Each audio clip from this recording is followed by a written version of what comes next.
Welcome, ladies and gentlemen, into the EU in-houses. My name is Bahamut. On the left-hand side, we have got the members of our blue team. On the right, it's going to be our red team. We're going to keep these names general. We could make up names, but it's simple this way, because that way, as we're going to have a good chunk of games throughout today, we'll just kind of keep track. It's great. Weenie, weenie, weenie. Who doesn't love some great weenies? Oh. Anyways. Dragonshire, first map of the day. We're going to see a Hogger band out, so no Hogger play for the solo lane. Now, I do want to point out, last Sunday when we were doing these in-houses, we did not have that much Stukov priority when it comes to bans and picks, so I wonder if it's just people aren't playing him, if it's a little bit of a... what's the word I'm looking for? A little bit of a flavor change within the meta. Bird versus Branch. You know what's funny is all the Stellar Jays came back. They all, once the Bird got out, they all disappeared. Now they're all back again. There's like 6 or 7 of them outside the window, so they haven't learned their lesson, I guess.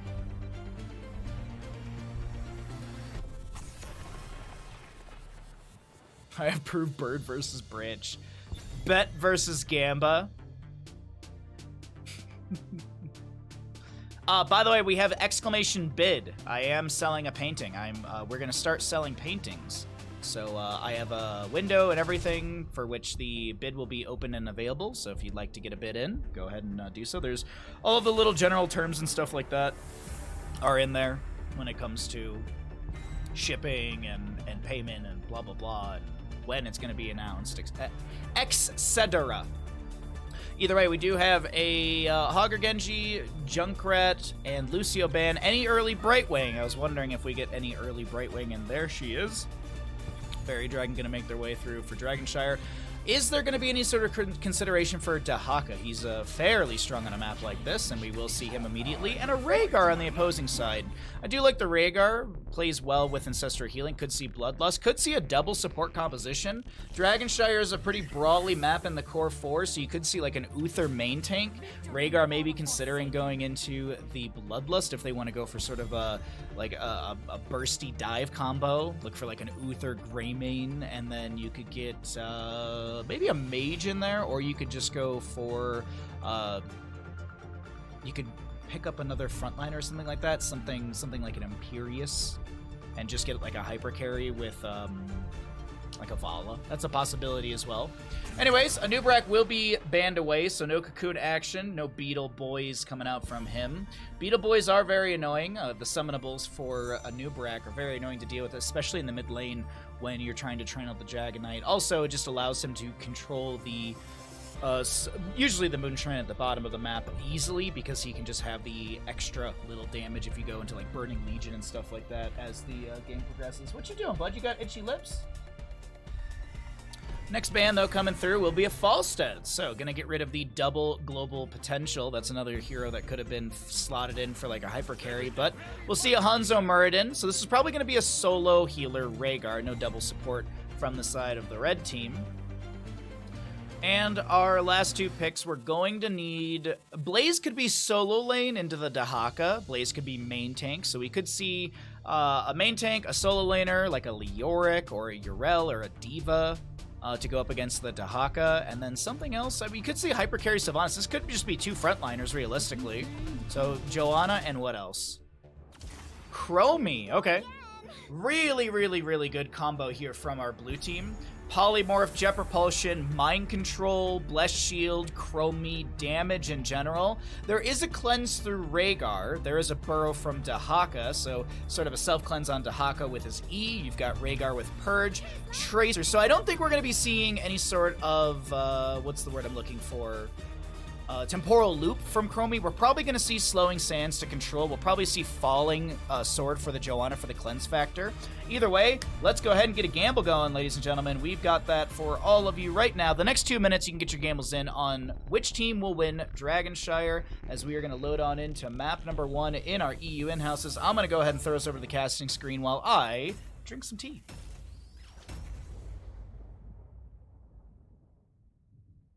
We got 750 on blue, 750 on blue, any on red, red, red, and we got a... You know, maybe if this whole streaming thing doesn't work out, maybe I just go be an auctioneer in Tahoe. Tahoe's got to need some young auctioneers, right? Maybe I'll just go drive the snowplows. I don't know. I'll go drive the snowplows and be sad. Gambles are going right now. If you would like to make a prediction as to which team will win, we are going to have a lot of gambles today. This will be one of them. Hope you're all having a great day, and hope you want to burn some channel points, because it means nothing. It means absolutely nothing. Beyond the point that you've been here in the stream a lot, I guess. Anyways, let's go ahead and let's get into it. On the left-hand side, we got the members of our blue team. Drac going to be on the Joanna Armada, going to be on the Chromie, Banana on the Brightwing, Willie on the Blaze, and Jinx on the Sylvanas. Here's your level 1s if that does matter for your gamble. Over on the right-hand side, we've got our red team. We got Cringe on the Dahaka, Fuzz. Oh, it's not. I thought it was Funz. I was going to make fun of them, but it's Fuzz. Never mind. On the Hanzo, Scorch on the Rhaegar, and Porky on the Muradin. Also, excuse me, Claude is going to be on that Tracer. Did miss that earlier. Points get socked. That's important. Oh, yeah, sure. It is Funz? Wait, is it Funz? Then I'm going to flame them. Did you know Funz tagged me in a Twitter post asking for hair tips? This is before the whole hairstyling thing was on stream. That's actually where that comes from. This was during CCL. He tags like Goon, a bunch of other people that have got nice hair. He tags me and he's just like, any hairstyling tips? It's like, I don't know, dude, don't shave it.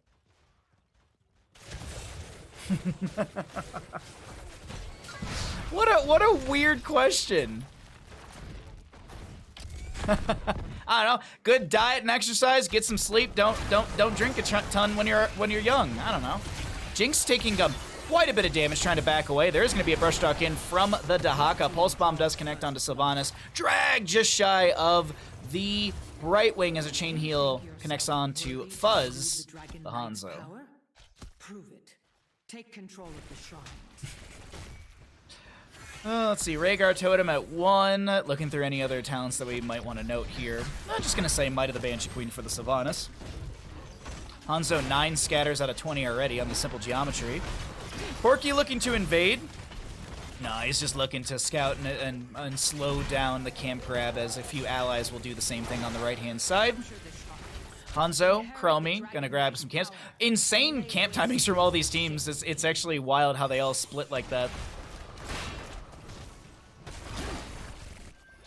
I haven't seen teams split like that for those camp timings. I've seen grab Siege Giants, rotate, and grab a Bruiser camp, but never like that. Never so simultaneously between both sides. That was kind of cool. Dragonite is available in the mid lane. Joanna's set up in the bush, but she is just going to be focused on to wave clear right now, trying to slow down Porky as well. Rotation in the top lane onto the Sylvanas. She's got her Black Arrows active. Those will expire. Phase shift in from the Brightwing. Trying to manage this Tracer as the Chromie does go down in bottom lane. A chase from Rhaegar and Hanzo will solidify that kill as the Sylvanas gets caught in top lane. Willie gonna pop the Pyromania. Drac looking for the slow with the level 4 subdue. Polymorph on to the Dahaka.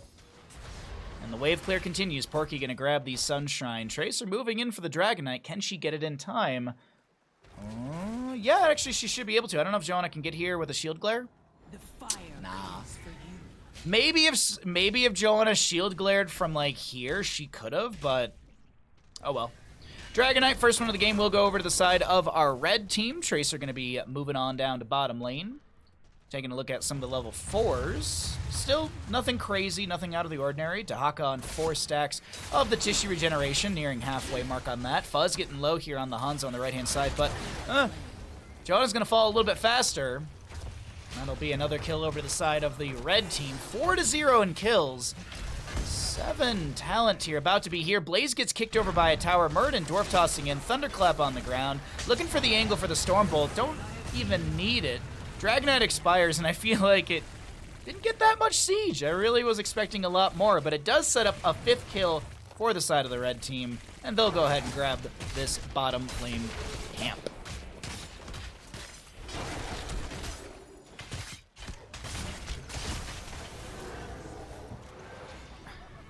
Come on, Team Bird, aka Bet. Oh. 7 apiece in levels. We do have the Purification for the Rhaegar, so that's going to take the Cleanse or his Purge down to a 45-second cooldown, but you've also got some extra little assets with the Purge as well now, with the extra healing from the removal of Slow Stun, Root Silence, which is going to be really good up against the Slowing Sands, or even the Temporal Loop, but still probably Slowing Sands. And then you also can use it on the enemy, dealing a good chunk of damage, but you also, a good chunk of damage to shields, but also reduce their incoming healing. So it's going to be a good way to mitigate some of the phase shift value from Brightwing. It's the big thing to consider right there. Phase shift is I always forget, I believe it's a 2-second channel, because, yes, 2 seconds. Phase shift and ancestral healing, the two abilities. I mean, they're 2 seconds for phase shift, 1 second for ancestral, but they feel like forever. Like that feels like 4 or 5 seconds when you're on the receiving end of that phase shift from Brightwing. But anyways, an invade onto the camp will not be had in time. Jinx able to channel the Siege Giants. Time stop onto Muradin, as well as some Slowing Sands. He's going to get pulled in. There's that Purge. But Porky still goes down. A little too aggressive. Rhaegar doing as much as he can. As the 10 talent tier now is just going to be achieved. Let's go ahead and cycle through the other numbers. Get an idea of what those look like. If that invasion was, what, 2-3 seconds later, Rhaegar would have had the Ancestral, maybe been able to save the Muradin. But, oh no. That's the first kill to the blue team, and they'll start sieging in through bottom lane with the Black Arrows of Sylvanas. Porky back, as the death timers are not that long. And we'll see the 10 talent here for the blue team as well. Blaze in the top lane, goes into bunker. Joanna with the Blessed Shield, Wailing Arrow from Sylvanas. We already saw the Slowing Sands for the Chromie. And then Blink Heals for the Brightwing.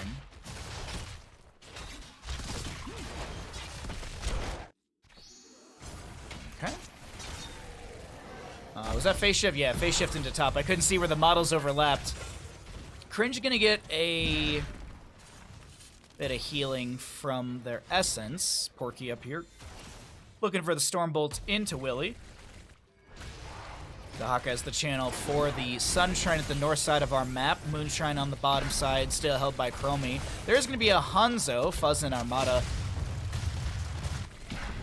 brawling out down there. Camp in the top lane going to be grabbed a little bit later, so this will be at the gate to clear things out. Joanna to rotate into mid lane. Porky with a wave clear here and there. Still the Chromie holding bottom.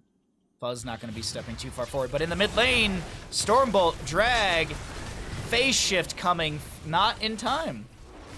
I thought Brightwing did make it through, but it was, because there is sometimes when Brightwing will phase shift and she'll arrive. Yahoo! Now this is pod racing. Okay.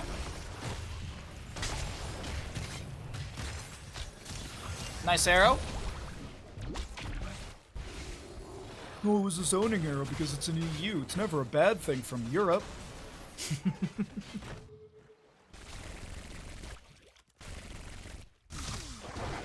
Rhaegar jumping into Banana, gets the blink heal away. Available Dragonite mid. Willy's got the jet propulsion. Porky's here to help out. Willy might be dead here. Pops the Pyromania, gets the 40 armor for a few moments. The bunker might be necessary. Does eat the pulse bomb from Tracer. Stormbolt not connecting. And in that time, bottom lane was recaptured by the members of the blue team. Cringe burrowed, doesn't have a lot of essence, trying to back away. The body blocks from Joanna are great. Dark Swarm wasn't available, but now the counterplay out from the red team. Scatter from the Hanzo. Rhaegar with the bite. A kill into Sylvanas. Moonshine goes back over to the red team. Dahaka meanders into mid, and I do think this is another Dragonite to the red team. Not sure if Blaze can actually make the rotation to the Dahaka in mid. Nah, not in time. Second Dragonite in a row to the red team. What value do they get? Arrow will connect this time. Blink away from the Brightwing. Rhaegar gets the bite onto Joanna, but that's all she wrote in the skirmish through the bottom lane. More poke onto Banana in the back.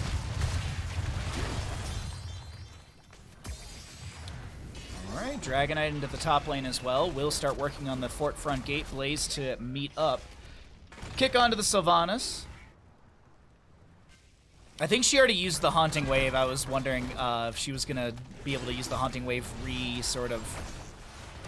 reset position from the Haunting Wave so that she wouldn't have to run all the way back. But anyways, we also will see Remorseless for the Sylvanas at level 13. Cool little tech that you can do. If you throw out the Haunting Wave and you get kicked away, then you can reactivate it, and then you get that teleport right to where that was. But doesn't really matter. Little things here and there. Dragonite will expire, getting the fort front gate and top. Blaze healing up on his own Twin Flames. Chromie to grab the camp for the bottom lane. Hanzo probably going to do the exact same on the right-hand side.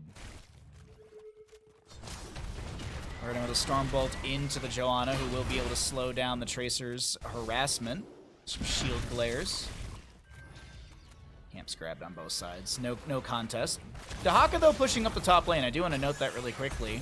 1 to 7 in kills are yielding quite a big experience deficit, about a level and a half. Might be seeing 16 talent tier advantage very soon for the red team.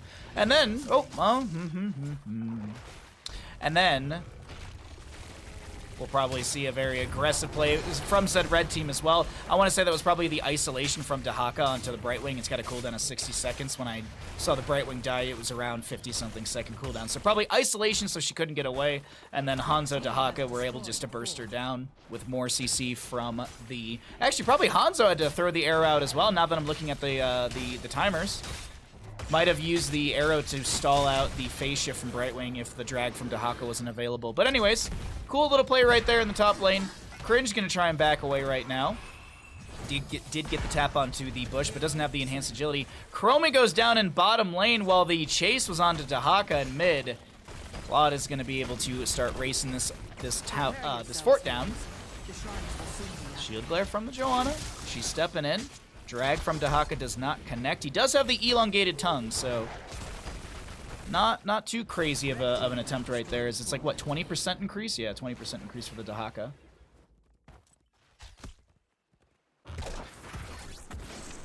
Now this is pod racing. Where are we going with that one, homie? Where was that arrow going? I think that might have been one of those moments where you were like, oh, I meant to press E for Sonic Arrow. Sorry, team. Blaze bombs the Pyromania Wailing Arrow from Sylvanas as the Pulse Bomb is going to be eaten by the bunker, and Sister Healing goes out onto somebody. Willie with a huge jet propulsion connects onto a few, but Willie goes down first. Banana's the new target, getting the blink over to Armada. Claude is able to recall away in time, but no, the Chromie's got the read on that one. A trade Blaze for Chromie. Cringe goes down, and a camp invade that went so very... I would honestly say that didn't go well for the red team there. That camp invade didn't work out. Yes, they stole away the camp, but they lose out too. I don't know. It feels like it was a little too aggressive there. Elongated tongue? Yeah, elongated tongue.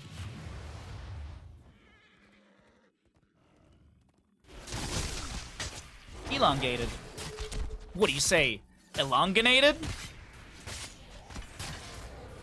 Just wait until 20. Hans is gonna take orbital BF arrow. I mean, yeah, at 20, Hanzo does have a global. Nice arrow will connect onto Chromie right there, but feels more like a zoning tool than anything else. Alligated, yeah, exactly. Flesh shield right into the face of Porky. Pops the avatar. Ancestral down for the next 20-some seconds. Scatters from the Hanzo. Murden going in deep. Will the Forsaken and Ironskin eat the piercing arrow or piercing Stormbolt? Porky, almost too aggressive. Almost too aggressive. Scorch probably sweating right now after trying to keep Porky alive. The Hearth will come out from Murden, able to get away. The bottom lane fort will go down. The Dragonite's available in mid. There is a fight between Dahaka and Blaze for that, but the fight in bottom lane will continue. Oh, the 1 second doesn't come through. Good scatters from Hanzo. He's got the Giant Slayer level 16. That corridor is disastrous for the Johanna getting hit by so many of those. But back in mid lane, as I was mentioning, there was this back and forth between Cringe and Willie, but now the phase shift from Brightwing. We do have Tracer coming in trying to help out as Jinx has got not a whole lot of mana. Will he get the channel? He will. Willie will get the channel. Struggling in team fights, just keep your health above 0 and reduce theirs to 0. Works every time. Thank you, Wildfire. I think there's a lot of players in this game specifically that could really learn from that. How you doing today? Happy Sunday, bud.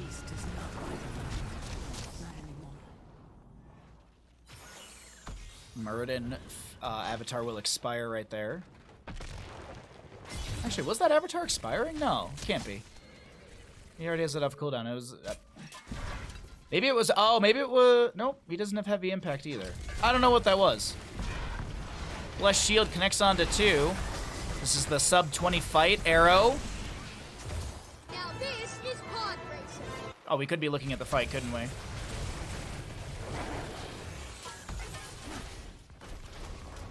That's some John Madden-esque commentary. Just live while the other team dies! Pulse Bomb from the Tracer, Ancestor healing with the Farseer's Blessing, getting some extra AoE heals. Willie doesn't get the phase shift from Brightwing. Huge Dwarf Toss in from Muradin. That's going to be a slowing stance from the Chromie. Banana and friends, though, able to get away. Arrow is 100% more important than any fight. Thank you. It's a bold strategy, Cod, and let's see how it works out for him. Ah, what a... That bit in Dodgeball is so good. That bit, the bit between the two announcers is so good. What's up, Mo? Does anyone have a link for the Discord they're using? Erwin, thank you for the tier 1 for 3 months. Thank you. I'll resend your alert when we get out of game. There is someone in chat called BRB Soaking. That is the person that you would like to get in contact with. I can send them a message after this game. Yeah, sure, Mo.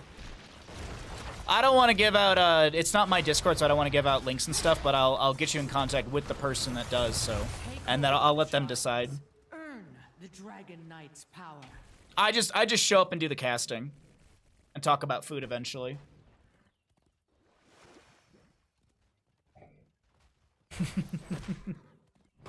What's up, Crispin? How you doing, bud? Hello to everybody in chat. If you're lurking, welcome into the stream. Hope you're all having a great day. If you are new to the stream, hope you at least hit the follow button. We got some great follower emotes. I do stream 6 days a week, so I do a lot of great content between Heroes, StarCraft, other stuff as well. We gotta get to 7K. Any burritos today? Probably not. I got leftover chili. I'm gonna probably finish up the leftover chili today. I'll probably have some beers, eat the leftover chili, and then I'll get up tomorrow and go snowboarding because tomorrow's my day off. Mondays are my only day I don't stream. Arrow from Hansa, gonna go wide as the Ancestor healing will go out onto Porky. Big silence from the Wailing Arrow of Sylvanas. Jinx and crew are getting into the bunker. We've got the fortified bunker level 20. Porky on the left-hand side of our screen trying to get away. He's got Rewind, but he can't do much with it as Scorch and Cringe already left this camp. Are lift tickets expensive in Tahoe? Yes. I actually can give you that answer after this game because I have a DM to a friend because he was asking me recently. I want to say it's like over $100 for a day ticket at like Heavenly, which is like the general thing in South Shore where I live. I buy a season pass. I pay $500 and I get a season pass. Good damage onto Banana. Sustained damage from the Tracer will find the kill. Willie gonna go down to a scatter. But Chromie's got the Dragonite during all of this. Now it burns. You just summon food talk. I'm doing my best to focus on the game today. I really am. Oh, little pause. Don't know what that's from. What's my button combo? There we go. Oh, okay, pause, please, fun. Hey, BRB, so king. Question for you in chat. Someone wants the Discord link.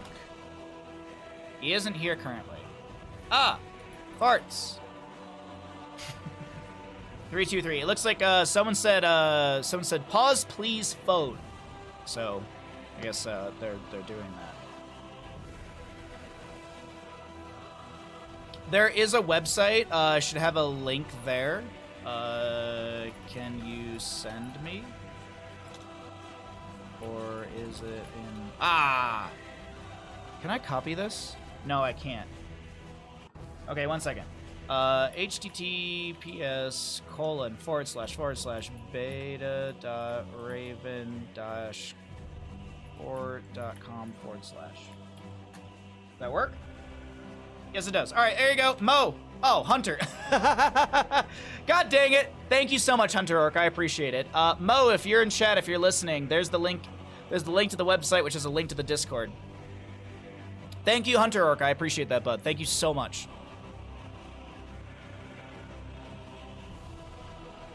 All right, so we're currently in a tactical pause for our first map. We did have a resubscription, so we can go ahead and run that right now while we are waiting to get back into game number 1. Hey, my pleasure, Mo. You to the end of the world. Subscribe. Is that Cure playing Dahaka? Let's see. Cure is on a team with Claude Funds. Yes, yeah. I think Cringe Kid is Cure. I do believe Cringe Kid is Cure. Yes, if my guesstimation is correct here.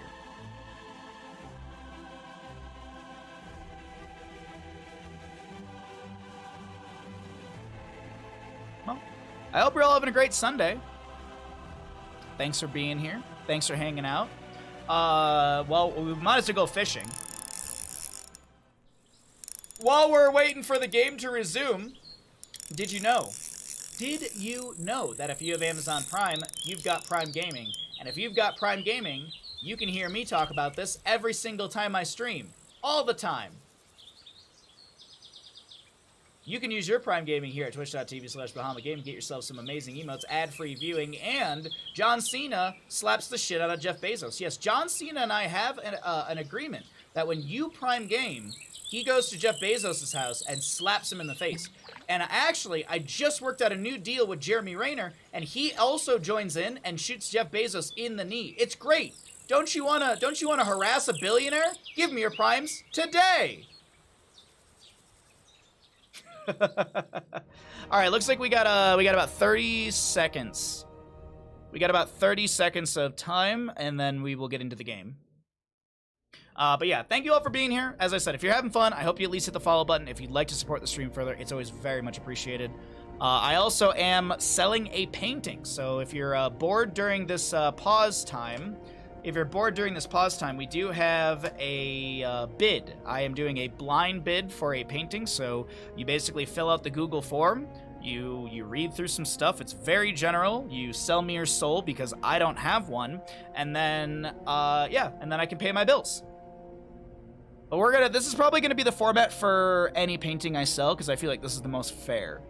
Because if I were to be like, $500, first come, first serve, like, that's just, that sucks, because, like, if someone can't watch the stream, they don't know that it's for sale, then that's a bummer. So, this way, at least, you know, people can put forward what they're able to,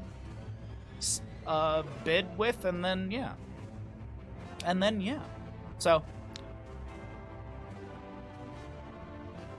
Aw, now I can't bid because also Soulless Ginger. Well, no, Tan, yes, you can. Just get someone else's soul to use.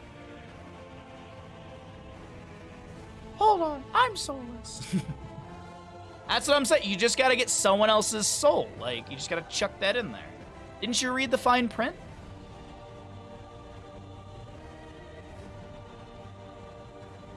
Yeah, there's some real fine print in there. We are in a pause right now. For anyone that does not know, we are in a pause right now. We are waiting for one of the players to give us the go, and then we will get back into Dragonshire. I am currently not keeping us here for just... I doubt that they're, like, stream sniping their own games and in-houses, but this is just for competitive integrity, that's all. Looks like the readies are out, and we got a countdown, so I will go ahead and swap us back into game. Why did that... Oh, because I did the wrong button combo. There we go.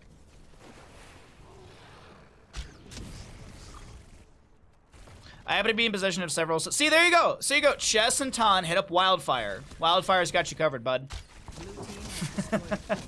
Top lane fort will go down to the Dragon Knight now that we are back into map number 1 in our EU in-houses. I got you. We could call these the world houses. Great 1-2 punch with the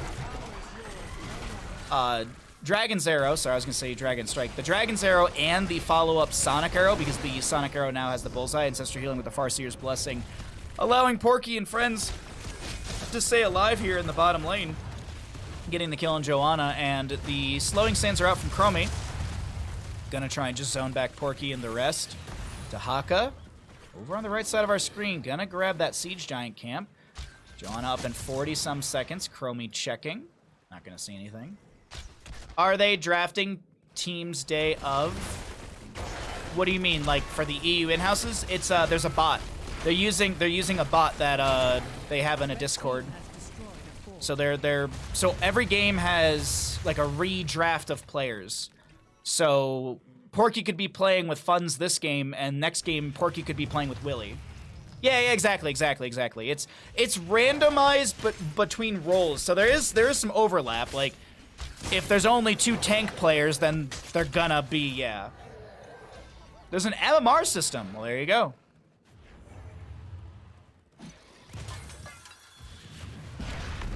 There you go.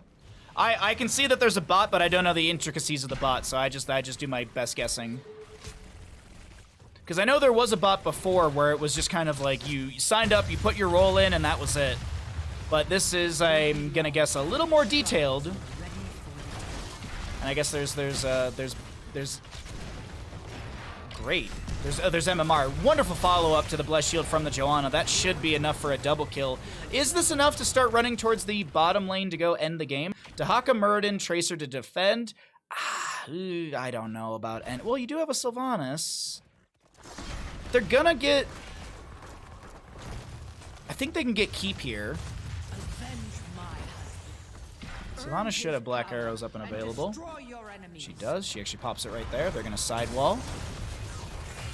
I don't know if it's end, but it is definitely the keep. Oh, unless Cringe goes down here.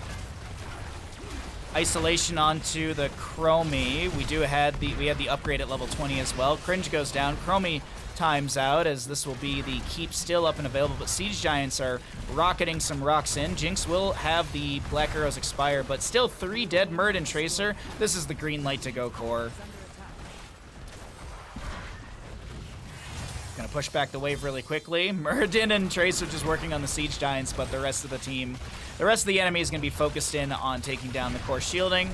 Core defense is gonna be, ooh, nice double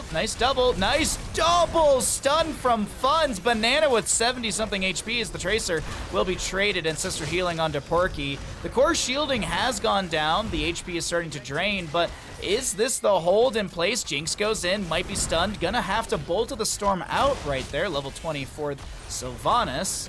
14% off the core. Stormbolt into the core stun as well. Soothing Mist from Banana.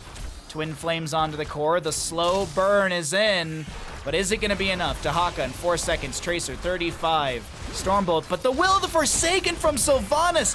What a timing on that one, as Rhaegar should fall. Joanna up. No, they're gonna bunker end this. They want to bunker end this. The bunker expires. The isolation with the contagion going out. No way. Nah, they're gonna get it. GG, well played over to the side of our blue team. They take first map here on Dragonshire.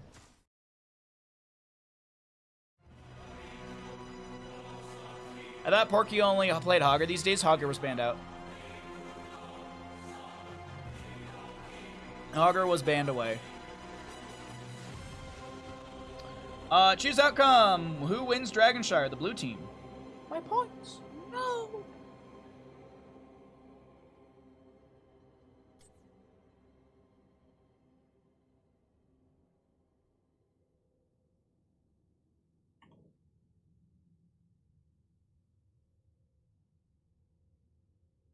Not too bad.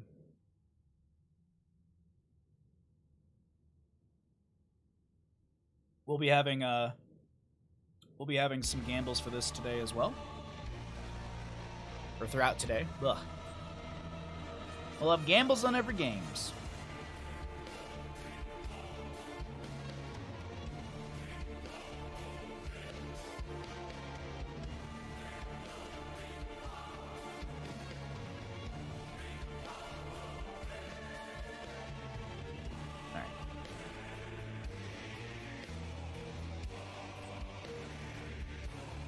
Knew I should have brought in the bird since it beat the branch outside. Yeah, that bird did beat the branch.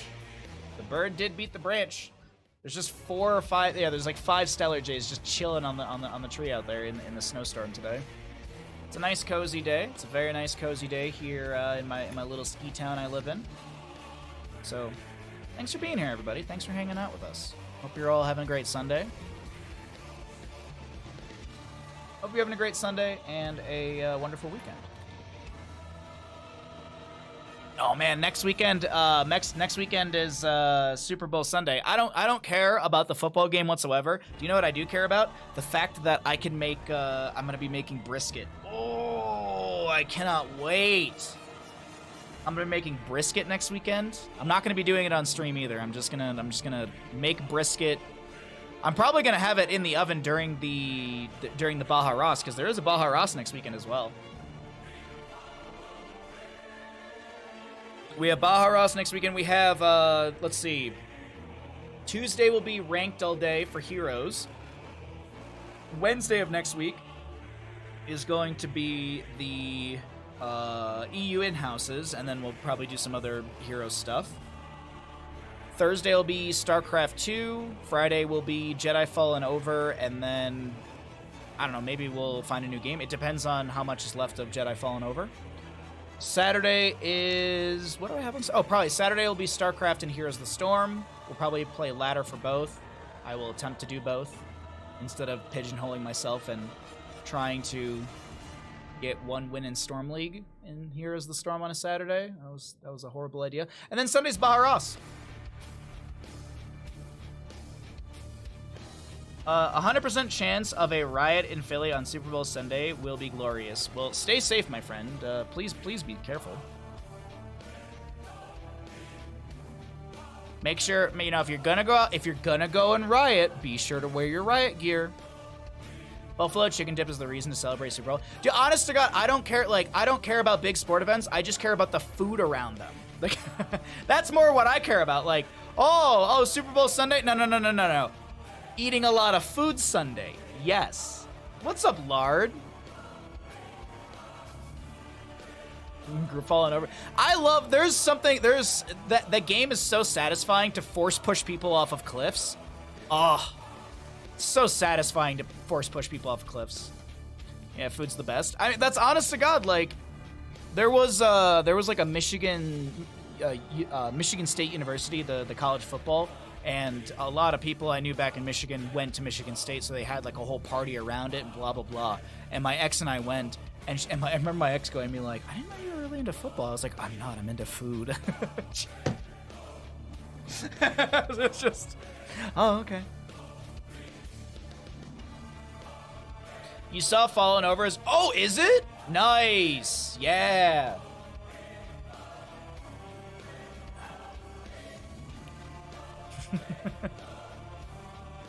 That's honest to God. Anytime someone's like, you want to go watch college football? I'm like, is there food nearby?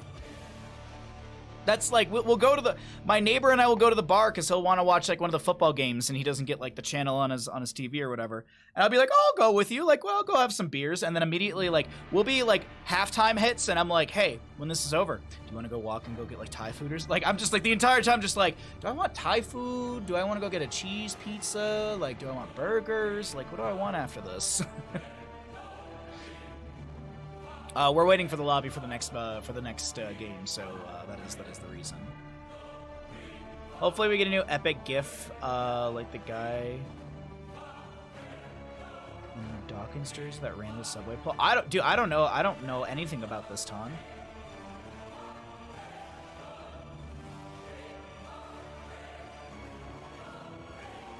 Maybe the death loop was a little karma from pushing some people.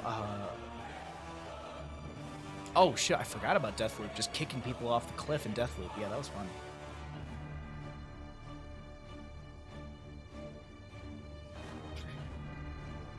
You should have a. Well, that could also be really negative at the same time. I was gonna say riot bingo, but that can also not be very tasteful.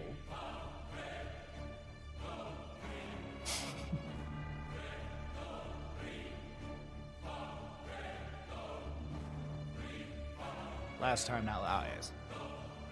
No worries, you're good. I don't think there's many people who are gonna challenge you on the football history of the Eagles.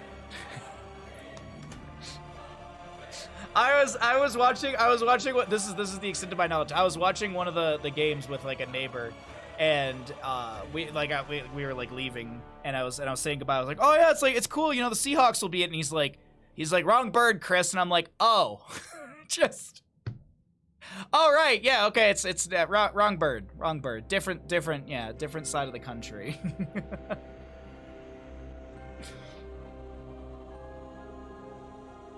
They almost flipped a garbage truck. That cannot be easy to do. Jesus. I collect recipes that are great for parties. Bacon spiced nuts are a bit tasty. Bacon spiced nuts, huh? Bacon spiced nuts. What do you like make? Do you make bacon, then you wait for it to get nice and dry, and then you like grind it up into a powder? With like the pumice thingy?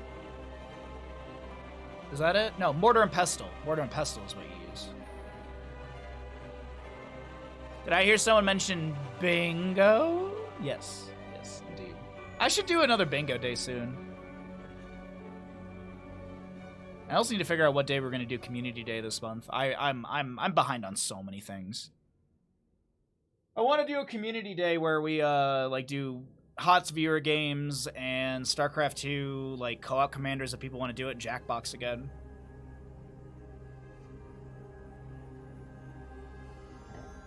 The cop stopped it. What a bunch of fun sponges.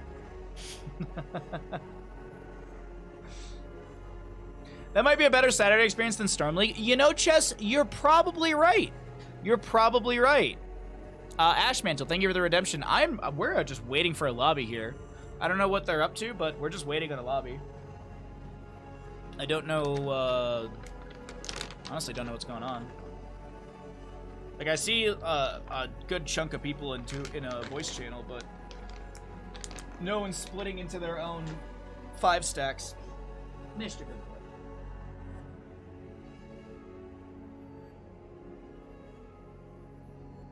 Thank you, Ashmantle, for the redemption. Much appreciated, bud.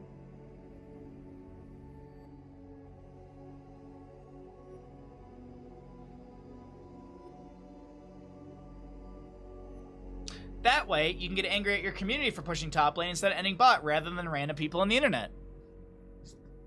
You gotta be honest, though. You gotta be honest. There's a little bit of entertainment for all of you in that. Like, as much as I begrudgingly moan through some of those moments, there's some value for that for all of you. You all get a little bit out of that. My spewing hatred for my teammates emboldens you all a little bit.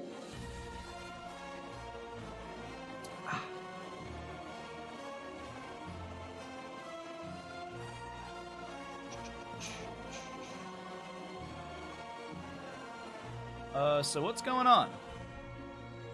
Did the bot break?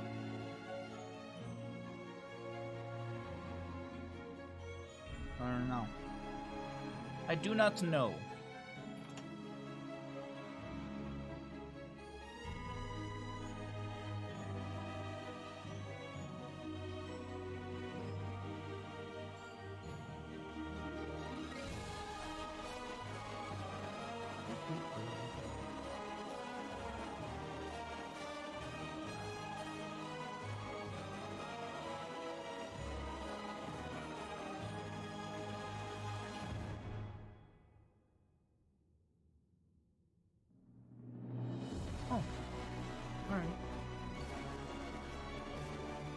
I remember seeing Angry for the first time. Tuned in. Yeah, go find my God of War playthrough when I was fighting the Valkyrie Queen. That's probably the most angry I've ever been on stream. Granted, I had spent the vast majority of the entire stream just fighting Valkyries. So, in my defense, I was kind of at the end of my string on that one.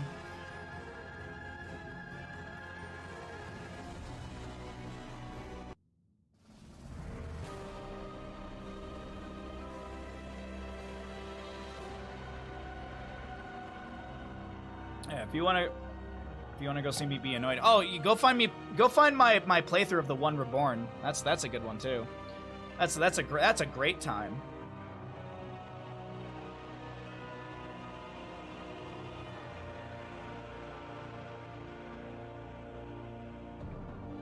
Okay, it looks like there is a bug with the bot, and they're trying to solve that. So we're just chilling out until that's solved. Sorry for the delay, everybody. My apologies. Yeah, the One Reborn. God, I could not stand that fight. I remember you getting angry at Capra Demon. Oh, how you've grown in rage. Capra Demon is bullshit, and you all know it. If anyone has ever played Dark Souls 1, everyone knows Capra Demon is horseshit. Because you walk in through the gate, you can't see anything, there's 2 dogs that instantly hit you, there's 2 dogs that hit you immediately, and then Capra Demon is fucking slapping your butt around with his giant cleaver. Just get good. Shut up. It's a bad design. Capra Demon is easy. Shut up! Well, it's easy because I've watched the speedruns and I know all of the secrets. You go through the gate, you roll 2 times to the left, you homeward bone, and then you go back, and then the guy is T-posing in place. It's so easy. Why didn't you just do that?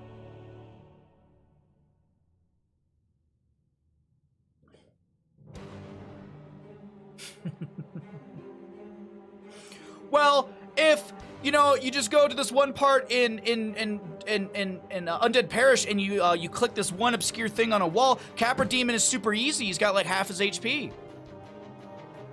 Just look up and hit the tongue. Yes, just look up and hit the tongue, everybody. God.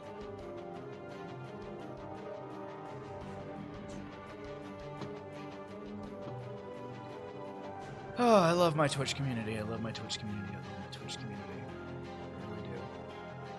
I really do love my Twitch community. What are we gonna play after Jedi Fallen Over?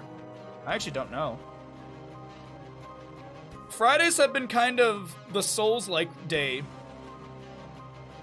I can't start Dark Souls 2 because we're starting Dark Souls 2 during the subathon.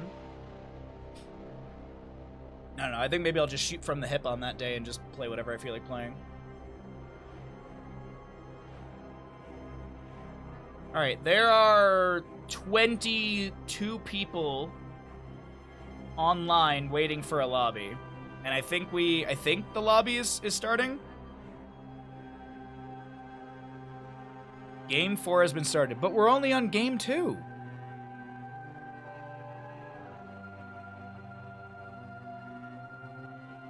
I don't understand. Well, anyways, ever play Code Vein? It's like anime Dark Souls.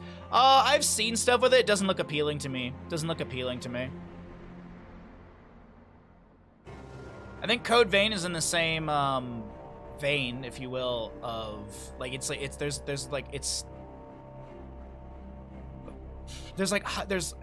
hyperactive fighting with a lot of just on-screen visuals. I don't know.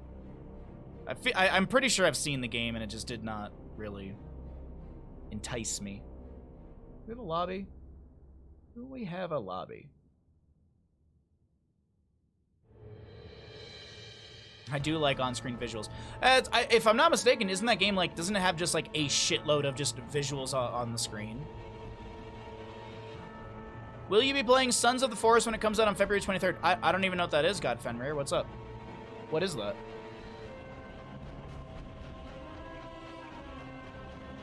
Alright, do we have a lobby? What's going on? Oh, wait, another Dragonshire game? Another Dragonshire game? Ugh. Alright, well, we're gonna go to Dragonshire again.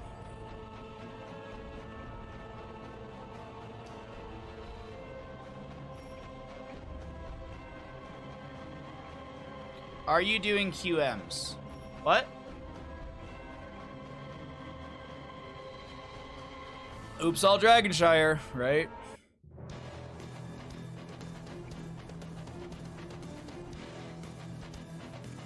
Let me look it up. Maybe I'm thinking of something else.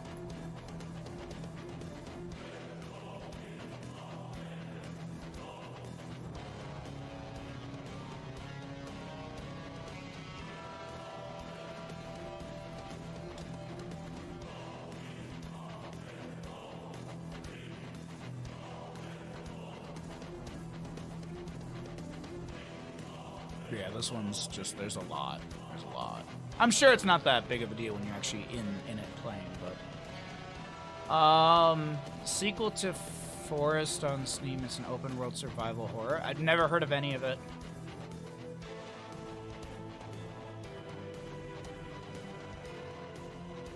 Not sure what the visuals, I haven't played it myself, but I've seen people play the beginning of it. Ah.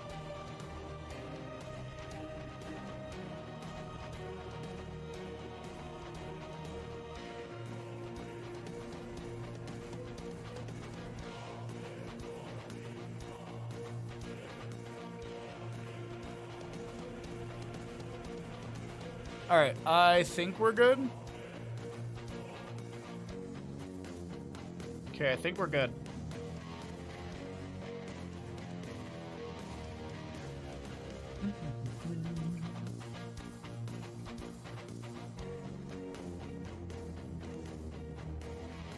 What's up, Mac? How you doing, bud?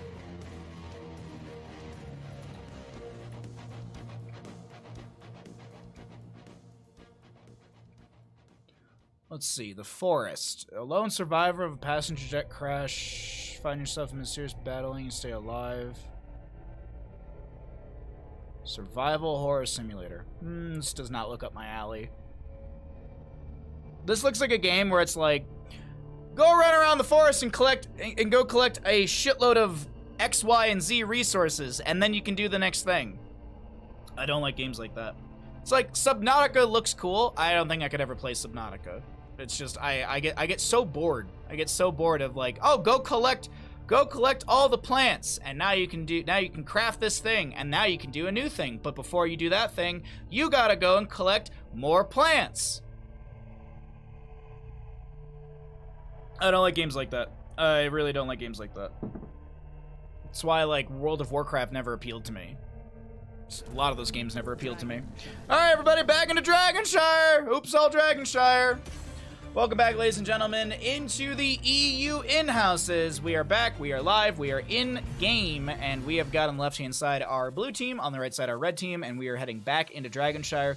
Hopefully, it is not going to be Dragonshire all day today. If it is, I don't know. I'll just complain a bunch on stream. I have enough chores to do in real life. See, that's very, very true. I have enough chores to do in real but no one does. That's not true. What's up, Stark? How you doing, bud? Fishing?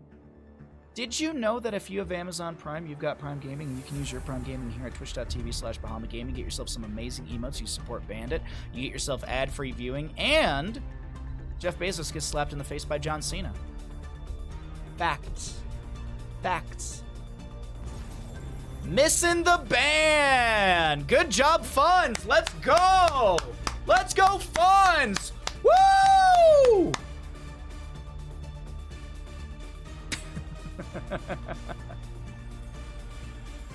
Good job, Funds. Are we skipping all bans? Are we just making this? Okay. All right, let's we'll get a Hanzo ban. You got one job, Funds. You just gotta click a hero. Just click one hero that your team is not planning on taking. Funds? You sleep at the wheel, bud? All right. Joanna to be banned out here. by our blue team as we head back into Dragonshire. What are we going to get for another ban? Will there be any sort of Brightwing priority? She is fairly strong still. Stukov could be a consideration. Dahaka's really strong on a map like this. There's a slew of options, but it's really what do you not want to go up against? And I feel like the Brightwing's never a bad ban, but Genji will be another priority here, as we did see some bans onto him in the last game as well. Left-hand side, first pick for the side of our blue team. What are we going to kick things off with? Brightwing honestly is still open. You can just go into Brightwing if you really want to do that. Junkrat is up and available too if you want to have the displacement of Junkrat.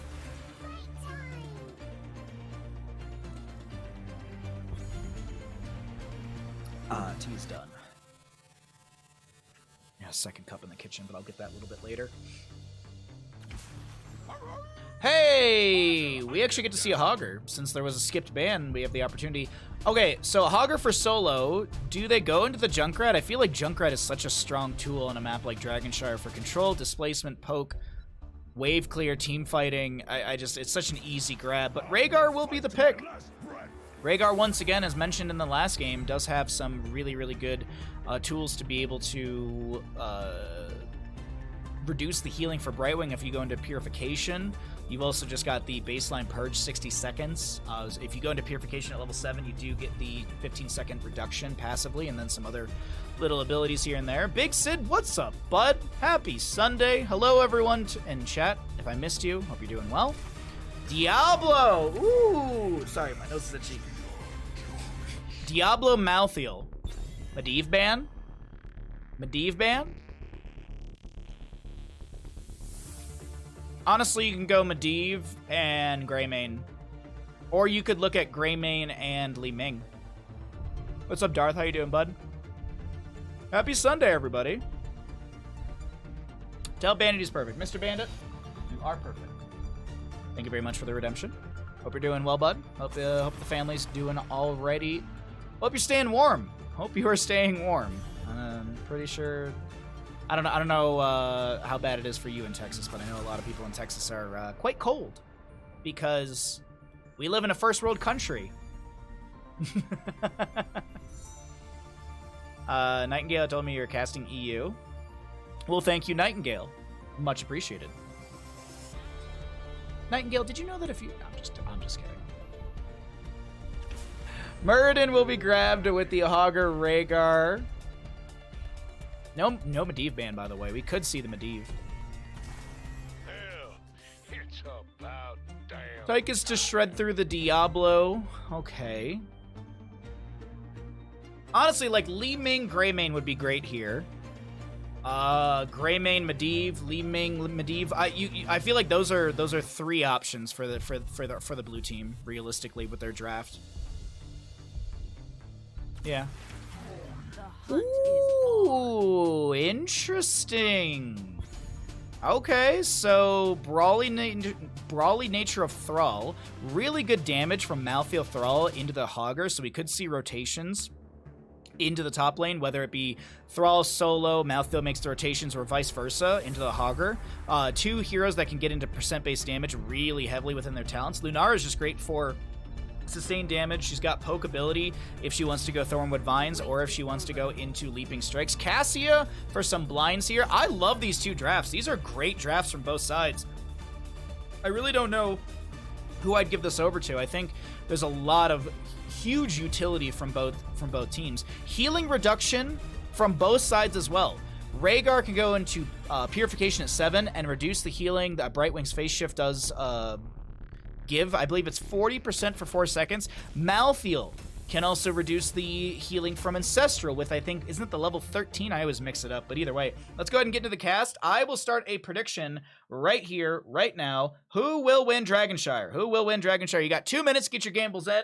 Thank you all for your patience. Sorry for the delay between games, but we are here into map number 2 in our EU in-houses. Be sure to get your gambles in if you would like to do so, and I'll go ahead and introduce the teams because we are just about loaded in to Dragonshire map number 2. Welcome into Dragonshire with the blue team on the left-hand side. Darkmok going to be on the Thrall, Fuzz on the Lunara, Svamp going to be on that Diablo, Scorch on the Brightwing, and Stark on the Malthael.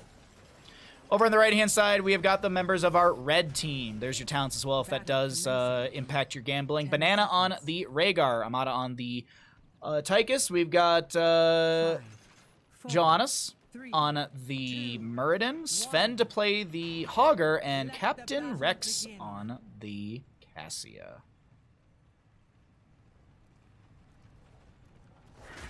Alright, got the vision tools set up here. I don't know why this zoom seems so far out, but it's probably because I played a bunch of games in Heroes yesterday, so my brain's still set to in-game zoom, so I'm just like, wow, this is so far away. Muradin with a band skin, just want to point that out. Band skin for the Muradin, not respecting.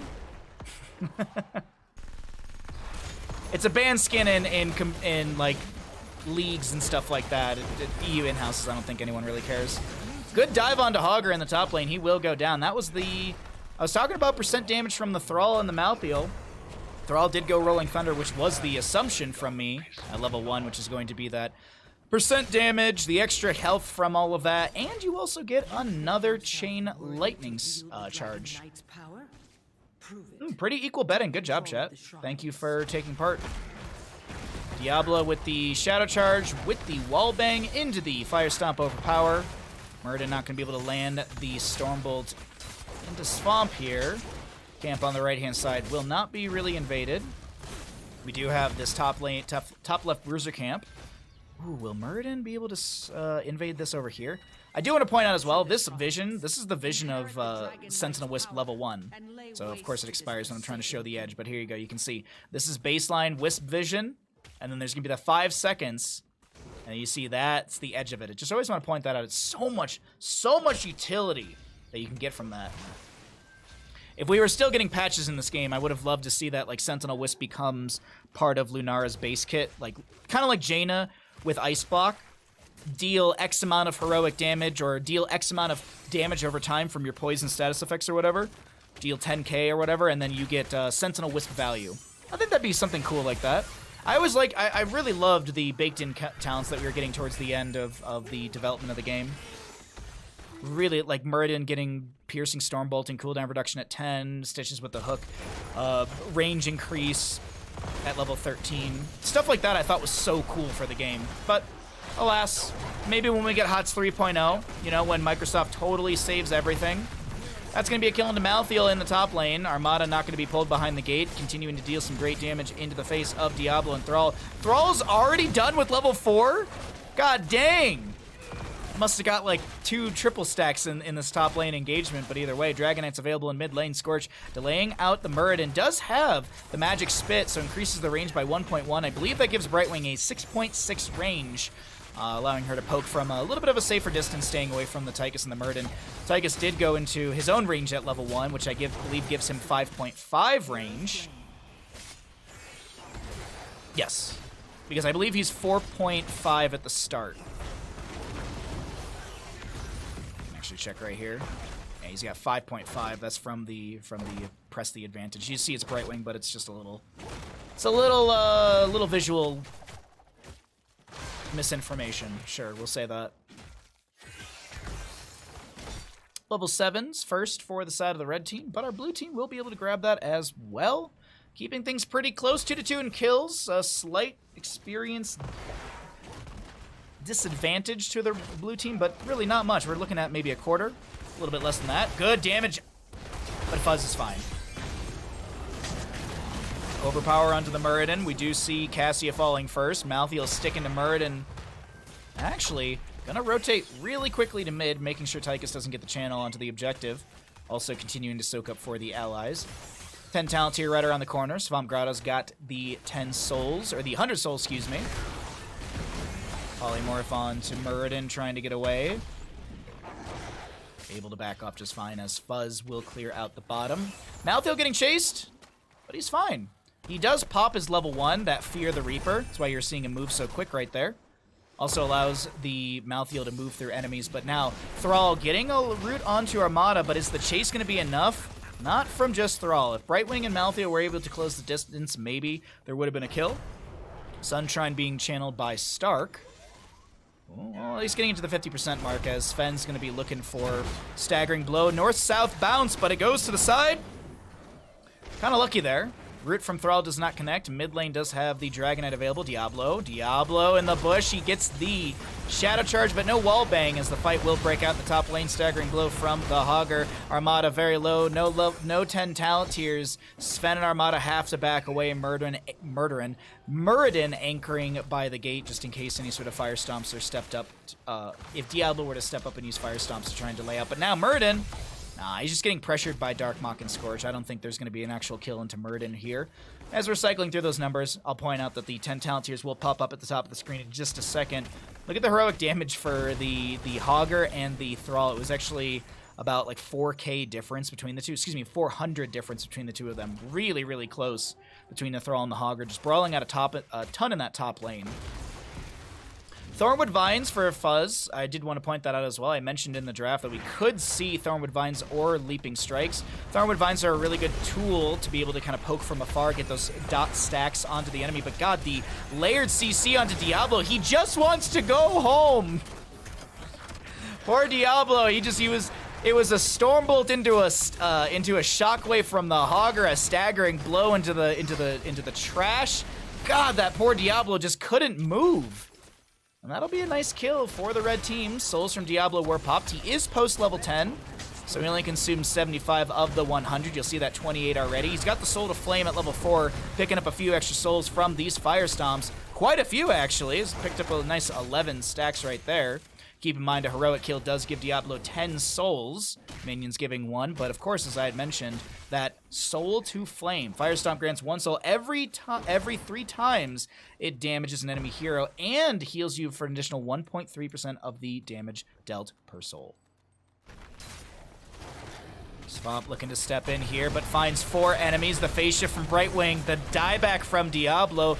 Thrall with the Sundering, lands onto a few, but Muradin's great forward positioning is just working out so well. Even the Last Rites, no, the Last Rites don't even get the kill, and Malthael goes down. It's a double kill for the red team. Diablo, a little too aggressive right there. Looking like my Lucio play from Tuesday. What's up, Stoic? How you doing, bud? Dwarf toss in. Just a little pressure onto Brightwing, no follow-up. Sven on the point for the channel, and if he clicked this fast enough... Oh, Thrall was down there first. Dang. Thought he had that.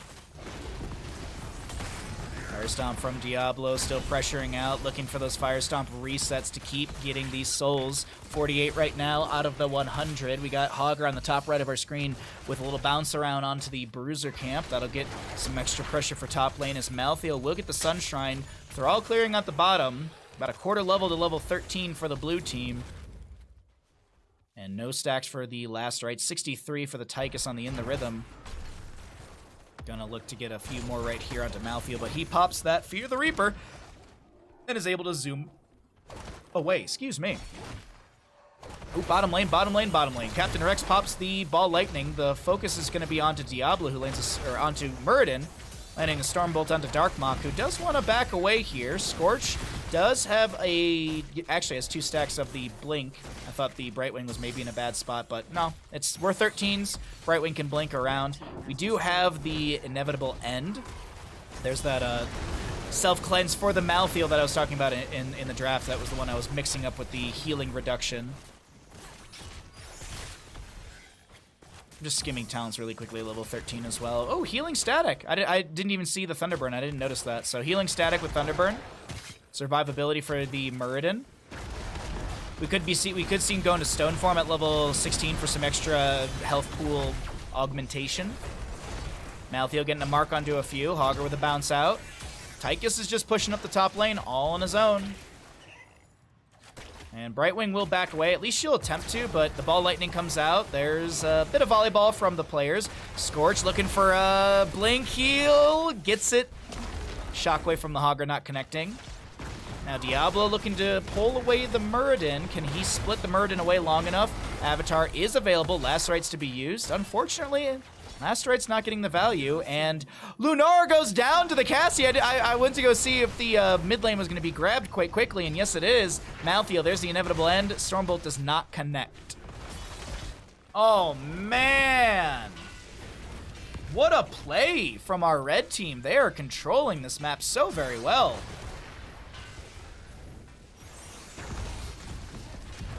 Little kills here and there. Denying the Diablo a lot of his control, I feel, as well. Red team has destroyed a fort. It really does seem like it's a lot of Diablo denial. And we also will have, so Diablo's full souls. We're going to pull away the talents here for a second. I know 16 just came through, but want to see how this siege looks. Malthael on the top lane trying to soak. I feel like Malthael, he's got to be back down over here. I don't know if this Dragon Knight ends, but a couple kills might be exactly what the red team needs to end up map number 2 here in the EU in-houses. But Hogger starts to back away.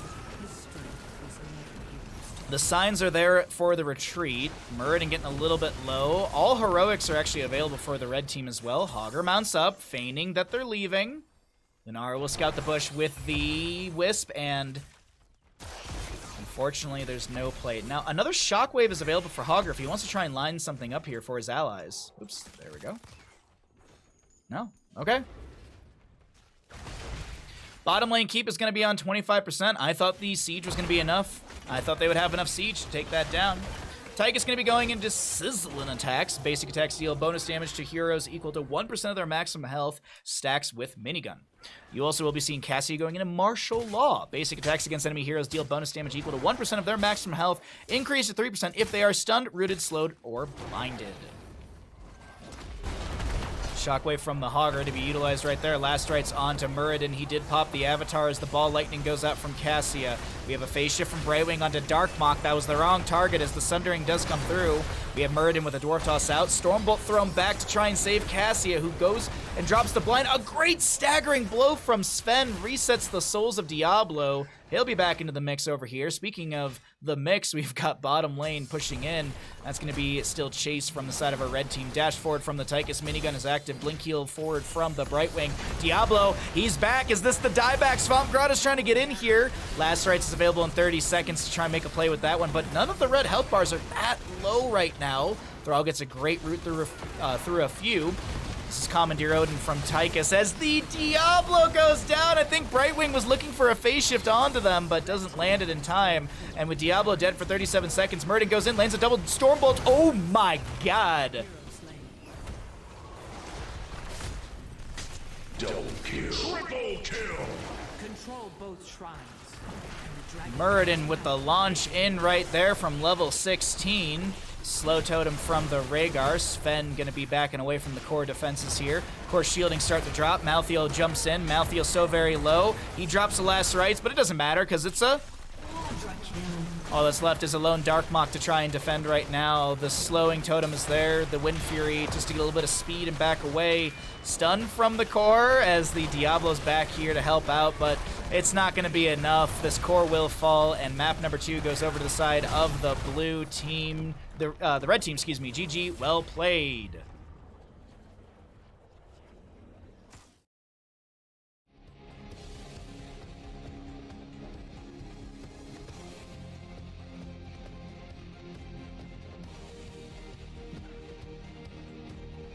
Which team wins Dragonshire? The red team. The red team.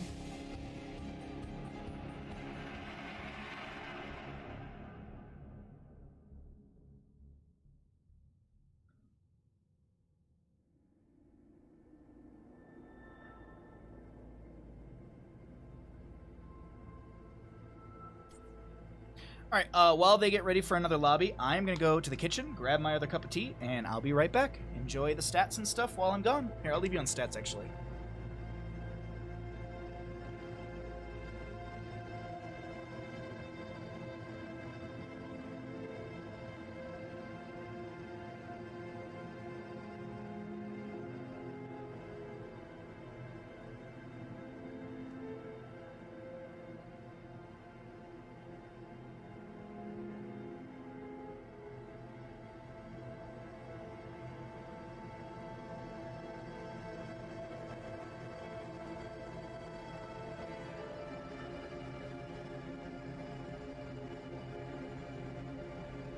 I foresee more Tychus bans in That's yeah, huh? He's a strong cookie. He is a strong character. Alrighty, how's everyone's day? How y'all doing today? Thank you for hanging out. I really appreciate y'all being here, checking out the games, supporting some EU in-houses. Cassia hit hard that game. I was surprised. Oh, Cassia is explosive. I mean, I'm looking at the stats still. Cassia had 64,000 heroic damage compared to Lunara.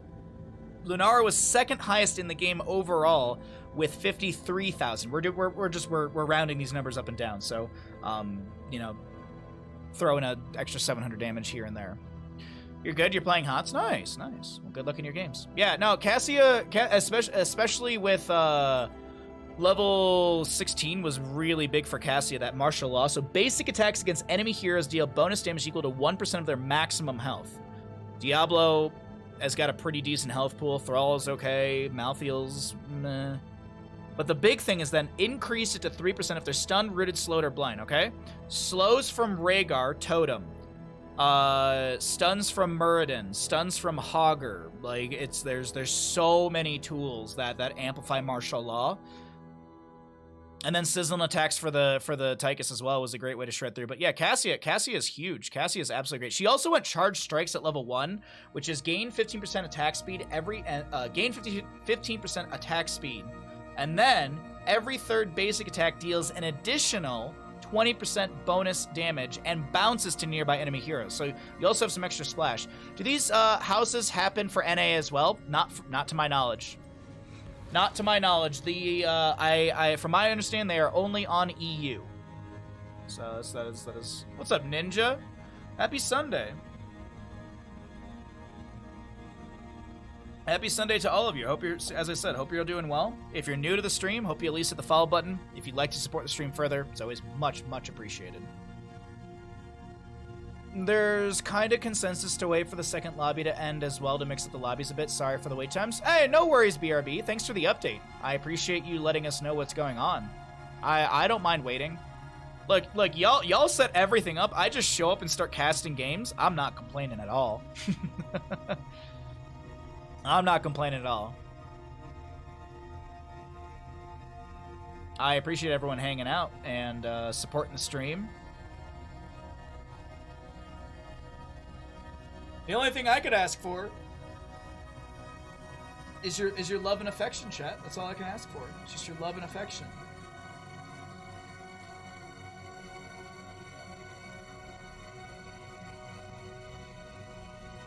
Alright, lobby... Looks like the other lobbies are done. Okay. Oh, yeah, looks like all the lobbies are done. Oh! I didn't want to join into voice. Whoopsies. Let me also just mute and deafen myself in case I do that again. That way I'm not like, thanks for casting. Oh, Yanther, my pleasure. My pleasure. We're going to be doing this again on Wednesday of this upcoming week, and then we will not be doing in-houses this Sunday because I'm doing Baja Ross. This upcoming Sunday is Baja Ross, but in the future, Sundays will be for this. Except for the 19th as well, because we do have our subathon on the 19th, so. Next week, they have, this week, it'll be Wednesday, and then the following weeks will be Thursday, so I might change up my days. I might change up, like, Tuesday might be Heroes, Wednesday might be StarCraft, and then Thursday might be Heroes again. We might do something like that. So, yeah. But these EU in-houses are a blast, so I really appreciate the people running it. I'm happy just to be able to... I'm happy to be able to just take part in all of this. And as I always say, it's if you'd like to support the stream, it's always very much appreciated. Any subs help? We are, I will say this, we're 18 subs away from getting to some new bit alerts as well for the stream. We are getting close to our latest sub goal. So if you'd like to push for that further, it's much appreciated. But we're just waiting for another lobby. We are going to get the players into a new lobby, and then when that happens, we will jump into another game. We'll have more gambles, we'll have more fun, we'll have more Heroes of Storm in just a minute. Until then, please enjoy how cute my dog is. Aren't you cute? Aren't you just the cutest? Aren't you just a good boy, mister? There you go. Did you mean subathon? No, of course you didn't. Of course you didn't. Why would you?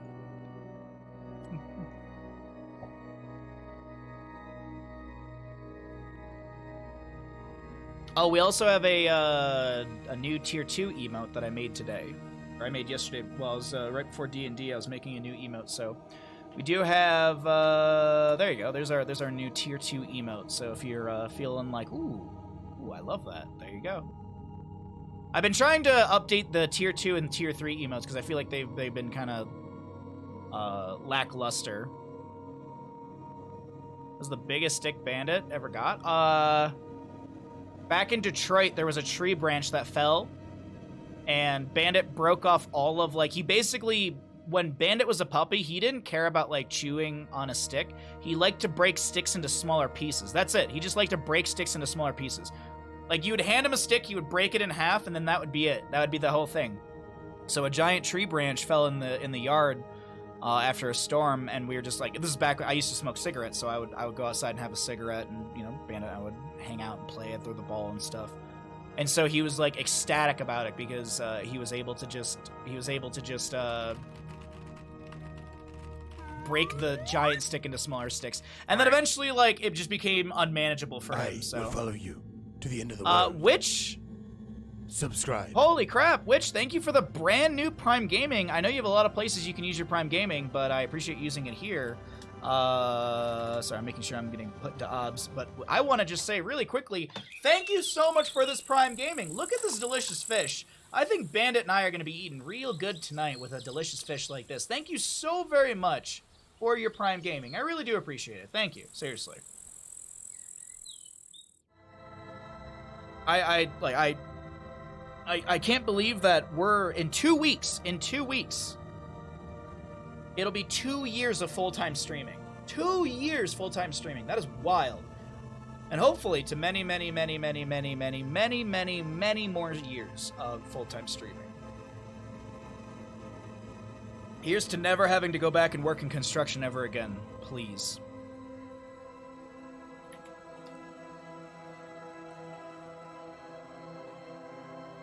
Baja Spooky Worm. Good morning, Kalis. What's up, bud? Happy Sunday. Hope you're doing well.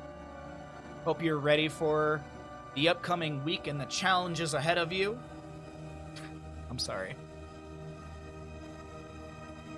Tomorrow, like, I always feel bad because Monday is my day off and Monday's the start of the week for people. That emote, Monka? What? Just a spooky worm. What is it like spooky worms? We casting today? Indeed. What's up, Mr. I'm Stuck? We're just waiting for the lobby. Oh my god. Welcome. Rarity, thank you for the raid. What's up, raiders? Let's get a shout out. There we go. Thank you, Kalis, for the shout out. Thank you, Rarity, for the raid. How was your stream, bud? Be like Hazu and send a wholesome ghost. Wow. These players are upset about my spooky worm, and it's just disgusting. How's it going? It's going great. You're just in time. We're about to get into another map. We're doing EU in-houses, and then later on today, we're going to be doing marbles. We're going to do a marble Grand Prix. We're going to do like a 6 or 8 map Grand Prix. It depends on the time of the day. I have loose plans to play some games with some other friends off stream that I haven't been able to play games with in a while, so if that falls through, then we'll just stream for a while today. But anyways, we are here on Tomb of Spider Queen. Sorry, it just got so bright outside. Jesus Christ. The sun came out and we have a snowstorm, so everything's just like bright white. It's like, Tomb of Spider Queen, we've got a Lucio ban. We are going to be seeing some different players here, some names you might know, as this is going to be a Brightwing ban. Okay, so Brightwing finally banned away. Lucio to be banned out as well. Tomb of Spider Queen, a very, very good map for Lucios. And will we see any Junkrat bans? Junkrat and Junkrat and Genji have been the hot priority for a lot of the bans. Also, to the raiders, if you're new to the stream, raiders, I hope you at least hit the follow button. I do a lot of Heroes of Storm casting, commentary, and play. We're learning StarCraft 2. So if you enjoy StarCraft 2, come on by for that. And then I also have a little bit of variety stuff in there as well. We also got a painting stream coming up next Sunday. The following Sunday will be the subathon. Yeah, we got a lot of great stuff coming up for the stream. So thanks for the raid again. Blaze first pick. Leo will be banned out. Genji is up and available. We could see some Genji shenanigans here on Tomb of the Spider Queen. Sorry, my back is not just. Oh man. I can't tell if I'm getting better or if I'm just like, nope, we're just used to the pain at this point. Diablo, first pick on the opposing side, so gonna have some control up against the Blaze, or vice versa. Blaze with some great sort of control into the Diablo with the jet propulsion for a stun to delay out some of the play for to be able to delay out some of the control of Diablo with that jet propulsion stun. Anduin will be picked up here, so we have Yoink ability. Diablo's here. We're also on Tomb. Medivh could be a consideration for the members of the red team, or the blue team, excuse me. On the opposing side, I was going to say, maybe there's this is a great Stitches map, but we're going to see a Joanna grab, so this is probably Blaze solo, Joanna in the core 4 as the main tank, Hanzo with the group as well. This is a really great core draft from the red team. They've got Wave Clear in their solo, they've got stuns, they've got good burst ability with Hanzo as he does scale with scatter arrows. I'm assuming Giant Slayer or Piercing. If it's necessary, you can go into Explosive Arrow at level 4 with Piercing at 16 for some extra Wave Clear. Gonna need a healer here, so I wouldn't be surprised if we see a target ban onto that, but actually I'm a little surprised to see a Tracer ban. Looks like they don't want to try and ban out Banana. They're just going to be looking to get rid of something sustained damage, and I think Gia is also something that a player they don't want to give Tracer over to. On the opposing side, you could ban Medivh if you want to just get rid of that as an option, or you could be looking for some sort of damage dealer that you don't want to be dealing with. Junkrat's already banned away. Tychus could be a consideration for a ban, but it's going to be Sylvanas. I said Tychus, but then I was like, well, there's attack speed slow from Blaze and blinds from Joanna, so maybe you don't want to even... Maybe you don't worry about the Tychus and you're more worried about Sylvanas and powered pushes, which that's actually... I absolutely agree with that. Gonna need some more wave clear. Gonna need some more damage on the side of the blue team as they grab themselves a Malthael and a Jaina. I like the Jaina quite a bit. Pairs extremely well into the Diablo. We could see the old synergy of... Oh, thank God, yes. The clouds are rolling in, so it's not so bright outside. We could see the old synergy of Ring of Frost Apocalypse, or vice versa. Malthael could go Tormented Souls if he wants to then just slice and dice through the Joanna Blaze. What are we going to get here for the end? Do we get like a mage and a healer? Do we see a hypercarry Hanzo? I don't feel like we see hypercarry Hanzo. Ready to roll out. Okay. Sergeant Hammer with an Ana as well. They have Biotic Grenades, so keep that in mind from the Ana. Really good healing debuff. What are we going to get for this last pick?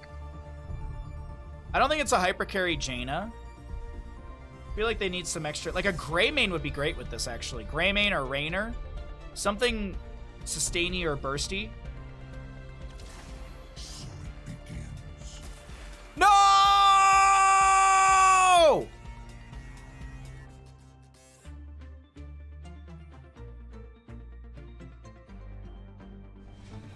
Please tell me that was the last pick. Please tell me that was the last pick. Please tell me that was the last pick. Skadoosh.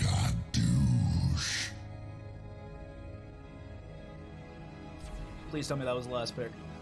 Please tell me that was the last pick.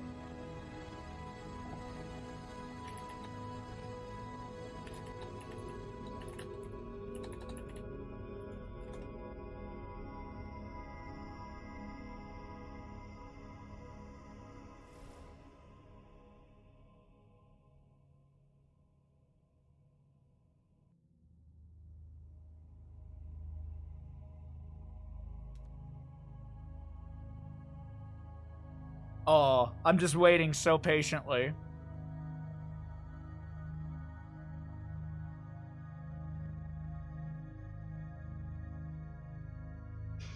Come on, don't be a misclick. Don't be a misclick. All right, we have goes from both sides. Looks like we have to go through. We have issues, I think. Oh no, what happened? Did the lobby break? What broke? We need to redraft. Why? Asmo is great in Hammer. Asmo is good everywhere. All right, I don't know. Hazuab says we got a redraft, so we're redrafting. I assume it's gonna be the same picks, and they're probably redrafting for stat trackers. That is an issue. So, the fuck? So there's we're not tracking shit. I don't know, like, cause I know like NGS, for example, like NGS and Heroes Lounge, both of them, like, they have like all their stuff is like parsed on their website, or it's on a second party website. Fucking cowards. Cowards. With every death comes honor. With honor, redemption. Here we go again. They are gonna play Chromie instead of Asmodan. Fucking cowards. I'm gonna call it right now. Every single person on this team could beat me up in real life, and they could beat me up in this game, but I'm calling them cowards because they are. Because they are.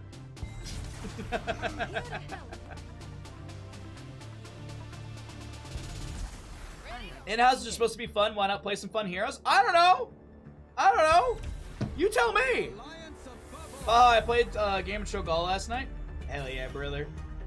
I love these bands. These are cowards. These people are cowards.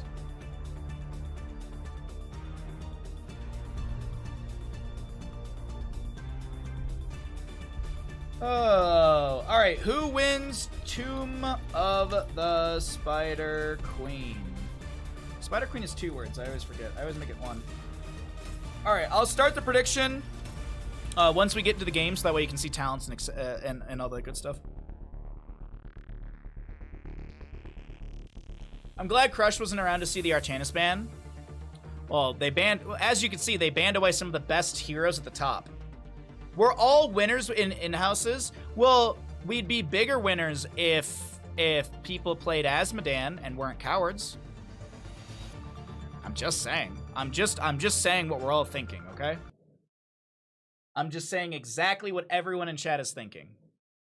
Start prediction. Which team wins, or who wins Tomb of the Spider Queen? Sorry about that. Predictions begin. You got 2 minutes on the left-hand side. We have Cure on the Malthael, Hazuabs to play the Chromie, Darkmok on the Jaina, Porky to play the Diablo, and Hunter Orc to play the Anduin. Over on the right-hand side, we are going to be looking at the members of our red team. Most people in the in-house servers are looking to escape the trolling of Storm League. Exactly, yeah.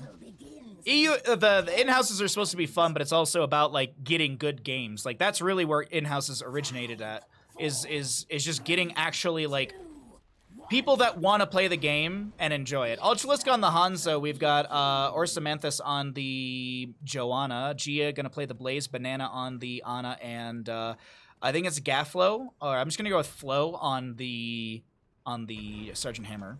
There's the level 1s as well. You still have a minute to get your gambles in if you want to look at the level 1s. Hanzo with the Sonic Arrow over the far side of the wall. Banana chilling in the bush, as we do have Hanzo with the Simple Geometry at level 1. Hammer going to be going into the Advanced Artillery at level 1. I was about to say Regenerative Biosteel, but I believe that's level 4 for the Sergeant Hammer. Chromie going to be going into Deep Breathing at level 1, so you'll have that quest. You'll be increasing the damage up to 20% after hitting 20 heroes. Reduce the cooldown of Dragon Breath by 4 seconds in mana cost from 65 to 40. And Jaina will go down. Good scatter out from Ultralisk as Kier can't chase in enough. Do you want to check really quickly? That is going to be a 10-second cooldown once Dragon Breath Deep Breathing level 1 is completed. And it's already at 5 stacks for Hazuab, so he shouldn't be far off.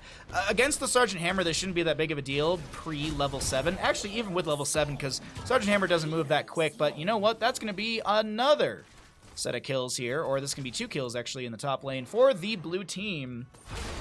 Good gambles, chat. I'm very proud of all of you. 7K apiece. It's like the gambles are getting better and better every single game. Thank you all so much. And thanks for being here, seriously. Hope you're all having a great Sunday. Hope you hit the follow button if you're not. 3-2 in our levels, but it's going to be a very close experience. Actually, maybe you could kind of argue that it's about a half a level lead. I am looking at some of the waves. The waves are actually mostly cleared out, so it's not like there's lingering experience around. Where is this experience deficit starting to form? Minions, you've got a good 1,000-ish. Heroic kill, not much. Mercenaries, a little bit, but that'll be a camp over here grabbed in a second, so that mercenary shouldn't be that big of a deficit. Yeah. It looks a lot closer at the top bar, but unfortunately, my apologies, Jaina does go down in the mid lane to the Blaze. We got Sergeant Hammer taking a good chunk of damage, Ultralisk getting low, the Ana trying to heal up, Sleep Dart build for the Ana. We'll take a look at that later. We also will see the time troubles for the Chromie. It's going to be 15 armor to allies. No, I have that backwards. Yeah. 15 armor debuff to enemies, 30 armor buff to allies. I was like, that's backwards. There's no way there's a 30 armor debuff to enemies. That'd be wild. Oh! Oh! Ultralisk wants it. Ultralisk wants it! He doesn't get it. Cure's fine. That's it's Cringe Kid right there if you are curious why I keep saying Cure. You got wrecked, like really hard. The enemy team must have been stream sniping. Well, that's the only excuse. If you lose, it's always stream sniping. It's always. Fire stomps out from Porky. Does have that soul to flame level 4, trying to build up some souls for his baseline. 48 right now.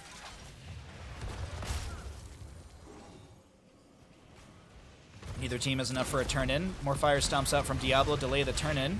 Joanna getting some pressure onto Diablo as well. I am curious what the Joanna's going to go at level 7. Will she go for healing reduction? You already have the Ana with the biotic grenade.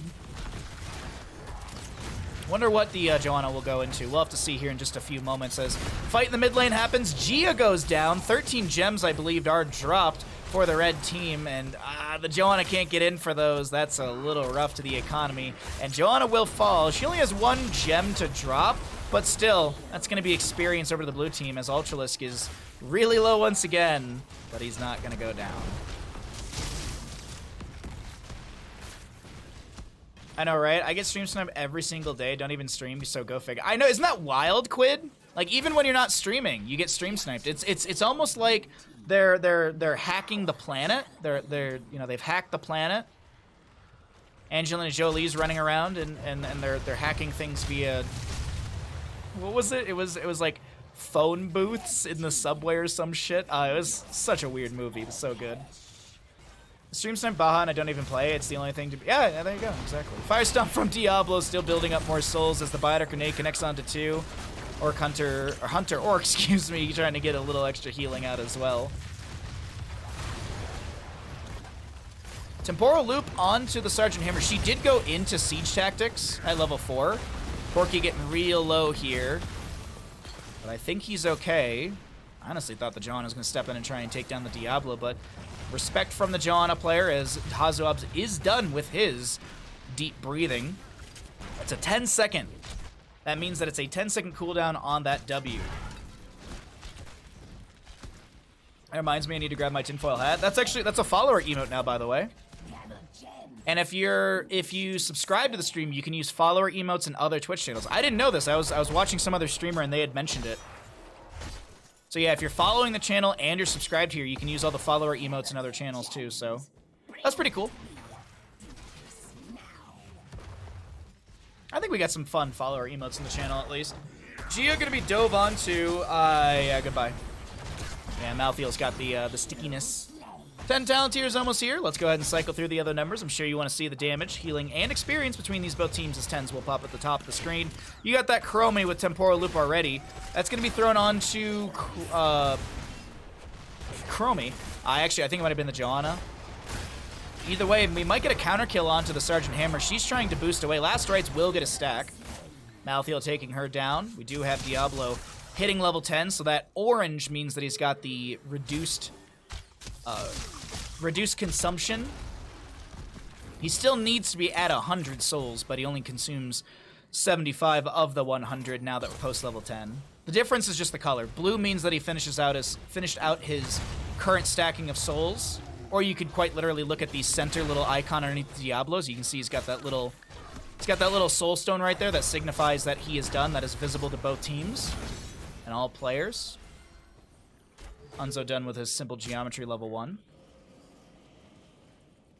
Yeah. Shout out to Straubs. We have a lot of great emotes from Straubs in the channel. My favorite was when she sent me the Baja Cozy. She made Baja Cozy for us, which was just a screenshot of me and then just like cut out in Photoshop. And she was like, "That'll be $69, please." That got me good.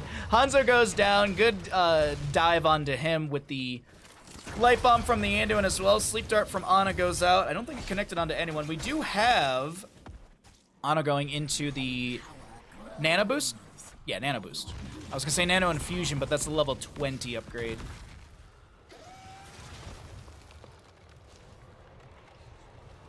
Where's our Twitch viewers that just always bet against Hanzo no matter what?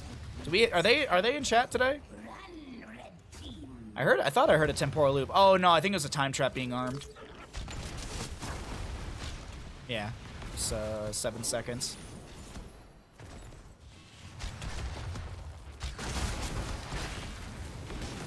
John is just kind of slow. Biotic grenade once again from Ana, getting the healing reduction. We did see healing reduction since exposed for the Johanna as well.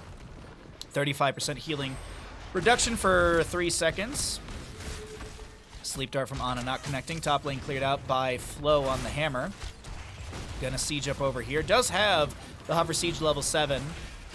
Went into the siege tactics at level 4 just to get the self-cleanse. Hazoabs with a nice double hit right there as Malthael, my apologies, finds the kill onto... Oh, Hanzo gets a nice scatter right there. So Malthael was real deep to try and get that kill. Did he get a stack of last rights? I do think he did. Light bomb, that's gonna be a temporal loop, lightning breath. Oh, this poor Sergeant Hammer will go down. Now, is Banana gonna be able to step forward and pick up any of those gems? I don't think... Actually, it was only 3 gems on the Sergeant Hammer. I thought there was like 13. I didn't bet against Hanzo. I bet for Hazoabs on Chromie. Hey, I wouldn't disagree with you on that one, bud. Would not disagree with you on that. They did go double mage. We did not talk about this whatsoever. We didn't talk about the fact that the blue team is completely double mage, which is the whole short of it all is essentially double mage is if you throw your abilities and you don't get a kill, that's kind of the end of your engagement. That's the reason everyone's like, oh, double mage, because you don't have the sustained damage like something like a Rainer or a Vala, Tracer, Greymane, Zul Jin, all of these auto attackers, they have like a sustained damage chase and are often paired really well with mage. Like Greymane and Li Ming, they play very well together. Even Li Ming and Hanzo, Li Ming and Genji. That used to be the double reset comp, where you get a reset with Genji and a reset with a reset and a Swift Strike with Genji, and that would give resets to Li Ming, so you'd have this really aggressive composition. Arrow from Hanzo, I think it did connect into the bottom lane. Jaina does go down, Malthael to fall as well. A lot of gems to be dropped on the ground from our blue team as we got about 25 seconds on the two players as Porky has to tap the well. Bottom lane pushing in, top lane looking real healthy. Mid getting low on HP, but this is still great minion wave available. Sergeant Hammer's here. Flanked from the Johanna. Will be scouted out by the Chromie. She's got that armor debuff for a few moments there from level 4 of Chromie. Shield glares onto Diablo. Bottom lane fort will fall. So will the top lane. I think this should be a triple fort Webweaver phase for the red team. Extremely well played from them.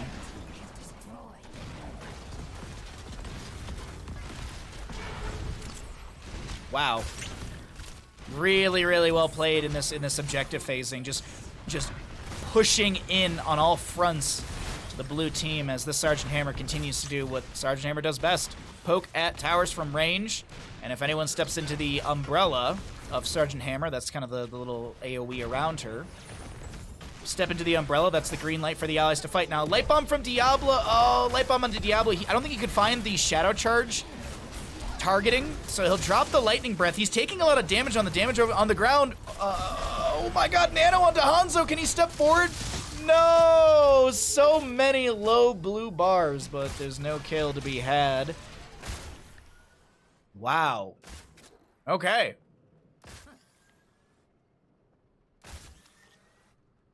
26 out of 55 needed. We got 36 out of 60 on the opposing side. There's the gem count for who's carrying what, if you are curious.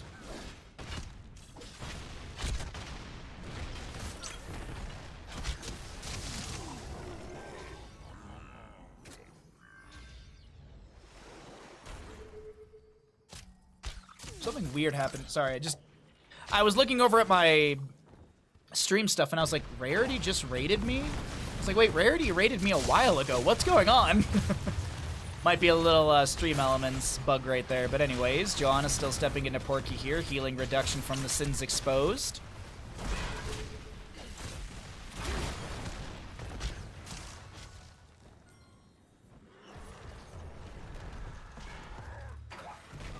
Time Trap is going to be out from Chromie, but I think the Sergeant Hammer immediately destroys it with the Napalm Strike. Mid lane is going to be shoved in right here, right now. 8 more gems are necessary for a blue team turn-in for the 60 that they need. 10 to 6 in the kills. We got a little bit of a split play right now. Diablo coming in with the Light Bomb. There's an arrow from Hanzo connecting. There's a Blessed Shield from the John as well, and that will be a Jaina to go down. Hunter Orc so very low. The shield glares of Joanna are not enough to get a kill, but the Sergeant Hammer does get the kill onto Diablo, resetting his souls. He's back into the mix. Flow so low! But Sergeant Hammer's able to sort of tread her way out of this. Hover? I guess you could say hover. Hanzo scouting out the corridor where Diablo could be. 28 souls for him right now. Full W build for the Diablo. Malthael gets the mark on the far side of the bush. Self-cleanse onto Cure right there at the inevitable end. Sergeant Hammer goes right back towards the boss. All right. Did anyone free Harrison Jones? Nope, he's still just chilling. Poor Harrison Jones. Yeah, Malthael's going to go grab some gems in bottom, and I think this will just be a turn-in to counteract the boss siege potential. And there's no way they could interrupt because, yeah, they just play to the low side of this. I mean, Cure's going to get 41, which is exactly what they need. All right. There's the boss for top. Cure should be fine in bottom. I don't think he gets caught out here. Maybe?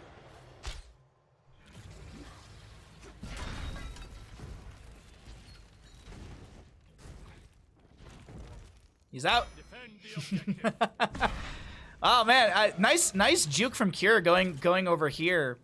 Playing to the far side of the Dark Wall even after the scatter, because the assumption is that Cure would be somewhere over here, hearthing back on his allied side of the map. So really good play from, it's just little mechanical play from Cure right there, really cool.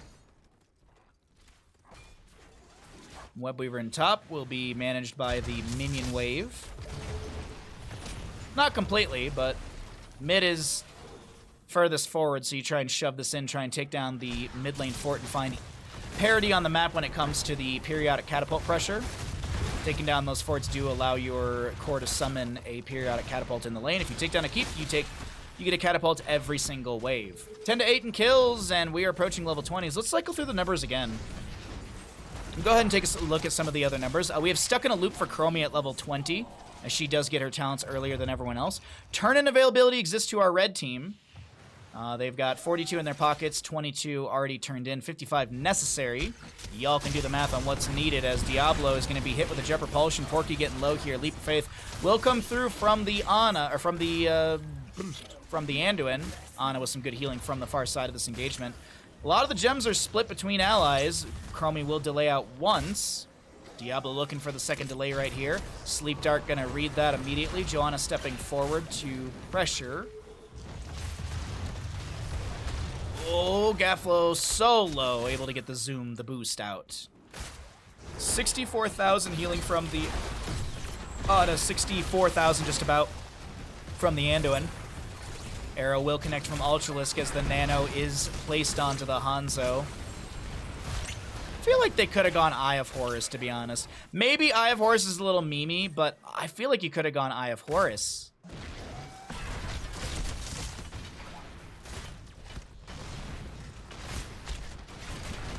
Well, 20s are here just in time, so we can take a look at both sides' 20s after we just looked at all those stats.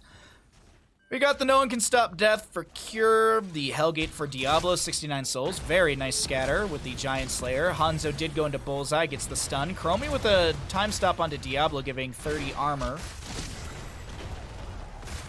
Sergeant Hammer with the Ultra Capacitors as well. Fortified Bunker for the Blaze. Sinclip, thank you for the Tier 2. I will resend your alert when we get out of game. Thank you so very much. By the way, Sinclip, there's a brand new Tier 2 alert. Not alert, sorry. There's a brand new Tier 2 emote. It's a brand new Tier 2 emote. Sinclip. I made it yesterday. I hope you like it. The red web weavers will descend into lanes.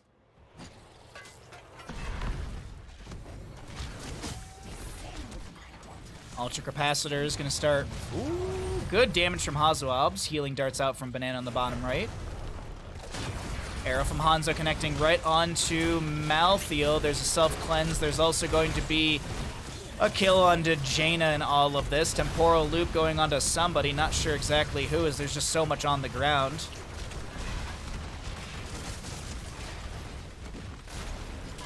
And the Web Weaver through bottom pushes in onto a keep. Malthael to go soak mid. Jaina down for the next 20 or 45 seconds. Bullseye from the Hanzo, not going to get the stun, but still providing some good vision. Ana, sleep darts going out, not connecting onto anyone. Blaze with some oil slicks forward.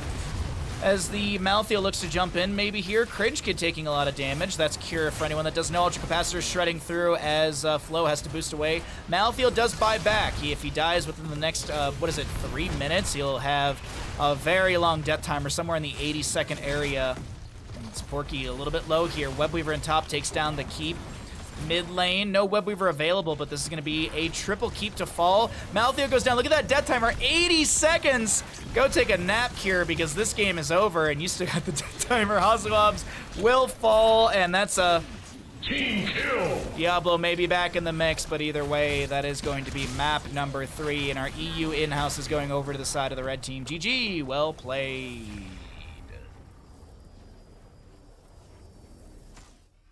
All right, let's do this. Let's do this. Here we go, everybody.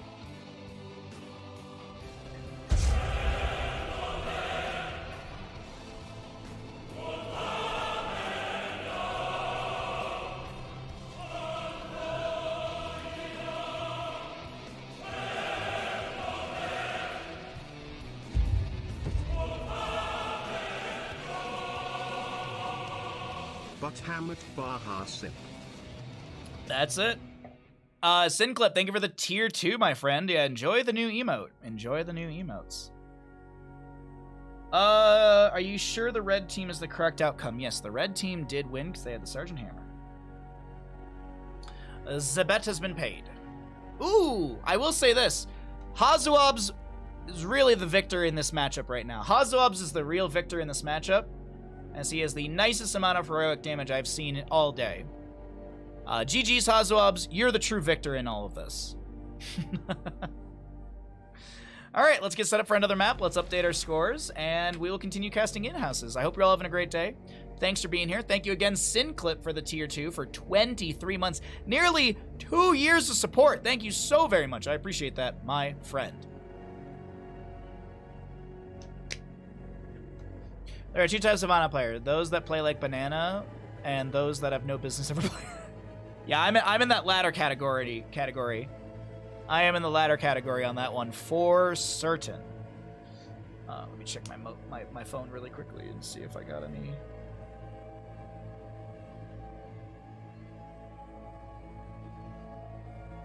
Okay, I don't really want to go to a bar tonight. No, thank you. I don't want to go to a bar where there's nothing that I enjoy drinking at the bar. It's a place called Sedelis in Tahoe. It's the 2 owners, they combine their 2 names, Sid and Ellis. I think it's their 2 last names they combined together or something like that. But they have a lot of sours and stuff. They have so many they serve so many goddamn sours or stouts, and it's just like it's all the types of beers I just don't care for. What is your main? Yours is ETC. I would say if I were to only allowed to play one character in Heroes of Storm, that's a hard one. It's between Asmodan and Falstad, I think. I really like, they're 2 of my favorite characters to play. Mine's Murk as your basic bitch. There's nothing wrong. There's nothing wrong with that. I'd say probably Asmodan or Falstead. Probably the two that I like playing the most. I play a lot of Muradin. I play a crap load of Muradin because when I usually do Tuesday ranked, I usually end up tanking for our team because it's the only way I can stay alive. I will follow you to the end of the world. All right, we're waiting in front of the lobby. Should be up in a second. Good to see you, Baha. Finally, able to support the channel out of my pocket. Aw, Cozy. Jelly, thank you for the tier 1 for 6 months, and thank you for the kind words. I appreciate that, bud. Thank you so much for the support. Thank you for being here, and thanks for being awesome. Another Dragonshire? There are more maps than Dragonshire, team.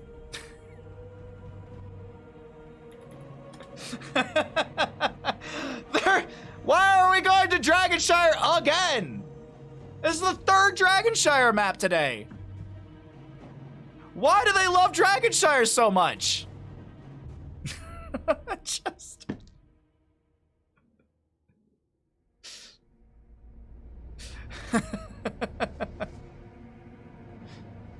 I'm going somewhere else. I'm sorry. I'm going somewhere else. I'm not doing another Dragonshire. I can see that there's another lobby. I'm gonna go join the other lobby. I'm sorry. I'm not doing another Dragonshire. I'm not gonna do another Dragonshire. I'm sorry. I'm not doing it. I don't got it in me, man.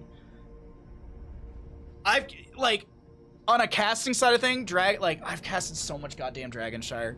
Dragonshire, it's like, it's good and bad at the same time from a casting side, because, like, there's so much happening on the map, and it's very dynamic in that, but it's also, it can be so boring. I'm sorry. Oops, all Dragonshire the sequel. I left the lobby. We're going to Towers of Doom instead. I'm addicted to playing Globe Stitches. Then, you know what, Nightingale? You should get Darth or someone to play W build Alexstrasza. W, right? Yeah, W build Alexstrasza. And then you get the regeneration globes spawn after 15 regeneration globes for Alexstrasza.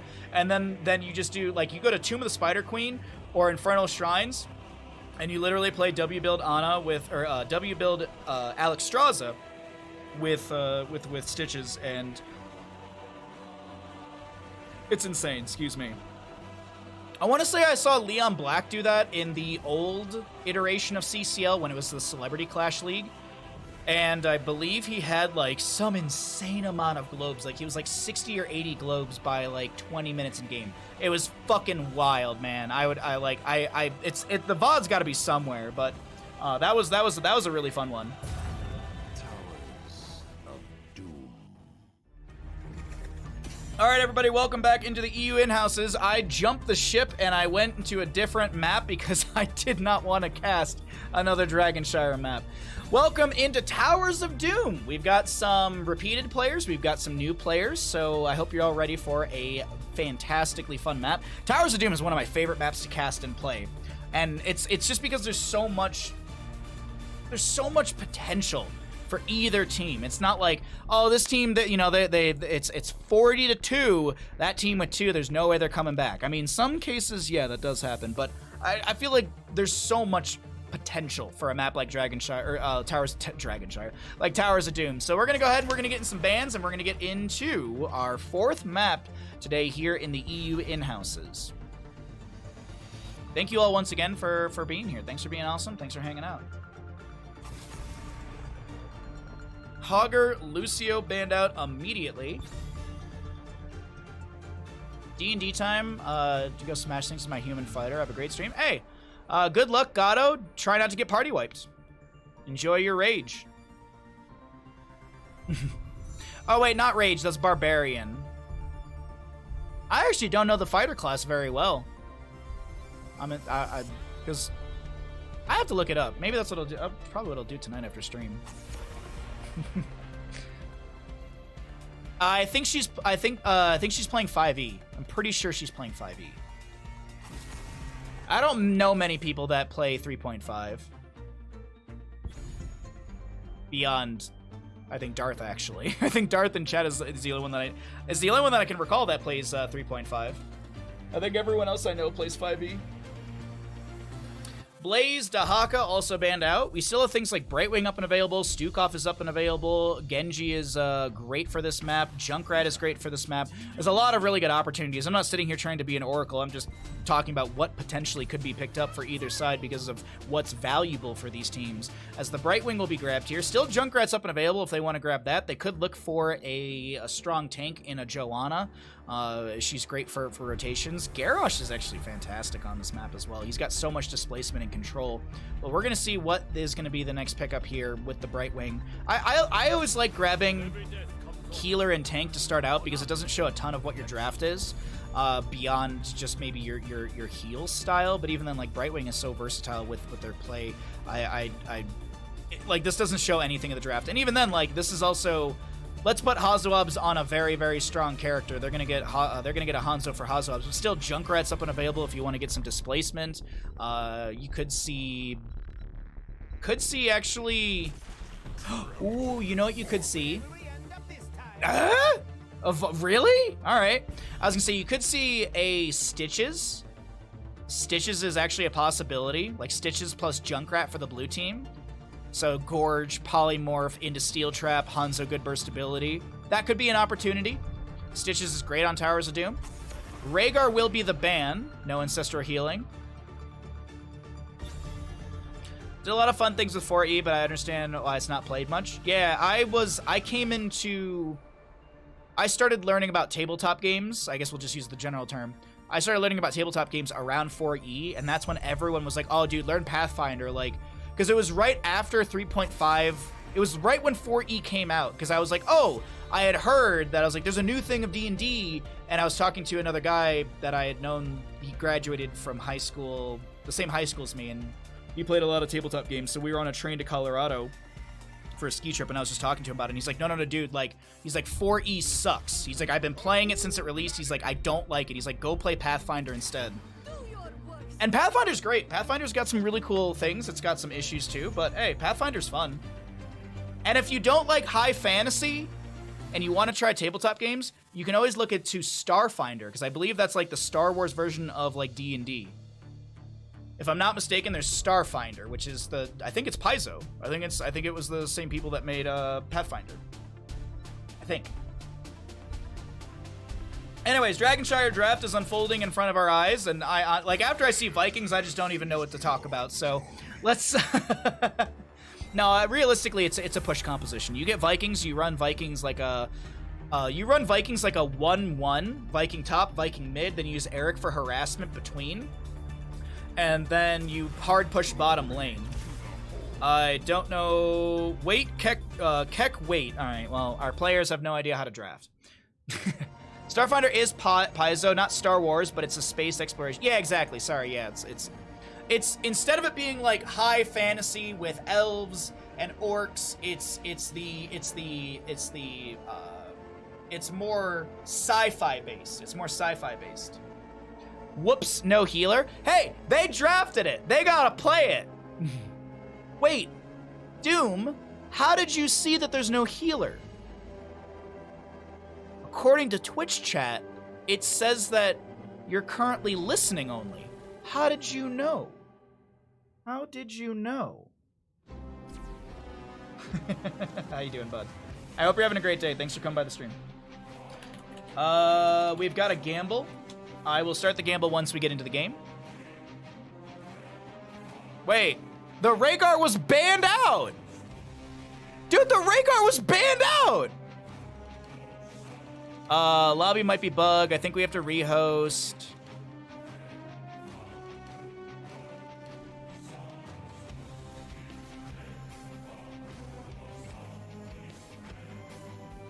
Okay, it looks like we're remaking lobby. Yeah, we're remaking lobby, okay. Ouch.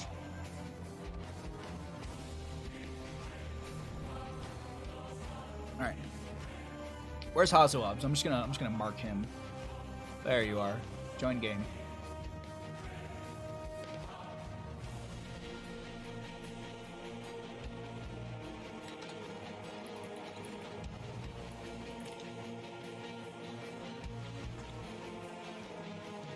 Alright, I am asking if bans don't matter.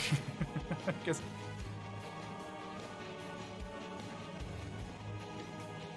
I saw a Rhaegar ban, and now I'm seeing a hover onto Rhaegar. That's some bullshit.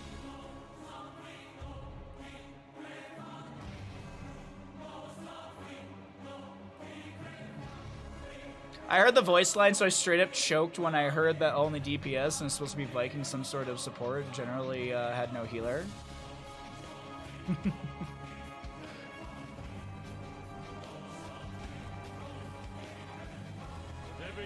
Not sure if we misclicked a hero. Vikings was Rhaegar. What?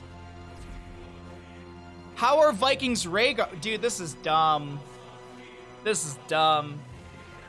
I don't buy your bullshit, funds. I don't buy your bullshit. I don't buy your bullshit, funds.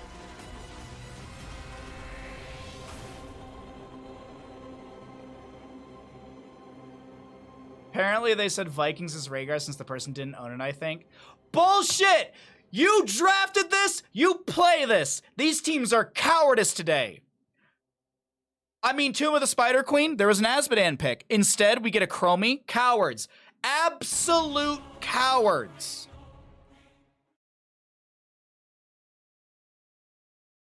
All right, well, get your gambles in. Will the team that actually respects the draft and ban process win? Or will the team that, quote unquote, totally didn't mean to draft Vikings and then got to the end of the draft to then say that it wasn't Vikings after the Rhaegar was already banned out?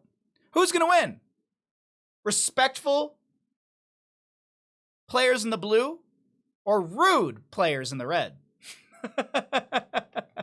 I honestly just wanted Vikings. I just wanted like this crazy no healer Viking siege bottom composition, but unfortunately that's not going to be the case, as the prediction will be open for another minute. I will show the talents immediately when we get into game. That way, if you do want to see what's going to be picked up here before the predictions end, you can do that. But let's go ahead and jump on into Towers of Doom, map number 4. In our EU in-houses, we've got Stark on the Thrall, Sonic to be playing the right wing, Hazuab's on the Hanzo, Fuzz on the Yrel, and Johannes on the Muradin. Over on the right-hand side, we got the members of our red team. We've got Death Knight on the Rhaegar, Captain Rex on the Genji, Svampgrad on the Diablo, Sven on the Malthael, and Drac on the Greymane. 5, 4, 3, 2, 1. Doom, I'm right there with you, bud. What are you waiting for? But apparently funds, excuse me, not funds. Apparently the members of the red team, they don't want to have fun. Light of Karabor for the Yrel. We also have the... it's not Sharpened Arrowheads, that's later on. Redemption for the Hanzo. A little bit of time left on the gamble if you want to take part in it. Malthael hasn't taken a level 1 yet. Still holding level 1. Not sure why. Wonder if he's considering who he goes up against. I feel like you just want on a pale horse for a map like this. 150% movement speed while mounted. Double soak rotations are huge. You can outpace the Yrel, but it's going to be Death's Reach. Increase the Wraith Strike range by 35%. Can we take a look at that really quickly? Genji putting pressure into Yrel in the rotation. I want to see really quickly what the range... Wow, that's a pretty big range. Now, this is current with the augment of the Death's Reach, but I'm curious what it is baseline. Bottom lane sieged in. We do have... I think Thrall might have been checking camp on the right-hand side. Hazuab is going to be at 5 out of the 12 stacks in Redemption. We'll see what Hazuab is going to go for his build as well. I am curious to see what the later talents are going to be. Will he go into ignore all distractions? I'm assuming he's going to go Sharpened Arrowheads for the armor reduction. What will 10 be as well? Actually, 7, it could be, we could get a mixture. We could get like explosive arrows at level 4 and then get scatter arrow cooldown reduction at level 7. That's a possibility because you have the faster auto attack, so you can auto and get the cooldowns onto your scatter a lot faster as well. So there's some really interesting builds we can see with the Hanzo, and we'll see what happens as the first blood does go over to the blue team. Svampgrad taking a bit of damage as the top lane will have I was gonna say a null pack camp, a sapper camp. 1, 2, 3 sappers do go in. The fort front gate is going to be dropping quite rapidly. Down in the bottom lane, we do have Thrall versus Rhaegar. We've got two boys of the Horde fighting into each other. Phase shift from Brightwing. We also will see the Sapper Camp from the red team pushed in through bottom. Now, there's the ignore all distractions. That's going to increase Hanzo's range. Oh, it's like, takes him to like, isn't it like 8.6 range or something like that? 8.5 range. Takes him to 8.5 range. His baseline is 6.5. As Hazuabs gets the natural agility over the wall, but the brother's got the chase. Oh, good scatter, but I think he's dead. Polymorph? Urel? Malthael tries to get the mark, he can't get it. Diablo comes with the Shadow Charge. That's Hanzo to go down, and he'll lose a couple stacks on his Redemption, as well as the Brightwing to fall in this engagement. Good double kill to the red team. Objective phases around the corner. This should be a double cap, at least for the side of the red team. I don't think they play mega aggressive. I feel like the red team, they just give over the top left. Muradin maybe gets one delayed. No, he shouldn't, though. Yeah, he's going to back away. And there's the channels. We'll see the Raven Lord take 8 damage. The Gravekeeper will take 4. And yes, if you did not know, that is the lore of the map. It is the Raven Lord versus the Gravekeeper. There's some little things on the map, like the bell towers. You can actually see the Gravekeeper's got little grave duties on his top. And on the Raven Lord side, he's got little ravens. And if you take a look at the minimap, when the missiles do fire, the left side shoots little Raven missiles. The right side shoots little Skull Gravekeeper missiles. Little fun facts of the map. Also, there's the Spirit Healer over here. We see it all the time because we are in Observer mode, but if you're dead, it's the only time it actually pops up. Little fun facts of the map. It's also my favorite map. That's why. Phase shift onto the Muradin comes in time. That's a 2-second channel time.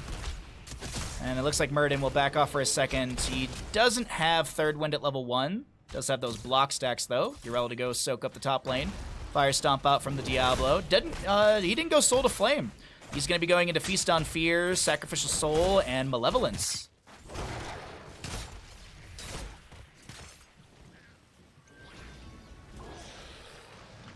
I know this is late, as we talked about it long ago, but I can't remember the name of it. Dark Mercy is one of the coolest sci-fi styles in D&D. It's based on Warhammer. Really? Interesting. There's a really, really cool system out there called Blades in the Dark. It's a really, really cool system, but it's so overly complicated. Like, even the game designer struggles to explain it in his own book. Like, I remember we played a little bit of it in a group, and we were, like, I had to watch YouTube videos of the game explained to me, because it's so complicated. But once you get it, it's very, very good. Like, there's just a lot of, like, there's a lot of little rules to just kind of understand, but once you do, it's a very fun game.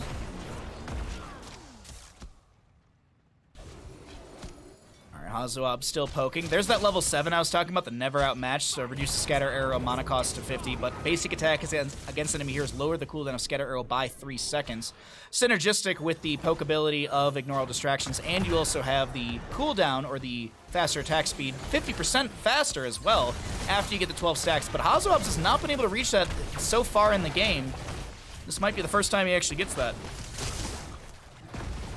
And 10 talent here at the top of the screen in just a moment. So as always, we cycle through the other numbers, get an idea of what all of the other stats look like as the 10s are going to be seen at the top. Here comes Swamp Garada on to Stark.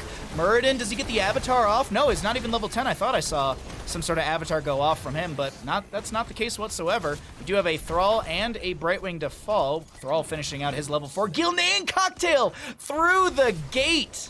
Not even the gate, just off the side of a tower. Takes down the Muradin. Malthael gets the channel. That's going to be 24 to 36. The Gravekeeper looking real good here in map number 4 in our EU in-houses. X-Strike, Apocalypse, go for the throat, Last Rites, and Ancestral Healing for the side of our red team. On the blue side, they're about to get their 10s as well. Let's go ahead and we'll go through those in just a second. Fuzz chasing around Sven. Avatar from Muradin, as expected. Earthquake from the Thrall. Brightwing hasn't picked yet. Ardent Defender for the Urel, pretty standard right there. Hanzo with the Dragon's Arrow. As a reminder, the Dragon's Arrow is the one that has an AoE stun, and the Dragon's Strike is the one that summons 2 dragons, because that makes sense. That verbiage makes sense. Yeah, totally. That's my hill to die on. Brightwing Blink heals.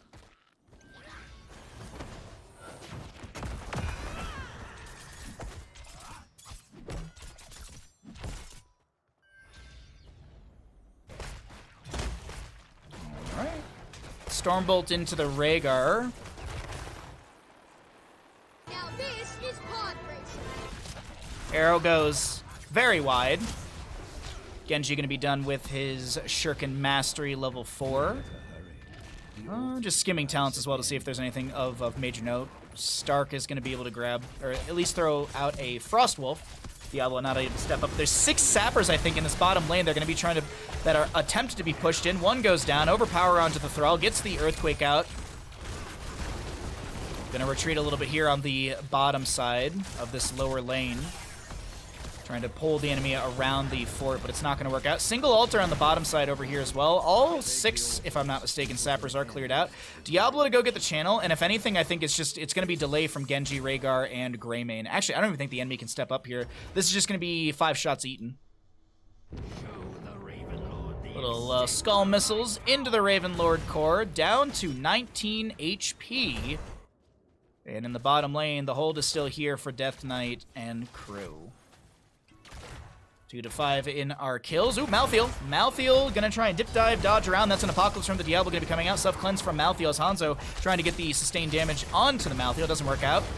Muradin pops the Avatar. The Ancestor Healing will go out onto Diablo. Hanzo rips an arrow connecting onto a few. There's a cleanse from Rhaegar just to be able to allow Diablo to back away. He taps the well. Last Rites goes onto Muradin. He's on a sliver of HP, and there's the go for the throat from Greymane, finding the kill, making sure that Last Rites does get the setup it's looking for, as the sapper camps are going to be up in 30 seconds on the right, 50 seconds on the left. Boss is up and available, 19 to 36 in core HP, and the members of our red team are the ones in the lead with that 36 HP. They've only taken 1 shot from the bell towers. I guess 4 if you really want to specify. More shurikens out from Genji. Diablo looking for a target. I think now they could have probably won with TLV.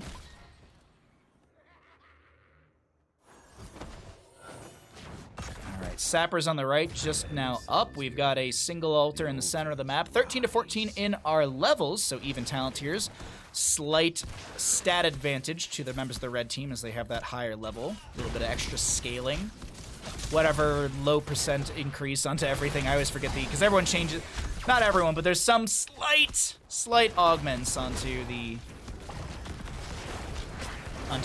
scaling factor for some heroes. Genji's so very low, trying to jump back in. That's an Earthquake from the Thrall, and oh my god, do the members of the blue team pull the trigger. That's a nice little snipe, and all I can say, Hazuabs, is nice, solid. Don't kill. And Captain Rex may fall. X-Strike for the self-cleanse. Stormbolt into the face! Stormbolt, protection, root, but no kill.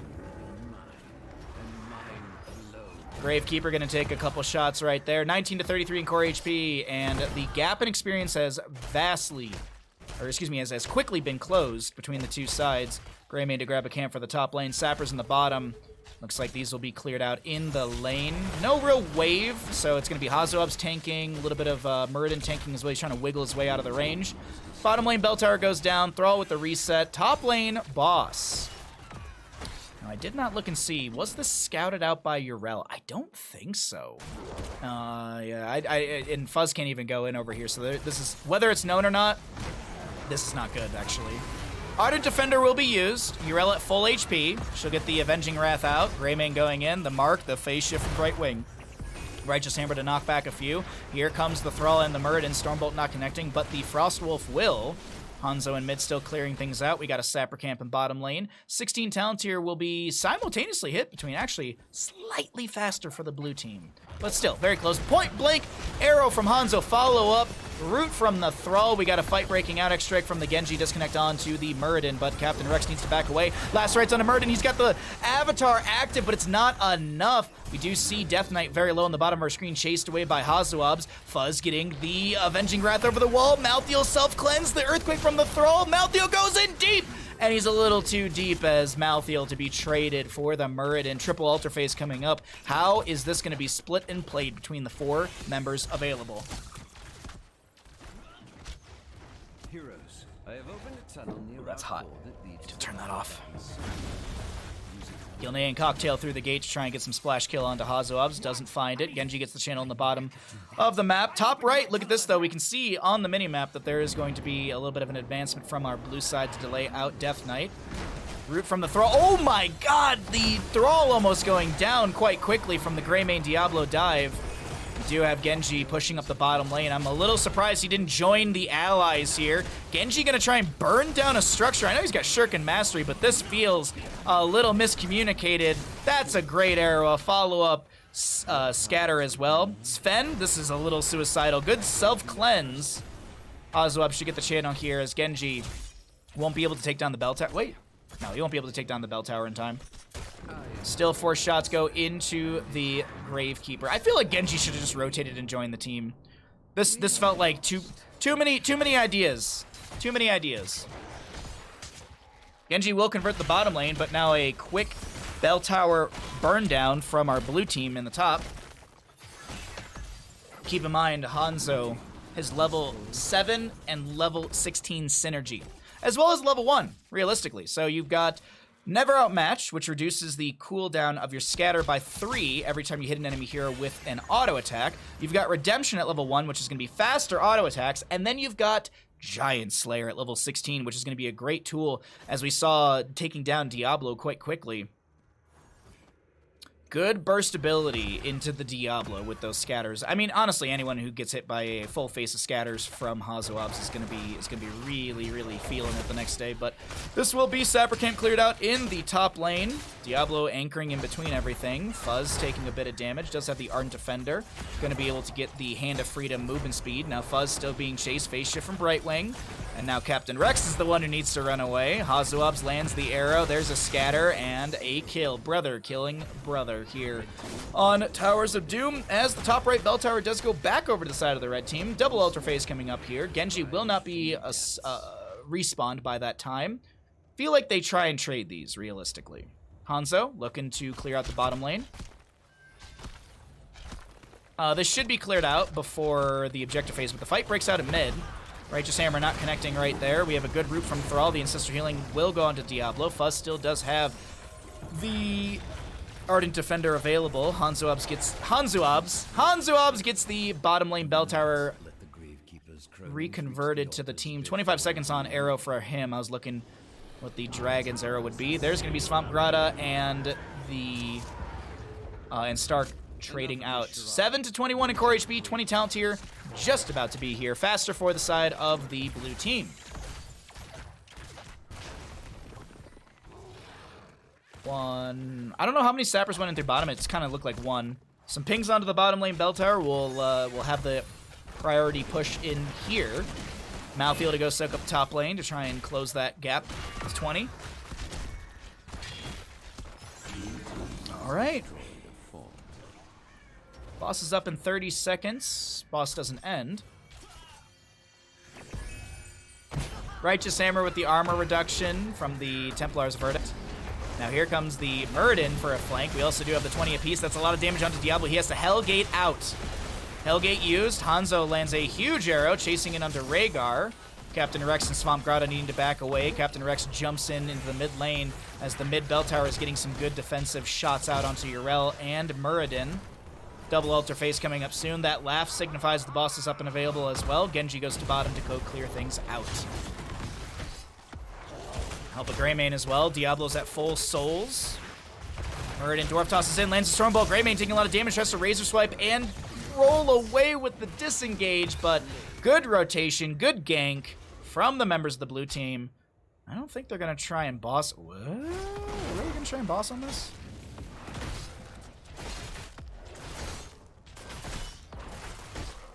Muradin did show. Muradin shows over here. You see the danger ping as well. Oh, Sven! Oh no! Oh no! Oh no! Oh no! Oh, that was so unfortunate. Oh, Malthael buys back in. Diablo's souls are spent. Malthael has to clear out bottom. 4 shots from boss, 10 shots from altars.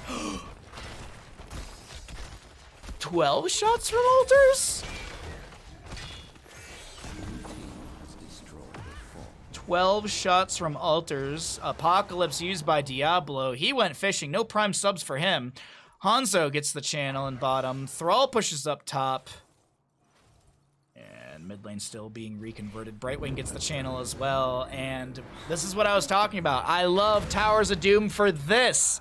This is what I love about Towers of Doom. This map is so goddamn good competitively. 7-5 in core HP. If a top lane bell tower is converted and the barrage is held for a few moments, that could be the potential for an end, but I don't think that's the play from our blue team.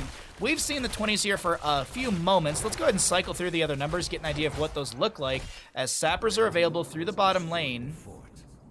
7-5 in core HP. Boss is up in 3 minutes and it's in 4 minutes basically, so somewhere on the 22-minute mark in the game, something like that, rounding here. Scatter from Hanzo as well, just poking here and there, back and forth. Sappers arriving in the bottom lane. Gilney and Cocktail to poke as well. I do believe the Greymane is Blunderbuss at level 20. You can see that splash behind his auto attacks. Sapper camp already cleared out. Inner Beast will expire from Greymane as armaments will stop glowing. Sapper camp in bottom 27 seconds. Diablo anchoring for their team. Just watching the vision between both sides here really quickly. Ooh, the tension, chat. Ooh, the tension. The altars are rising, heroes.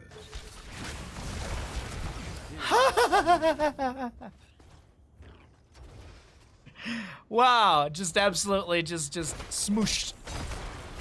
I like this call. I like this call. The red team knows they're not going to be able to reconvert bottom, so next best thing, try and find parity on the map. 4-4 in shots. Basically, if both are channeled by a team, it's a win. Traded, we still continue. Hanzo going for the channel on the left-hand side of our screen. Apocalypse delays that out once. There's the phase shift in from Brightwing. I think that might have been targeted for Funds. Funds does have Ardent Defender, so maybe it was just for the Murden. Anyways, Ancestral Healing will go onto the Diablo. Funds pops the channel right there. Hazuabs, he's going to be joining the fight. 1 HP remains on the right-hand side. Look at the Rhaegar. He's going to delay out the Thrall. Yrel does go down. These can just be traded. The blue team can just trade these. They're A-okay if they trade this. Genji's up in 5 seconds. Malthael looking for a flank. Brightwing sees it. A lot of good damage on the Malthael. Malthael's so very low. Malthael bought back in. Oh, it's 80 seconds for Malthael. Oh, no, he had enough time. Okay. Malthael had enough time on the no one can stop death that he was able to buy back again. God dang, was that close, I feel. 3-1 in core HP. Boss is up in 1 minute 30 seconds. It could be down to a boss. It could be down to a sapper camp.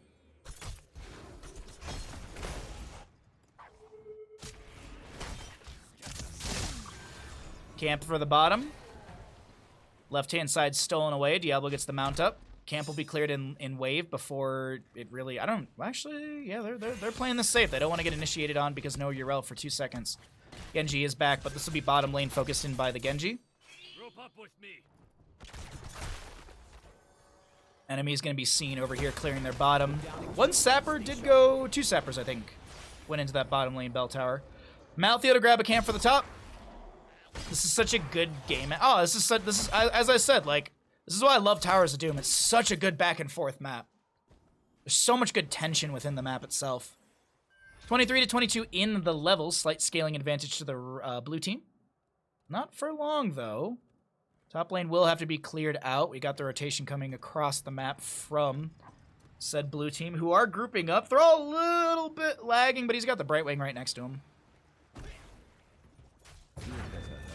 Single altar. All right, someone's losing, someone's winning off this altar right here.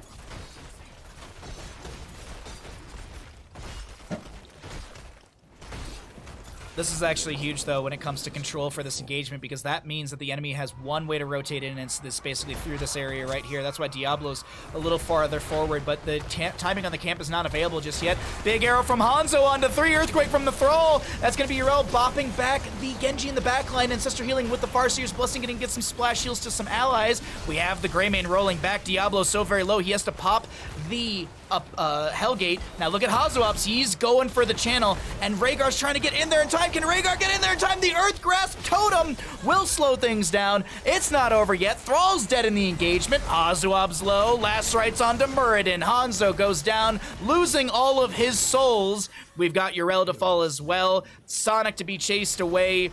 Sonic gets the blink. And ladies and gentlemen, Towers of Doom ends with an immaculate fight in bottom. The GGs are called, a quadra kill to the red team, and it will be 1 HP remaining for the red team, who take Towers of Doom.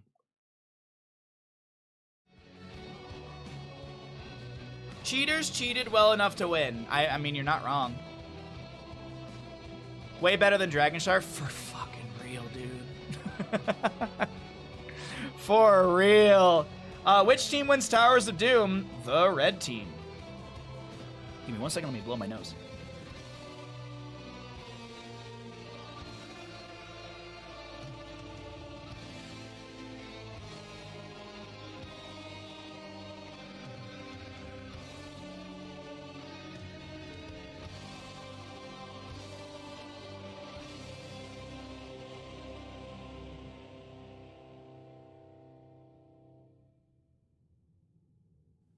Alrighty, cool.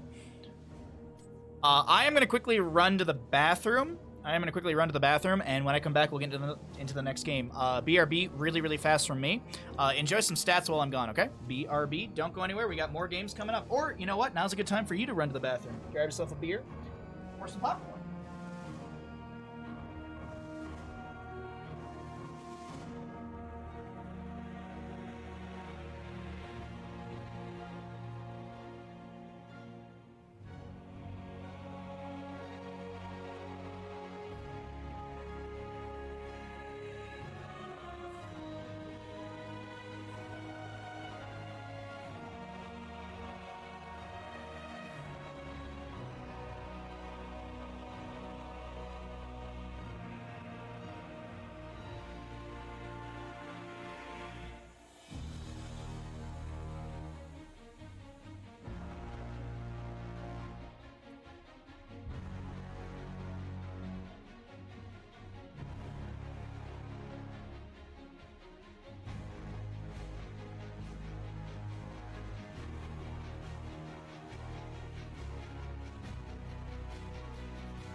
Alrighty, I am back. I got some water.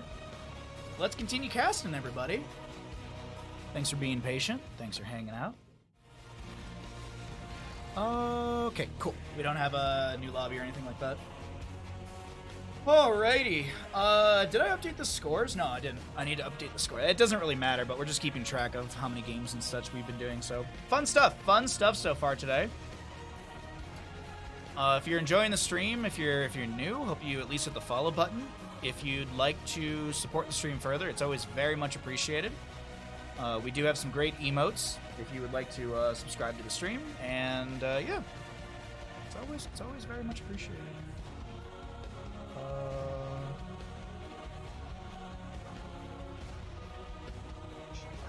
Ouch. All right. Oh, thank you for the follow, actually. Yeah. How's everyone's Sunday? Y'all doing good? Y'all cozy? Having a great day?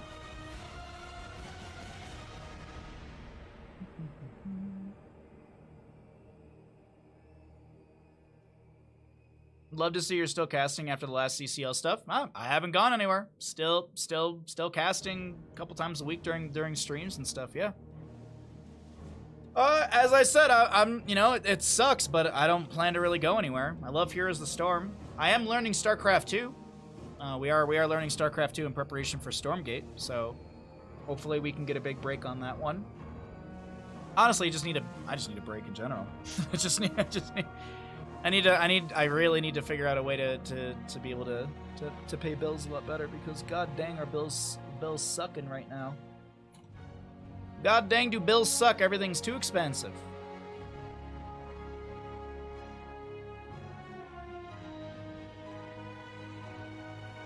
Ba-ba-da-ba-da.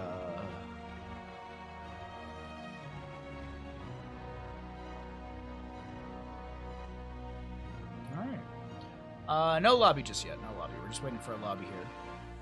I think they might be waiting for... Is there another game? Yeah, there might be another lobby still going, so just waiting for that to end, it looks like.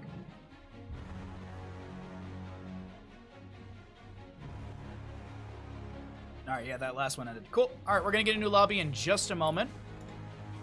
Exciting stuff. We also have marbles racing a little bit later on today. So we will be doing some marbles racing if you want to hang out for that. We'll do a Grand Prix. It'll be just, you know, some cozy fun time marble racing towards the end of the stream today. That'll be later on. That'll be later on after we do a bunch of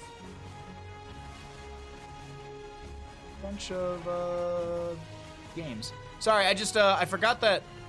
So they made a Lake Tahoe. They made a Lake Tahoe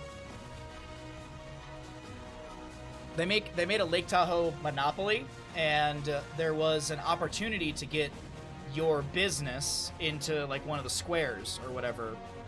And I remember I talked to one of the guys, and I was like, "Hey, are you gonna do it?" He's like, "Oh, dude, it's way too expensive." And now I'm looking on, like, I like scrolling through social media, like I think they actually got it. So, kind of weird, People in Tahoe are weird, man. Like, it's baffling at times. It's just baffling.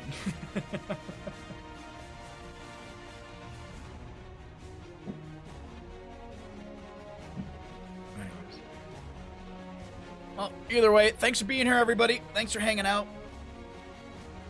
We got some great games, and we got some even better food discussions. Is everyone excited for the new Last of Us episode tonight?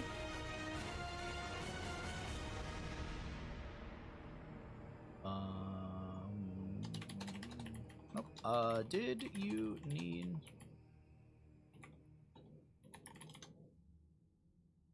Alright, sorry, I'm gonna message this dude back again because I didn't hear back from them and it's been a few days, so hopefully it's a good opportunity for the future.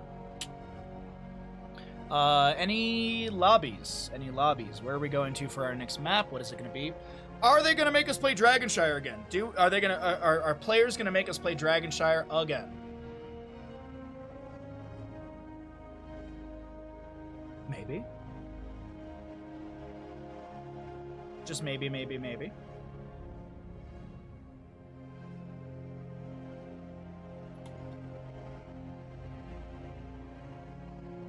We also have a cooking stream towards the end of the month as well.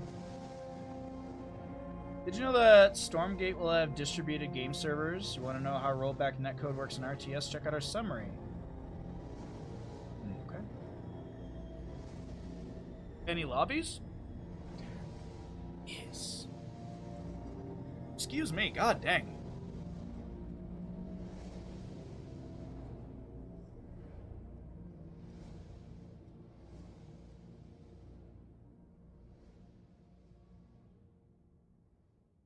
So I'm trying to see what the other lobbies could be, so that way we get a variety of games for all of you.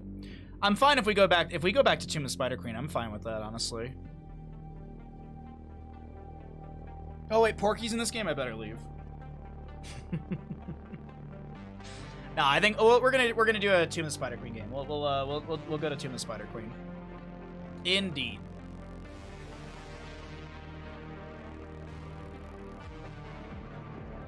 Gave her a stern look. Clever, very clever. I like it.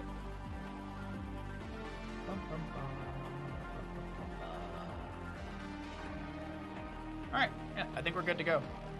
We just need one player.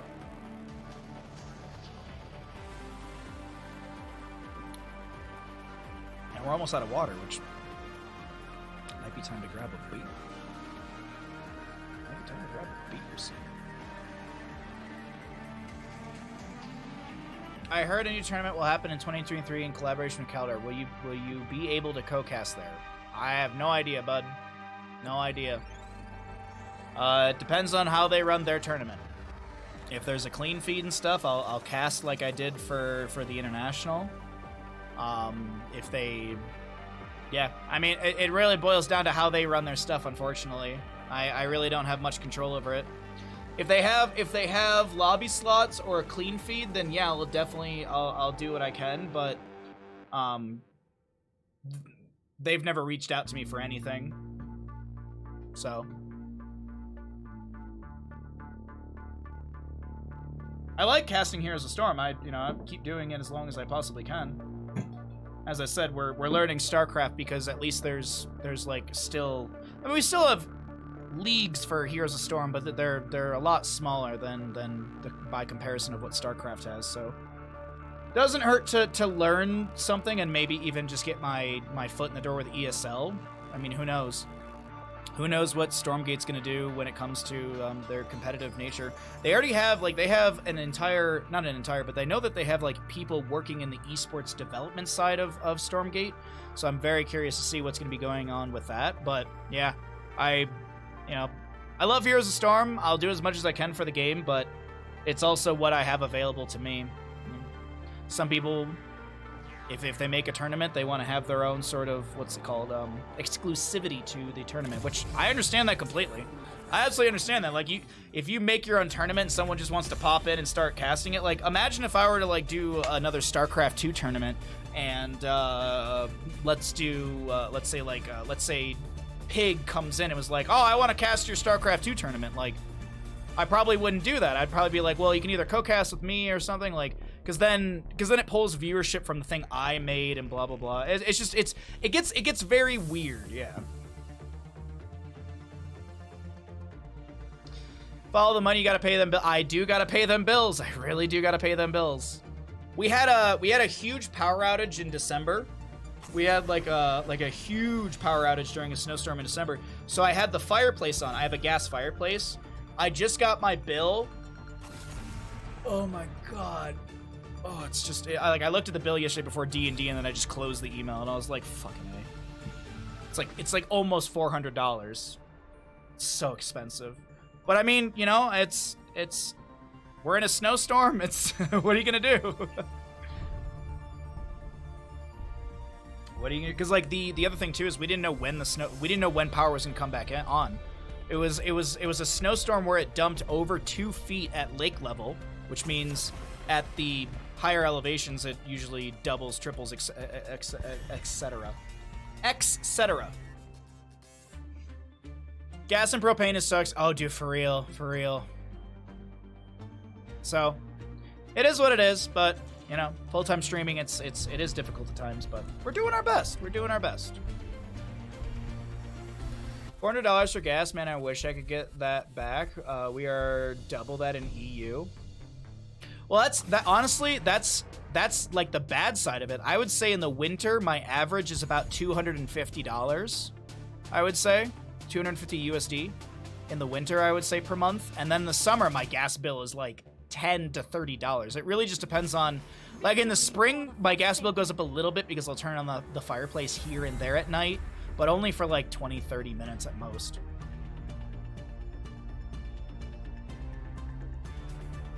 It's a little condescending. I see what you did there. Very clever. Junkrat, Joanna to be banned out on the left-hand side as we're getting into Tomb of the Spider Queen. Map number 5 in our in-houses today. We've also got a Lucio Rhaegar banned on the right-hand side. Genji Blaze for the blue team. Sylvanas to kick things off on the right-hand side. What's going to be our play? Are we looking for a sort of Hook Gorge mind control? Are we looking for a siege heavy sort of composition? Okay, it looks like we're gonna mind control Apocalypse. Actually, it's probably gonna be mind control, Entomb, and lightning breath. No, not even. Actually, it could just be Wailing Arrow for Sylvanas, but I think it's gonna be Entomb, lightning breath. We'll see the easy bake oven for real, for sure, for real. What if stream doesn't work anymore? What do you mean? Like if I can't full-time stream? I don't know. I don't know. I wish I knew the answer to that question, but I don't know.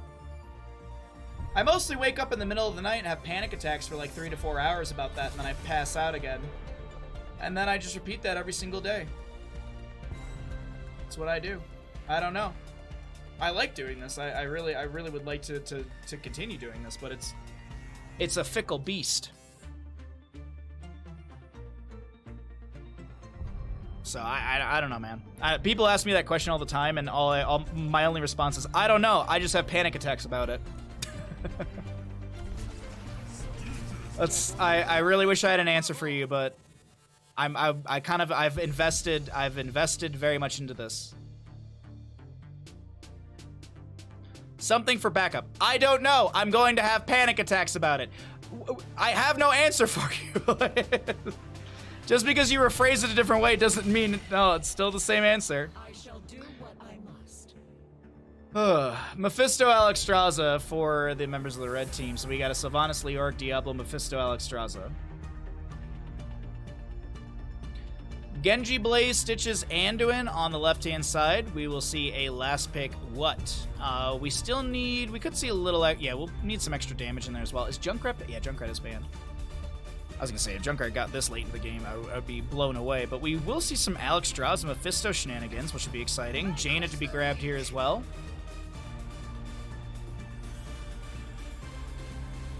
People will hate me for offering, but how about Dota 2? Unfortunately, here's the difference. I'm not grubby. Unfortunately, I'm not grubby. That is it's not the game, it's the person. It's the person, that's the difference. Grubby could break out into anything he wants and it will be okay. I've broken into StarCraft 2 and I've dropped viewership across the board. Start prediction. Who wins Tomb of the Spider Queen?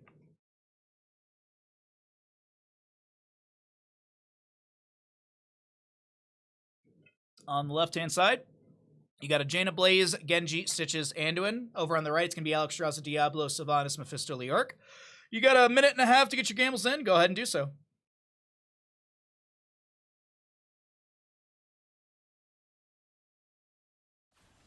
You don't know Diablo and Leoric? Diablo and Leoric are fantastic together. Easy bake oven. On the left-hand side, said blue team, you got a Porky with a friendly hook onto the Blaze. High Wraith, I think is how you say their name. High Wraith? I think that's how you say it. That's my best guess. Legacy on the Anduin, Captain Rex on the Jaina, and Fuzz to be playing the Genji. Over on the right-hand side, the red team. We got Flyman on the Leoric, Scorch to be playing the Alexstrasza, Drac on the Diablo, Gafflo on the Mephisto, and that'll be Claude on the Sylvanas. Mid lane, we're going to see the Regeneration Globes, the Circle of Life for Alexstrasza. Mephisto going Skulls at 1. All right. Is it just Hera? Okay, thank you. I looked at it phonetically. High Wraith. I just looked at it phonetically. Thank you, Soaking. I appreciate it. First blood will be Diablo. Gonna be able to find the kill right there as the Jet Propulsion will connect onto the Leoric. He takes quite a bit of damage, and Fuzz doesn't get the kill that is looking for, as the hook will connect onto Flo on the Mephisto, tries to turn around for some poke as well. And Sylvanas falls, a double kill. Make it a triple, make it a triple, make it a triple, make it a triple. Good heals from... Oh, Fuzz is solo. Okay, so a little bit of a trade there at the end. Still 3-1, favoring the members of the blue team. Like the D2 rune word, unfortunately, I don't know what that is. I did not play Diablo 2. Diablo 2 wasn't really my jam. I really like it. Like, I know a lot of people love the game. I'm not saying they're wrong for liking it. It's just, it never looked super appealing or exciting to me. I like Diablo 3. That was fun to play. I don't know. 90% of the time I end back up in Heroes of Storm. So it's really the case. Nice Shadow Charge onto the Blaze, but he's going to be able to back out right there. Gets a little leap of faith from the Anduin.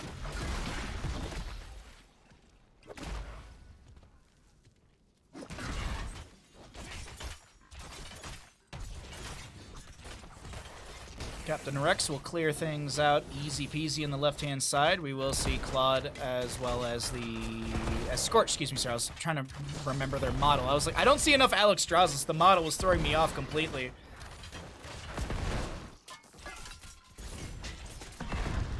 Pressure onto Flyman. I was waiting to see if Fuzz goes in deep to try and find the kill, but maybe just a little slowing things down a little bit after. Wait, hold on. I'm actually really surprised that Funds didn't go for the kills. This is a Swift Strike build Genji. Ever since Shuriken Mastery and Shogun got kind of the buffs, that's all we've ever really seen. But we're gonna see Swift as the win, Strike at the heart. I'm very surprised that Funds didn't try and get the kill onto Leoric. It was very achievable for the build that he has.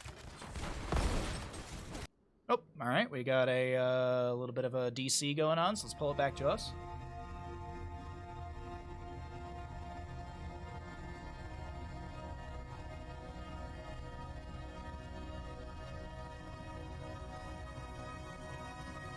How you doing today? How are you, Miss Tease? Yeah, I'm gonna go with Soaking's pronunciation because they're part of they kind of run this whole thing, so I would assume that Soaking would know how to pronounce their name. How am I doing? I am hanging in there. I'm doing my best. I'm trying my hardest.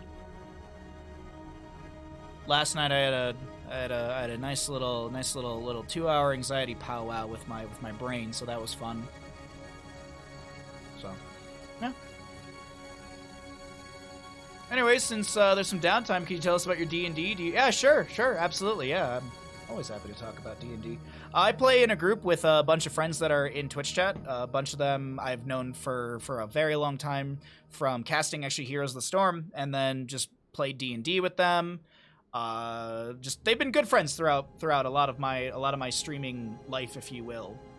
And so I play, I don't DM, I started out as a paladin, Devotion Oath Paladin, I believe is the name. And, the god that I went with, I purposely did paladin because I never mess with like deity stuff in D&D. Like usually it's like, I play like a sorcerer or I play like a ranger and it's like, cool. Forest and stuff is cool. But I was like, oh, I want to do like a little bit of stuff I wanted to do a little bit of deity stuff, like not make like a god-fearing character, but so I made a character, and I was like, hey, I want to have a weapon like Kira's, and I want to have a deity like something from, because I always base everything off of like Heroes of Storm in a sense. So I have the deity of the Raven Queen, and if you actually watch, well, I'm not going to spoil anything, so never mind. Not going to spoil anything. Jet propulsion for the Blaze onto the Mephisto is taking quite a bit of damage. Alexstrasza pops the Dragon Queen, getting a lot of great value from that one. Leap of Faith onto Fuzz saves the moment as Genji tries to get the Cyber Agility over the wall. The hook goes out, Porky can't find a target. So I did that, and then I have like what's called a Swip, so it's basically like, think of Kira's weapon from Heroes of the Storm, or think of like if you played Bloodborne, think of like the threaded cane. It's kind of like that, where you have the transformation phase of the threaded cane. It's kind of like that. Porky getting low here. Alexstrasza gets one good heal on the ground, but that is Alexstrasza to go down. Porky should be traded in the moment. Gets a hook, point blank on... How are you alive, Porky? You're supposed to be dead. Healing is going to be really good from the Anduin, as well as, keep in mind, the Stitches did go Patrick Creation at level 1. Keeping Porky alive right there. And then basically after that, I started multi-classing into Sorcerer because it was fun for kind of the story that I was building with my character. As they were growing, they were becoming more and more powerful. So they got some spells from the Raven Queen and stuff. So, and then the multi-class is Shadow Sorcerer, if you want to know the specific sort of whatever subclass of it all. So yeah, some cool stuff, some cool D&D stuff. Jaina does go down the top left of our screen. Legacy going to get a Chastise onto 2, getting another stack onto their level 4 Piercing Light. A bit of a trade, I think, between the Sylvanas and the Genji. I'm not really sure where they went down, actually. I think it might have been in bottom lane. I wasn't 100% paying attention because I was looking at Legacy stacking. Leap of Faith onto Porky. No Chymo Cleanse right there. Porky going to be able to live after the Leap of Faith comes through. Porky going for a very aggressive hook. Legacy body blocking his ally. saw YouTube where someone actually made a swip. Yeah, that's actually what we call it. We call it a swip. We call it is the swip of doom, I think it is. Or no, it's the swip of certain death, I think is the name of it in my character sheet. So yeah. Captain Rex gets the channel of gems, and that'll be Webweaver phase over to the side of our blue team. Let's go ahead and cycle through the other numbers, get an idea of what those look like while the 10 talent tiers pop at the top of our screen. Hook onto Diablo. He gets chastised by the Anduin. A slam jam from the Stitches. Diablo at full souls. That's why there's this one's kind of purplish blue, and you can also see underneath his model. But once that 10 talent tier hits as well, Diablo will have the yellow upgrade, yellowish orange, which means he only consumes 75 out of the 100. But he has to be at 100. That is the other thing. You can't be at like 85 and he just consumes 75 out of 85. He's got to be at the 100 mark.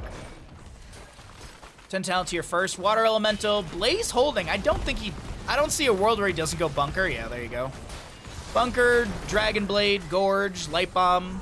As chat was saying, it's an abduction composition from our blue team, and that's exactly it. Hook from the Stitches, then he gorges the target, Leap of Faith, and then you have a Chastise, followed up by like an X-Strike, Chain of Burst. Single target deletion is very, very high for the members of the blue team. On the opposing side, some really, really good just damage overall, as Mephisto can chunk into the enemy as the build does progress. Now, will Mephisto skip Shard of Hatred? Shard of Hatred. Will he skip the level 13 sort of splash damage talent? Typically with Alexstrasza's, you want the level 4 and the level 13 Spite and Hysteria because they synergize together, as well as the level 13 plays into the heroic cooldown as well. So, and honestly, if we're gonna be seeing Consume Soul, I would expect it at level 13. Consume Soul is just it's a rough talent. There's the Buried Alive with the Entomb with the Lightning Breath, as I had mentioned. Alexstrasza's done with her level 1. Mephisto jumping forward finishes out his Skull Missiles, Unyielding Power at level 1. So not only does he have the extra 100 damage from 20 mark, but he's got another Skull Missile at the 40 mark as well, another charge. Red Web Weaver's coming into lane. Alexstrasza gonna drop a globe for the allies.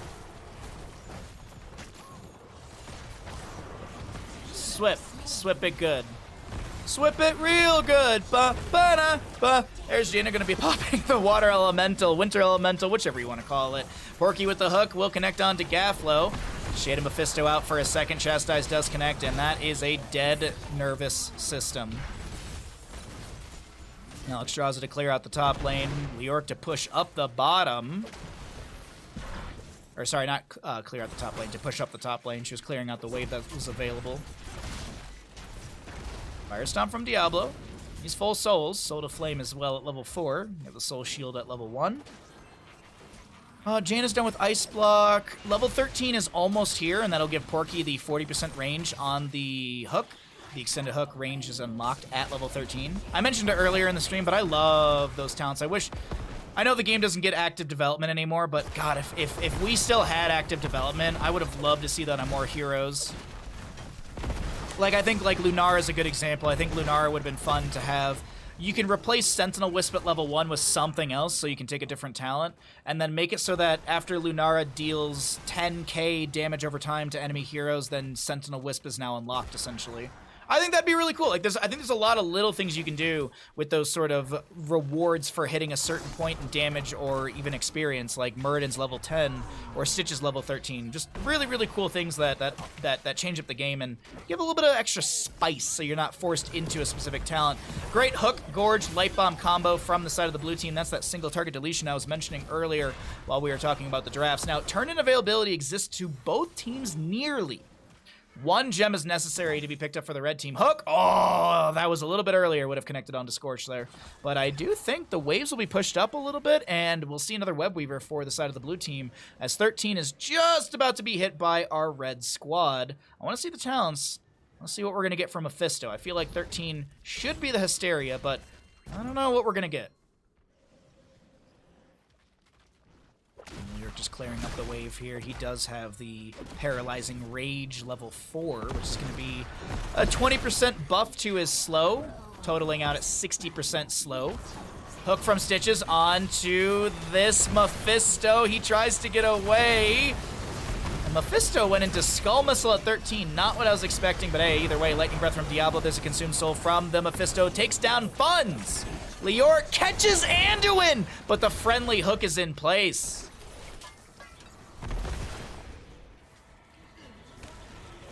Alexstrasza's Dragon Queen will expire. We're going to be seeing Abhorred Skull. Hitting Hero with a Skull Missile grants 25% spell power for 6 seconds. Skull Missile deals 40% more damage to heroes under 50% health. And synergistic with the level 1 Unyielding Power because you're building out the extra damage by 100 and more charges. Jet Propulsion from Blaze onto, I think this was a hooked Diablo who looks to find a way out through a minion and is able to do so exactly. Fire Stomps out in case you could heal up from that. We do have the Pacify from the Alexstrasza that will reduce the model of the character that is being affected by that, so keep that in mind. Lifebinder onto the Mephisto does connect. Haunting Wave in. Hero's able to back away.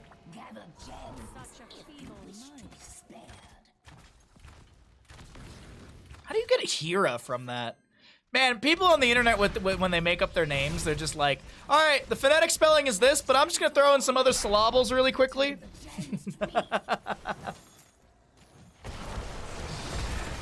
Chastised will go into Diablo. Porky getting pushed around right now. Body blocks are attempted. Gorge on a Sylvanas. Leap of Faith. There's the Entomb. Anduin's in a rough spot. Pops the Light Bomb trying to lock the Sylvanas into place. She does go down to the damage. Genji comes in deep over here into the little corridor. Swift strikes with the Dragon Blade. Diablo so very low. Overpowers, trying to find some resets, but it don't work out for Diablo. Souls reset for him. He's going to respawn right here as there's 23 on the Sylvanas and 24 on the Alexstrasza. Blaze going to try and Twin Flames down the top fort, but the priority is going to be on the boss. This isn't really hidden when it comes to the rotation. This is pretty obvious that the wave was cleared out and the boss is being rotated on. So what do you do in the meantime? You try and get your Leoric with the 68 gems to turn in, and that'll push back things a little bit in the lanes. Still, Harrison Jones, he's just chilling. Look at him. Look at it, he's just chilling. Look at Harrison Jones, he's just waiting to be freed. In your games, left click on this gem until it pops out, all right? It's a little Easter egg for you, and here's the storm.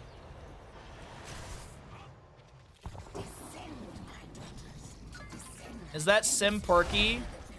Or what? What? Overpower. Blaze trying to back away. That's a Lifebinder from Alexstrasza. Mephisto comes in. Oops, that's a little bit too much of a zoom.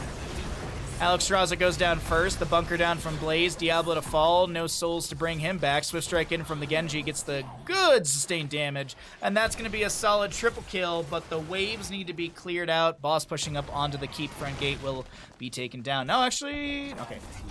I thought the siege was going to continue.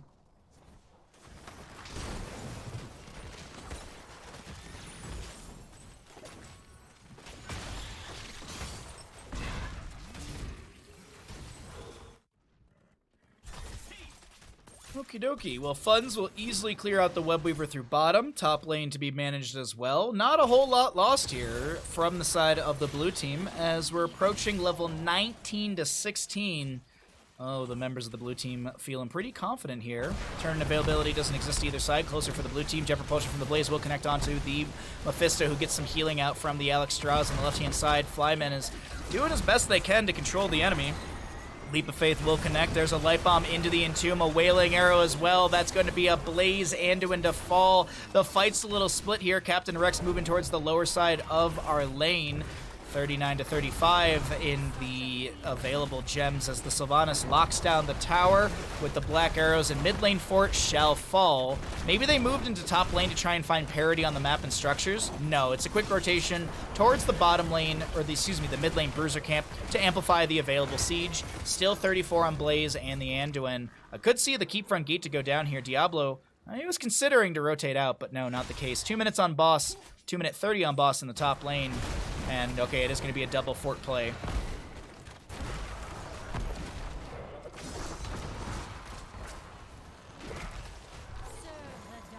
Oh, that hook was just shy, and now the Diablo's going to try and make a play with this Entomb. Gorge, Porky so low, goes down to the Leoric Lifebinder from the Alexstrasza onto, I think that was the Mephisto. We have Captain Rex very low. Diablo finds the Shadow Charge, and this late game is being flipped so very quickly. Like a Diablo overpower Shadow Charge. Sidewall being pinged right now, looking to maybe take down the keep front gate fairly quickly on the lower side of the lane. 20 talents here to the opposing side, funny enough, but still. We have the Winter Mute for the Jaina. We have Genji gonna deflect a little bit right there. Sylvanas Black Arrows lock down the mid lane keep. Diablo's got full souls available. 75 stacks for Leoric on his Mithril Mace. Will the Forsaken for Sylvanas at level 16 as well. 14 seconds on the Stitches. The mid lane keep around 20% HP. Consume Soul from Mephisto utilized right there. Does something. You know? It does something. Mid lane keep is so very low. Jet Propulsion from Blaze. Lightbinder onto the onto the Sylvanas. She goes in deep. Bunker down from Blaze. Stitches back in the mix. Hero is so low and will go down. Wailing Arrow from Sylvanas does come out as well. Funds. Not gonna have a good time right there. Mithril Mace done for the Leoric. A Gorge onto the Diablo as Sylvanas pops the Will the Forsaken. We got Hungry Stitches, which does something. Flyman so very low gets the Wraith walk out. Alexstrasza does go down. 66 available gems to turn in. Red Web Weavers are up soon, or available actually soon if they want to go for it. 50 seconds on boss.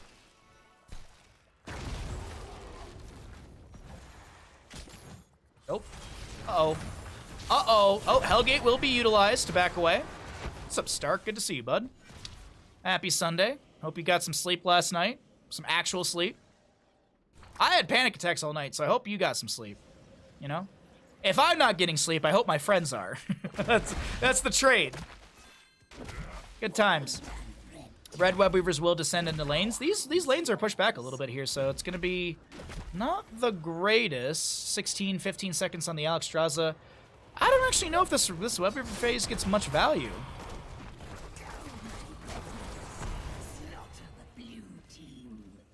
Globes Mephisto and going to level 25. I'm a little surprised that we're not going to see Hysteria at level 13. I know Horde Skull is really strong with the build that's available, but it's just surprising to me.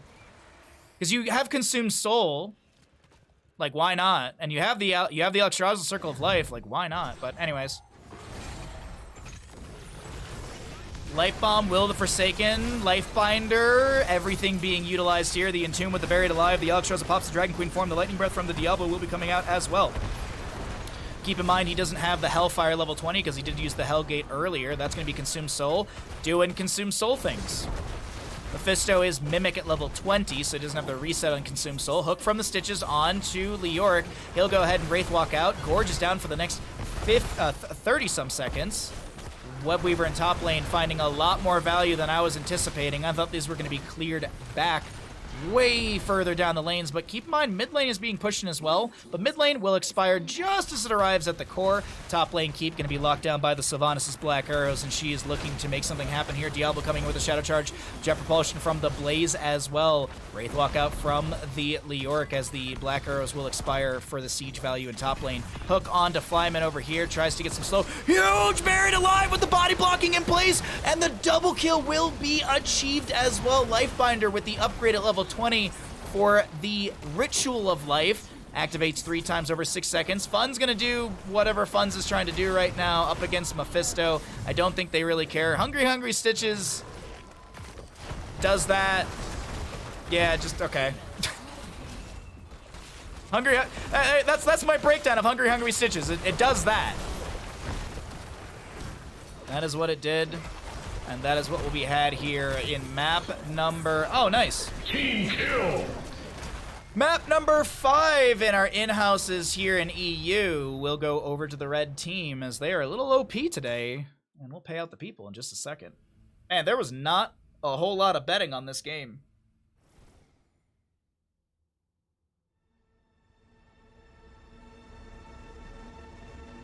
I see Porky hooked a 3-man Entomb into his team. Nice, yeah, indeed.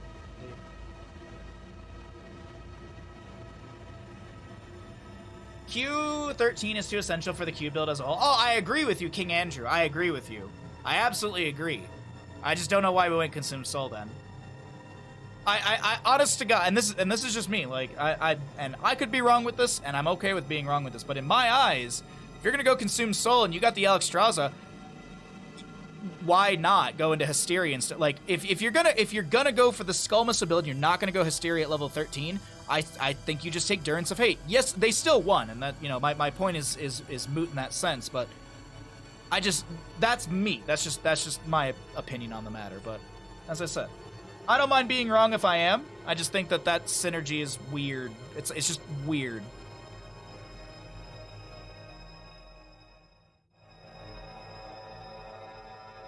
You bet on red. Yeah. Well, blue had like 787, so not a lot of believers on the blue team. Oh, sorry, my back is still very tight. God, the recovery of this injury just sucks. Well, I hope you're all having fun today. Hope you're all enjoying the games. Hope you've been having a great time in the stream. If you are having a good time in the stream, hope you at least hit the follow button. If you'd like to support further, it's always very much appreciated. We are 18 subs away from hitting our sub goal for the week. Sub goal for the week is to get to our new bit alerts. Maybe I can actually work on them tomorrow, my day off. Actually, that would be the case if we hit the goal today. If not, I understand. The world is very expensive right now, and everything fucking sucks. You know, I get it. The world sucks right now. I absolutely get it. It's way too expensive. Way too expensive. I mean, look at the cost of eggs.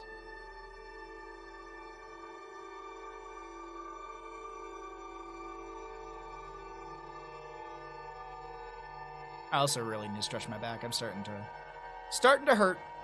Starting to hurt.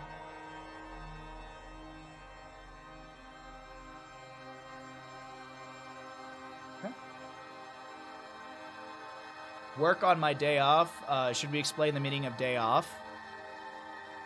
There's no such thing when you're a full-time streamer. There's no such thing. My Monday day off. Let's go to... Ooh, where do I want to go? Alterac or Curse Hollow? Let's go to Curse Hollow. My day off consists of waking up, getting some stuff done for stream, and then usually I get about a half a day to myself. Usually, but like, usually my day off, I vacuum, I do laundry, I wash the kitchen floors because I have a little steam mop. Yeah, like Monday's my day to be productive, which is my only day off as well. I mean, it's kind of hard to stream for around 6 hours and then be productive at all.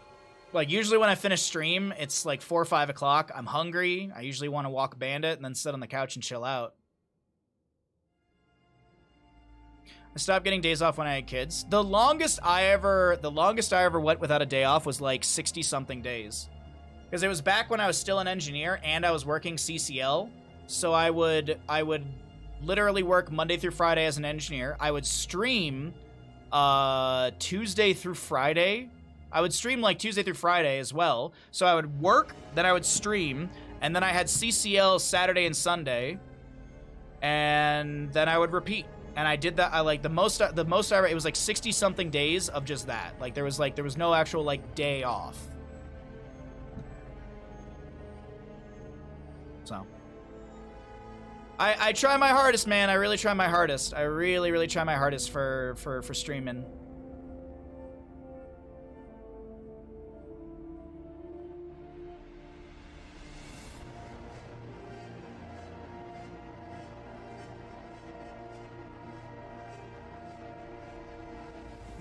I love stream. Like, that's the thing, is I love streaming. It's an exciting thing for me. Like, I never wake up and be like, oh god, I gotta stream today. Like, I never have that thought, honestly. Like, I'm always, the only thought I ever have is just like, oh shit, I gotta stream Bloodborne. You know, I've had those thoughts. I've had those thoughts where I wake up on a Friday and it's like, oh, it's Bloodborne again. All right, let's finish this. But yeah, I don't know. I love streaming. I want to keep doing this full time as much as I can. Well, we'll always try and hopefully be able to do it. But welcome in, ladies and gentlemen, into Curse Hollow. We have got ourselves another map here in the EU in-houses. We got a couple different players here and there, different sides as well, so it's going to be exciting stuff as we get ourselves into Curse Hollow. I should have ran to the bathroom before this game. I really should have, but oh well. It's very exhausting having to juggle more than one job. Oh yeah, oh yeah. I mean, back when I was an engineer, I was running the Celebrity Clash League, like, and when I say running, I mean like I was getting the teams like organized for the week. I was setting up the schedule. I was getting all the map bans and stuff like that. Even when the heroes, even when we had the Celebrity Clash League before the official CCL, I was doing observation, lobbies. I was basically doing everything but like running the actual broadcast. I just gotta find some sort of tournament series to get back into. I was in contact with one person, but they just stopped talking to me all of a sudden. So I'm just like, all right, I don't know if it's some, I don't know if it's something I said. If you don't care about the games I have, or I don't know. So, I don't know is pretty much the motif of my brain for the last 2 months. By the way, exclamation bid if you want to bid on a painting. I'm selling one of my paintings because, as I said, I gotta make ends meet. Brightwing Rhaegar banned on the left-hand side. We got a Hogger and a Diablo for the right, and a Lucio to kick things off for Cursed Hollow for our red team. Not a bad first pick. Kel, thank you for the redemption. Much appreciated. What are we going to get, though, to start things out for the blue side? Blaze has been quite the priority for a lot of teams. Brightwing's already banned out. We could see some, like, actually, I wonder what they're going to maybe play into. So many different healers. It's so surprising how little Stukov we've seen lately. Alright, it's an early Anduin. Anduin, Genji. Not bad whatsoever. Really, really just good dive ability with Genji. Able to kind of get into the backline, harass. Very good mobility as well. Leap of Faith from Anduin can be extremely useful as well.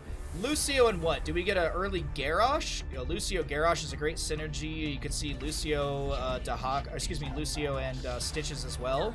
Oh, Maiev. Are we gonna see maybe main tank Maiev?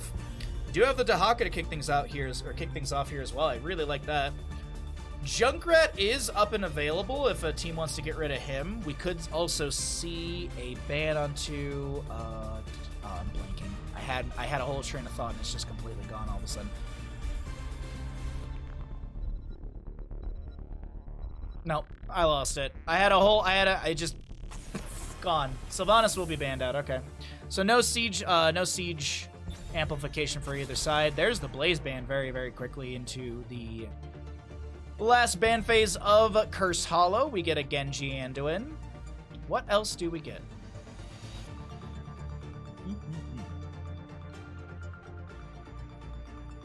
With a Genji, you want something that's divey. We haven't seen a lot of a Nubarak. A Nubarak wouldn't be bad.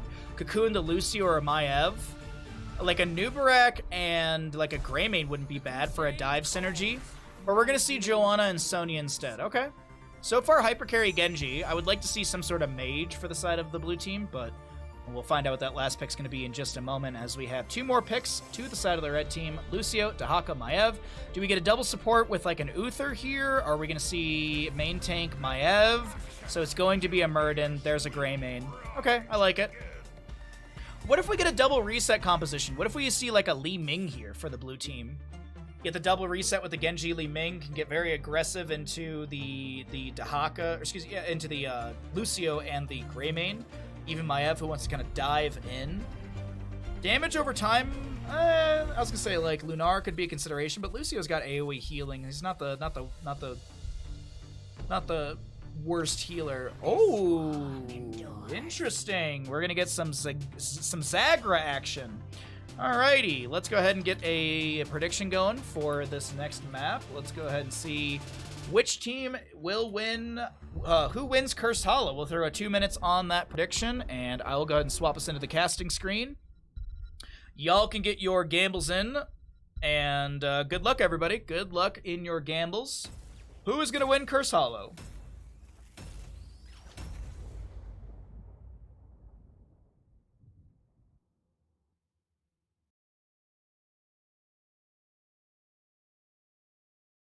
$6K on the blue team.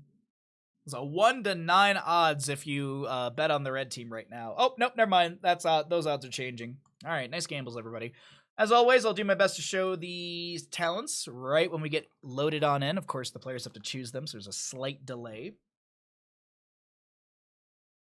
As always, thanks for being here. Thanks for hanging out. If you're enjoying the stream, hope you at least hit the follow button. We got some great follower emotes. And if you'd like to support the stream further, it's always much appreciated. On the left-hand side, we got our blue team. We have got Darkmach on the Sonya, Fuzz on the Zagra, Hunter Orc on the Anduin, Drac on the Genji, and Sven on the Joanna. Over on the right-hand side, we have got our red team. What's up, Ben? How you doing, bud? Porky on the Muradin, Jinx on the Dahaka, Haigao on the Maev, Legacy on the Lucio, and Captain Rex to play the Greymane. There's your level 1s. You still got some time to get some gambles in. Who's gonna win? Map number 6? Yeah, map number 6. It's our 6th map we've casted today. We've had some really fun action. I'm so glad that we have the EU in-houses available for casting. It's been a good time. I feel like yesterday's trash reheated. How am I? Didn't get a ton of sleep. A lot of panic attacks. Doing all right. Trying my best. We have a pause. It just says sec. I'm trying my best. I'm trying my hardest out here. That's all I can say. The imposter syndrome is winning. All right, we got a ready up from the player, and it looks like we're going to be good to go in just a second here. I'm going to wait for the count in, and then I'll jump us back into the game, just so we're not showing any sort of... We're not showing anything that says snipeable. I don't think anyone's really sniping in-houses, but you never know. You never know. Do our best to hold competitive integrity here. Looks like the red team is ready, so we'll go ahead and there's the countdown. Let's get back into the game. Thanks for your patience, everyone. Greymane goes in onto Hunter Orc, who gets a fast heal, but the Muradin sets up the kill. Zagra in the bottom lane. We're going to be seeing Bile drop Zagara. I was joking around with the pronunciation, but then I couldn't stop doing it. Dahaka will go into enhanced agility at level 1, so he'll have the movement speed for 5 seconds after leaving a bush. And then you can basically, at 5 stacks, you'll have mount speed for 5 seconds after tapping a bush. At at the 10 mark, you have 140%, which is 10% faster than mount speed. So you can really zoom around well, we're actually in Europe, so I guess we wouldn't have NASCAR Dahaka. Since we're in Europe, this is like F1 Dahaka. I think that's fair, right? Or would this be like rally car Dahaka? I don't know which one's more popular in Europe. Monaco Dahaka, I like that. Yeah, that's a good one. Which house are they using for these? Huh? What's up, Kaimo? How you doing, bud? Happy Sunday to you.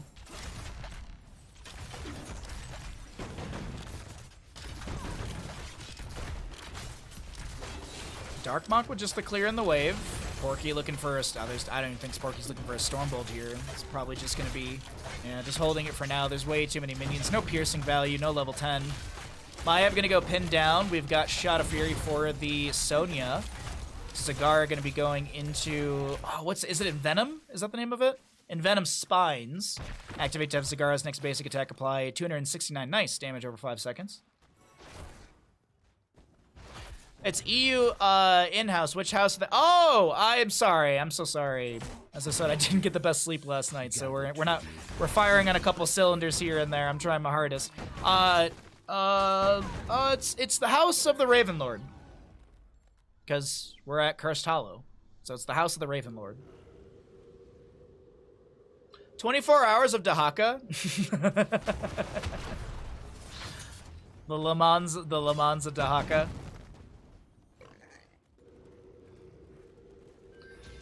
Lahaka. We'll just call it that. Lahaka. Chastise. Lands onto Porky. but that's about it. Piercing Light will be the level 4, but as I mentioned, no stacks for the last one. Looking at Brushstock is available for the Dahaka. If he wants to try and jump in here through the bottom lane. Zagara with a few Banelings out. We do have the Swift Strike out from the Genji. As a reminder, exclamation bid in chat. We do have a bid war where we have a bid thing going on for our. It's not really a bid war, but we have a blind bid for one of the paintings. The first of many paintings for sale. The first of many. File drop of the Zagara. Looking just to clear out the Siege Giants in lane. Sonya will follow the Nexus forces. I'm assuming she died to the Dahaka in the top lane, who will be able to Brushstock down into bottom. Doesn't land the drag onto an enemy hero. Pops the Dark Swarm as well. We've got Sven over here in the bush. Chastise goes out, only connecting onto Dahaka. Pops the Burrow. Does he have Lurker Strain level 4? He does have Lurker Strain, so he's got all those extra adjustments from the level 4 upgrade. Feeding Frenzy as well. We're going to be seeing Battle Rage for the Sonya. So Shout of Fury at 4, Battle Rage at level 7. Great drag, but Leap of Faith saves the Genji for now. Lucio with a little push-off delays out the channel. Fuzz should get the channel unless Porky jumps in. It's very, very risky here. Porky has to jump away.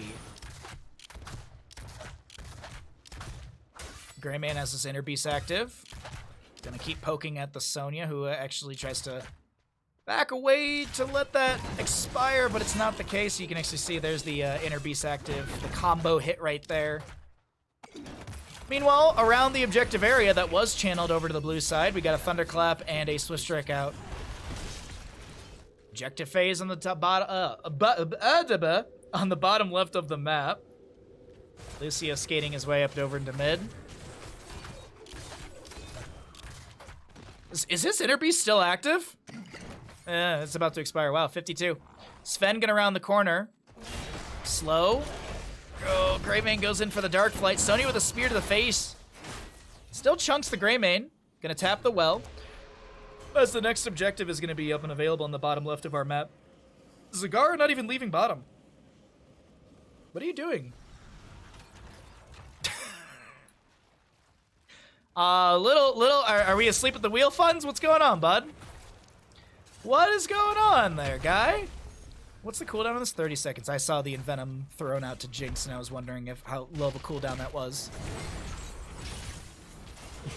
I feel like the blue team was like Storm League, like someone else will handle that. Light Bomb from the Anduin, X Strike from the Genji, 10 apiece. Curse Bullet was used by the Greymane, probably somewhere in the top lane up against the Joanna, who looks like they've tapped well. Devouring Maw from Zagara as the Chastise goes out, not connecting. Dark Mach looking to jump into this fight, pops the Wrath of the Berserker. Porky able to jump out of here. Chastise not connecting. High fives are good. Ooh, dismount from the Genji. Bile drop from the Zagara. Swift strike in. Does Porky have another dwarf toss out? Yes, and gets the high five immediately. I grow tired of your petty squabbling. Gathered No way you can walk into that jungle. Look. If I have an opportunity to flame on funds, let me have it.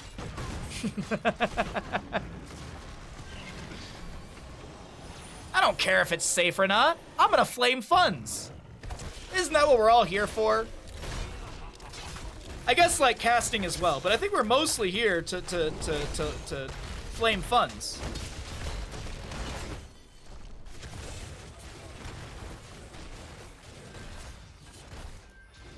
Bosses to be traded for top and bottom. Dahaka already clearing out the bottom lane. If Captain Rex can get this... Oh, sorry, no, I misread the objective timers. But still, this will be a nice pickup if Captain Rex can get it uncontested. Unfortunately, that's not going to be the case.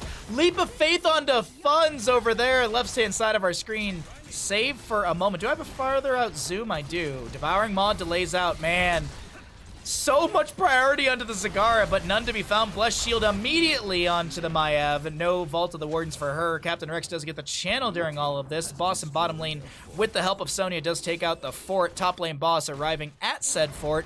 Joan gonna try and clear out the minions to slow down the siege in this lane. Speaking of siege and lanes, we got mid lane camp coming through. Murden looking to dwarf toss in, gets hit with the Chastise. Greymane Inner Beast active, trying to clear out the wave as quickly as possible with the allies. Top lane fort taking a bit of damage here. Boss, will it be able to slam jam through this? One more auto. I think one auto was enough for... Yeah, I think the boss would have actually had that with one auto right there. I would venture a guess that yes. But the top lane fort remains. Boss is nearly having identical siege. More actually in bottom lane as I look at that keep front gate. But still, 2 out of 3 when it comes to the curse potential for the red team. Will they go to the aggressive side of the map? A lot of teams will just give this point over, but doesn't seem like that is going to be the call from our red crew as we pull away the towns. 13 is here. Hunter Orc going for the channel. Can't get it in time. There will be a containment disc onto this Sonya, who did pop the Wrath Berserker. One slam onto Porky. Devouring Maw should kill Porky. Will kill Porky. And Haka is gonna do his best to back out of here. Lurker Strain finds the value he needs, and Zagara gets the channel on the bottom left of the screen. 2 out of 3 for both teams. Boss is up in about 2.5 minutes, 3 minutes. Sonya's still chasing. Darkmok wants to keep the Wrath Berserker active. I don't think they will. Actually, it still is active. You can see the glow on the weapon. Those autos. That purple bar is what we're looking at the bottom. Looking over in the mid lane while Sonya keeps her her rage active, the Wrath Berserker. We got some little bit of pressure in mid, clear in bottom lane. Things are looking a-okay. Darkmok actually loses the Wrath Berserker, but still finds a full fort front gate in the top lane. A lot of Fs there. Bottom objective is really good for the position of the blue team because they have their fort front gate to retreat to and the well available, whereas in bottom on the opposing side, there's not a lot to retreat to. The closest sort of structure or any sort of assistance will be in the mid or all the way back at a keep area.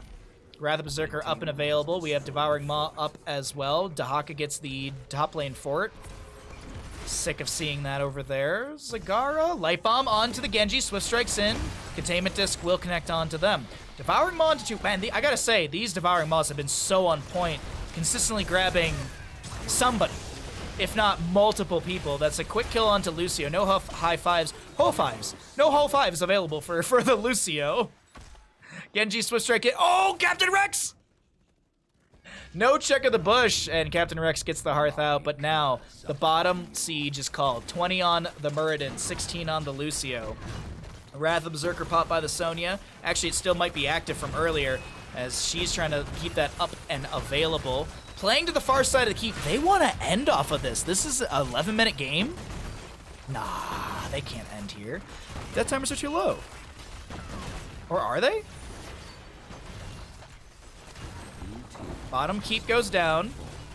Mid lane being worked on right now. Joanna pops the Iron Skins. Still 34 seconds on the objective. Sven very low. Gets the Leap of Faith from the Anduin. 16 talents here. Advantage to our blue team who are going to move in. Swift Strike from the Genji onto 2 with the Light Bomb. Captain Rex and Porky are the target of that.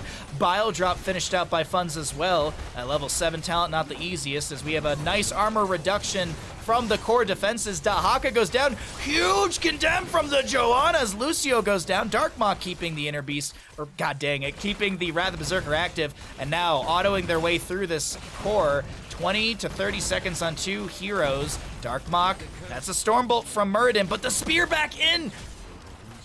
I thought Porky was gonna get chased down there. Oh my god, the Rumble Bind onto the Joanna, the Devouring Maw onto 2. Devouring Maw onto 2.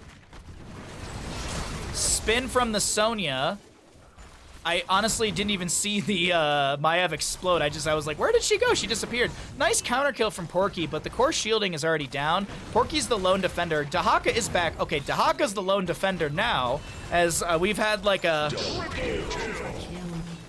It's been all over the place, but that was really late. Anyways, that will be the blue team taking map here on Curse Hollow. GG.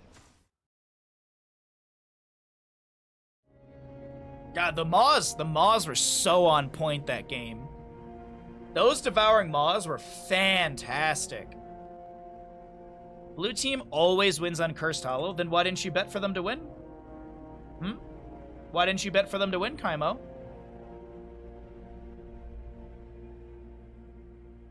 I got here late. No, I don't believe you. I don't believe you.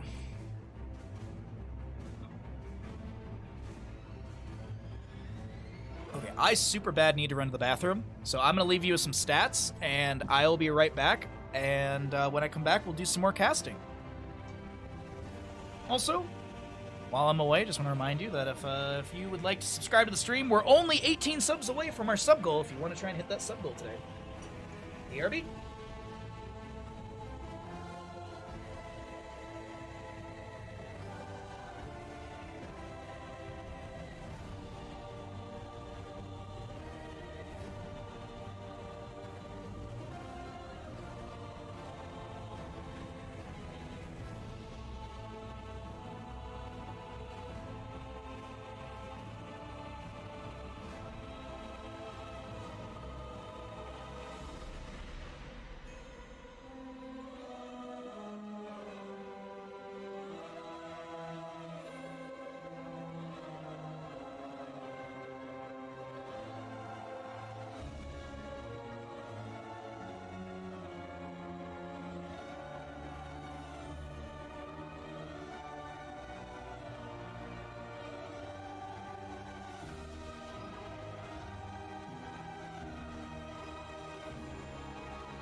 Alrighty, I am back. I owe you guys some redemptions.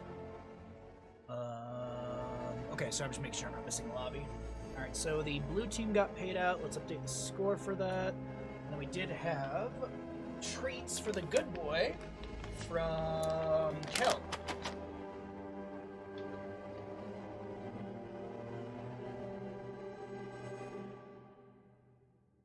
He's so goddamn gentle.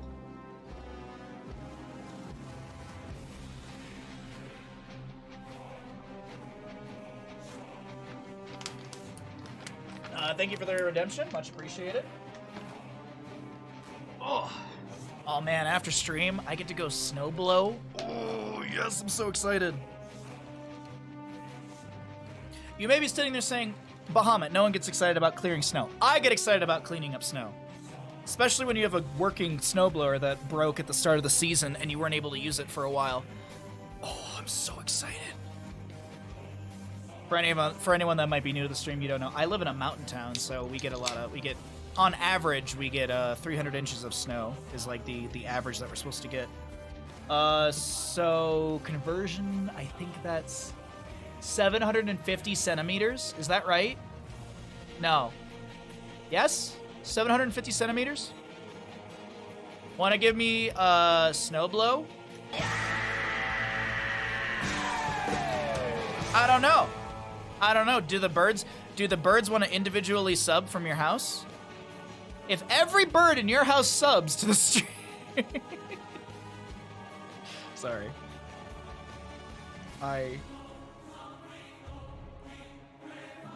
There we go. Sorry, I had a hair in my ear. That was super. It just sounded so weird. They do, but they don't have Twitch accounts. Damn. Oh, I tried. You know, you go fishing for subs. You know, sometimes the Twitch chat is the sea of Twitch chat is full of subs, and then sometimes people just lurk and have cozy days. They have Twitter accounts instead. Damn! If only I could get subs from Twitter. Cheers, chat. Happy Sunday. Cheers. By the way, as a reminder, we are gonna have a Marbles Grand Prix later today. We're going to do about a 6-map Grand Prix. We might do more maps. I'm supposed to play some Elden Ring with some friends later, but I have literally not heard from any of them. One of the friends usually pops into stream. The other one just hasn't responded on Discord. I texted him last night. I missed a call from somebody else, which they're just trying to organize a trip. That's just... it's a lot. Oh, Kaimo, earlier you missed it. There was a Stellar Jay that was its tail feathers got caught in a tree branch. Like a very thin tree, like thinner than your pinky. Like a very thin branch was like stuck to their tail feather. It was super weird, and it like couldn't fly away. And then eventually, well, it's gone now. So I'm assuming it either ripped the feathers out or it broke the stick, because it's a live tree, and obviously like it doesn't the twig doesn't break. So I was literally like, if the bird was still stuck at the end of the stream, I was gonna go put on like all my snow gear, because I have to go outside anyways. I was gonna put on all my snow gear and grab a ladder and then like cut the branch with some what's it called? With some loppers, as my dad would call them, the tree loppers. Tell Bandit he's perfect. Mr. Bandit, you are perfect.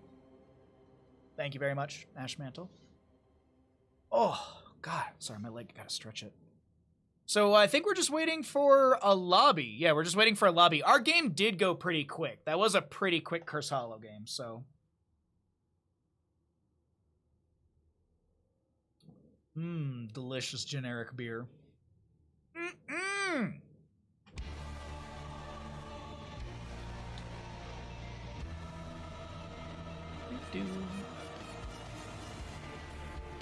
While we're waiting here, we can talk about stream schedule for this upcoming week. Let's talk about the stream schedule for this upcoming week while we're chilling and waiting for our next lobby. So tomorrow is my day off. I'm gonna go snowboarding, and then I'm gonna get some laundry done and vacuum the house and whatever other 100 things that I need to do that I really don't want to do, because they usually involve spending money. Tuesday is going to be Heroes of the Storm ranked all day. I will be struggling for all of you on Tuesday, as we normally do, in Heroes of the Storm ranked. Wednesday will be EU in-houses, so more of this casting on Wednesday, starting at the EU in-house time. So I'll be starting at 10 a.m., so 1 hour earlier than we normally do on Wednesday. I'll probably start even before that. I'll probably like start and like farm a little bit of uptime and chill and chat with all of you before the first lobby. And then later that day we'll do, I don't know, whatever I feel like doing. Thursday is going to be Zerg's Day. Thursday is Zerg's Day. If I can find some casting, we'll do some casting, and then we'll do some Zerg learning. If not, we'll do some Zerg learning and whatever else. Friday we're going to finish up Jedi Fallen Over. We're pretty close to the end of the game, I think. We've gotten a lot done, so I'm feeling like we're going to be close to the end of that one. On Friday, Saturday is going to be HOTS Bingo and then StarCraft 2. So we'll be doing HOTS Bingo and StarCraft 2 on Saturday. If there's interest, we might just do like co-op commanders, or I don't know, we might just do like chat stuff. The 12th, by the way, is going to be our Bahamut. We have our next Bahamut on the 12th of February, and that'll be with DJ Jules. She'll be joining me for that one. And if you are curious, this is the painting I can actually show you. It's going to be Falls of Glen. We're going to be looking at a man named Glenn falling over. No, it's going to be this painting. But the cool challenge with this painting is that Bob starts with a semi-black canvas, as you can see right here. You can see he's got a little bit of this. This is black gesso that he's used. So we're going to be doing that. So I'll probably do that like Friday night, the night before the stream, when I remember to do it right before the stream, or Saturday night, realistically. Anyways, that is the stream schedule for the next week. And then last but not least, it's coming down the road, but I do want to remind you all, we have a subathon coming up. I've got a bunch of sub goals for the subathon. We've got some new alerts. We'll have a bunch of new sub alerts as well. So, yeah, we'll be having the subathon on Sunday, the 19th. That's in 2 weeks. And you can find the schedule in chat as well. We have the schedule locked into place as of yesterday, if you're curious, because we are waiting for another lobby, if I'm not mistaken. Yes, I was about to be like, shit, did I miss a lobby? I've been rambling for a while. No, the other game just ended.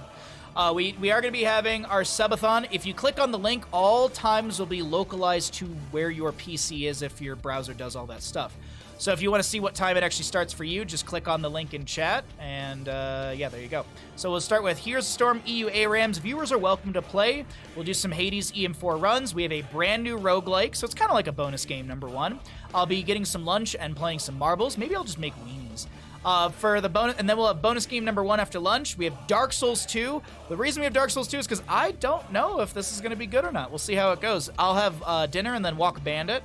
We'll do a modded Darkest Dungeon run, That's going to be really fun. Be sure to check that out. We've got a bonus game number 2, and then as always, to end out the subathon, we will always do, because it's cozy, it's nice, I can ramble about whatever, because at that point I've had beers. It'll be Jackbox games with viewers to round out the night. So that is going to be our subathon schedule, and that's going to be coming up on the February 19th. 6 a.m.? Hell yeah. 6 a.m. It's 6 a.m. for me. It's an 18-hour subathon, so basically 6 a.m. to midnight.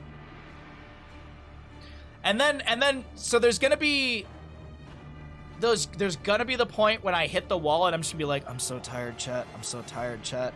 Like it's always around like 14 hours of streaming. I hit like a wall and I'm just like, 4 more hours, bud. You can do it. And then I get to the 17 hours and 30 minutes. Stock up on monsters? No, that would make me crash. I'll sleep. And then we get to like the 17 hours and 30 minutes of the stream, and I'm just like, let's do 24 hours! Yeah. It's always what happens.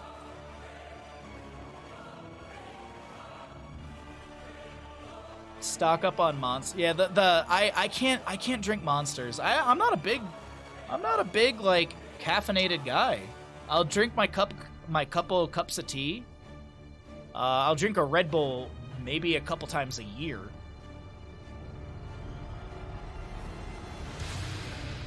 Welcome! Welcome, Dax. What's up, bud? Happy Sunday to you. Hope you had a good stream, my friend. Hope you had a good Heroes of the Storm stream. Hope you're doing well today. Good to see you. Cheers. Happy Sunday. Thanks for the raid. So, Kaima, are you going to stay up with me for the entire subathon? It's on a Sunday. You can't be like, oh, I have to work.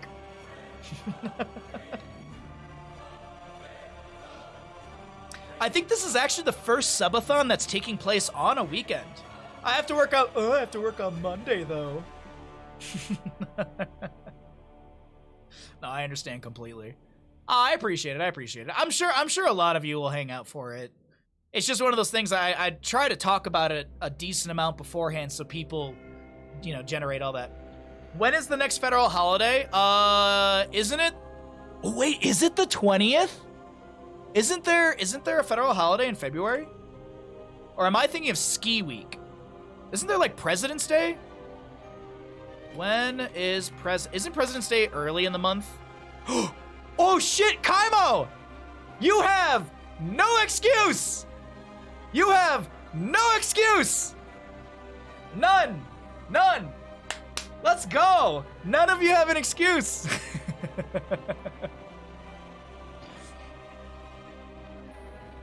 Perfect timing. For real, I didn't even, because the reason we're doing it on the 19th, are you excited about the new season of NGS starting up? Yeah, fuck yeah, I am. Job. Oh, that's one job. Job. We have a lobby, by the way. Just give me a second. The reason we do the subathon on the 19th is because, well, this is literally when I quit my engineering job. I quit my engineering job on the 19th of February. Well, I was officially done with engineering because I put in my 2 weeks on the, whatever math it is to do for that. Don't judge me, chat. My brain hurts right now. I would quit my engineering job if I had one. I don't live in the USA. How do you, like them excuse apples? I could write you a doctor's note, Ben. I have medical people in my family. So one, I know how to write like trash. Two, by the laws of proximity and what I have made up, I am officially a medical personnel. I'll take it. Hey, sure. Hey, you remind me. I'll write you that doctor's note, okay? I'll sign it and everything. We can get Bandit. Oh no, we can't get Bandit to stamp it.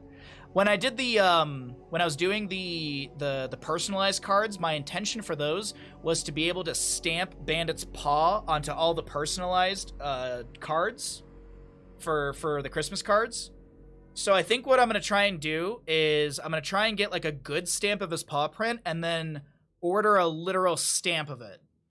That's what I kind of want to do. Can you write the doctor's note in Dutch? Yes, but you have to give me everything, like you have to tell me what to write. You have to dictate it to me. Or I have to dictate it to you and then you give me the translation. Probably that. I am a doctor, just not of humans, if that still counts. Yeah, that counts. Yeah, you can write a doctor's note. You are a doctor. Like, a person who has their PhD in music theory, they're a doctor. They can write a doctor's note. It's simple physics. That's an awesome idea. Yeah, I was thinking, because it'd be nice to have it for other stuff, like if I ever do other things to send to viewers or anything like that. To just, it'd be nice to have a little bandit stamp. I have a doctorate. I never realized this. Well, that's a doctorate, not a PhD. If you have doctor in your title, you can write a doctor's note. It's 1-to-1. Shh, go. I'll go. Okay, I'll go with it. Or you can write it so illegibly that you can't even make it out what language it is. There you go.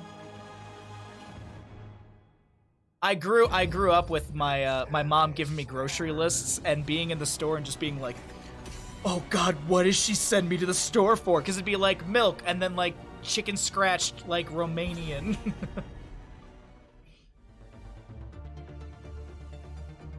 You're only a M.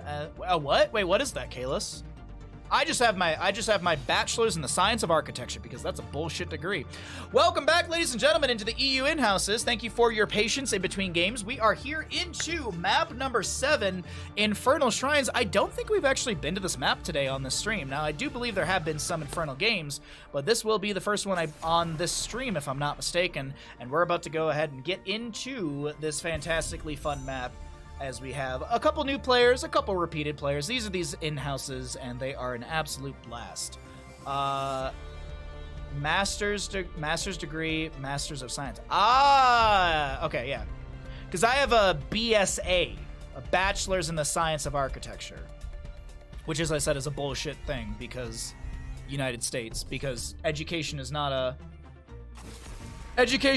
something that people go into to teach. They go into it because they want to make money.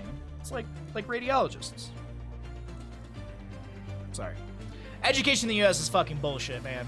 It's a money-making business. It's not about teaching people.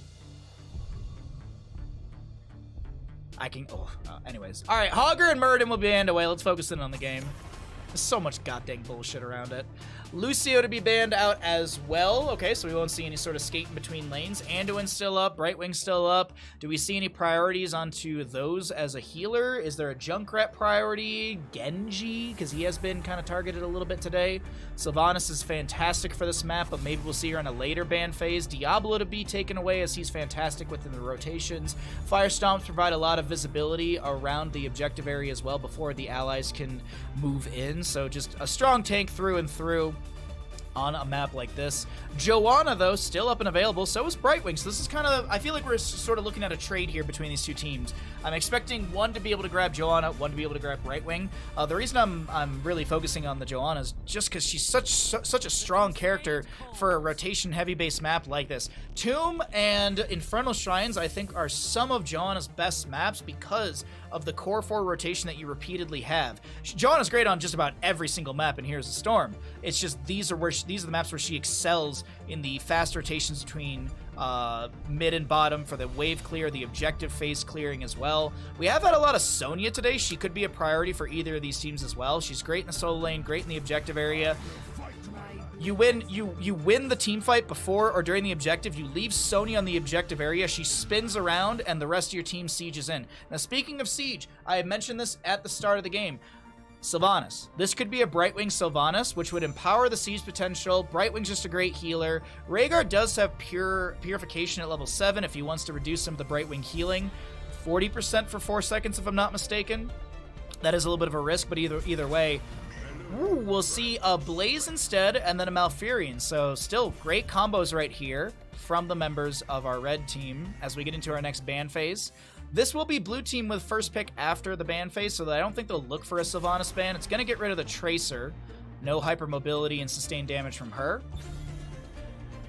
People over here become teachers to make money. Sorry, no, I verbaged it wrong. People get into, like colleges. the universities in the United States, they're not there to help people gain education. They're not there to like educate people. They're there to make a bunch of money off of people through debt and etc. As I had mentioned, University of Detroit Mercy, $17,999 if you took 13 credit hours or more. There was a flat rate. That's just robbery. Just stupid. So I hate it. I hate it.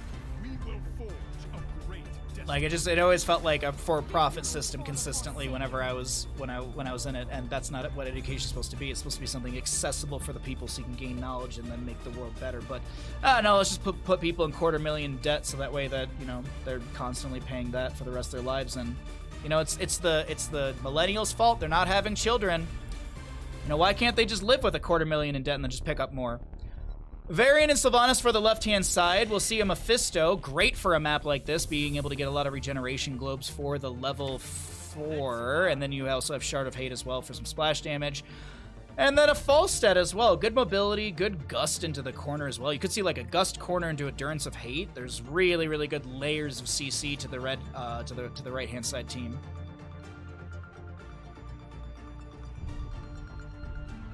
Yeah, there you go, Shiny Pants. Thank you. Thank you. Sorry. As I said, I didn't get a ton of sleep last night. I'm starting to kind of peter out a little bit. But even if professors wanted to teach, in my experience, most just want to research. Admin is about making money. They don't care if anyone learns. That is so, so true. Do you know who have been the most useless people at Detroit Mercy where I went? They were the admins who were in charge of financial aid and all that kind of stuff. It was a nightmare to deal with them. Oh my God.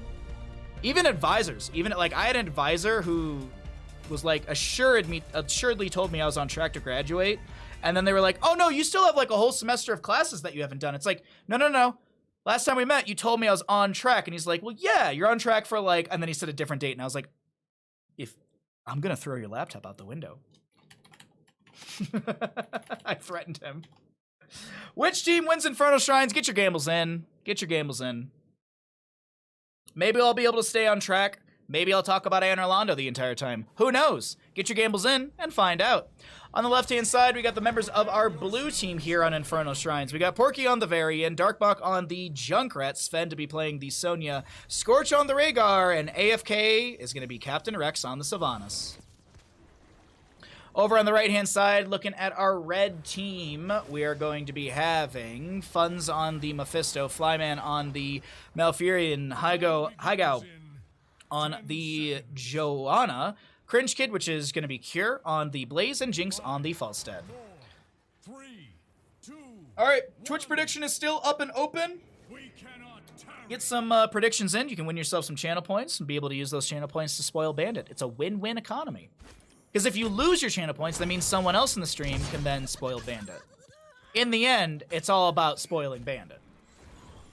I've been wrong on every gambit today. Can I keep the streak? Heart of the cards, bud. Heart of the cards. Oops, sorry. Thought I had the wrong zoom. Sven taking a bit of damage. We have Falstead going into auto attack at level 1. That's you. Oh no, Jinx! That displacement from the grenade. Concussion Mine, excuse me, will be able to split the Falstead. They go down, and Porky a little low here. Shield Glare did it, but fine. Blaze rotating to top. Captain Rex is going to put some pressure onto them in the rotation. Overwhelming Affliction as well. Enemy heroes with 3 stacks of Banshee Curse are slowed by 50%. Sylvanas' basic attacks against slowed enemy heroes deal 1% of their maximum health as damage. As Jinx rotates into the top lane with a flight, Sven getting a little bit low, but Jinx just wants to help. Cringe Kid, Cure, push back this wave. Jet Propulsion not connecting onto Captain Rex, but here comes the Varian. He's not a real boy just yet, but he's got some damage. Can he make this kill happen? Falstead dies, trading Sylvanas.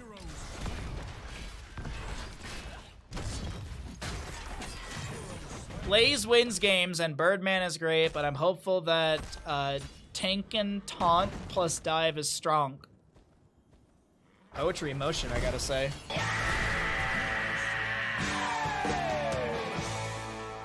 Isn't Porky NA? Yeah, why? I'm confused. These are EU in-houses. Oh, sorry. BRB Soaking actually made this comment at the start that NA has invaded the EU in-houses. Yeah, it's hosted on EU. Yes, sorry. I misunderstood for like what you were getting at, and then I realized it. Good job, Chris. It's like NGS. It's like NGS or Heroes Lounge. It's open to anyone. You just have to play on their server.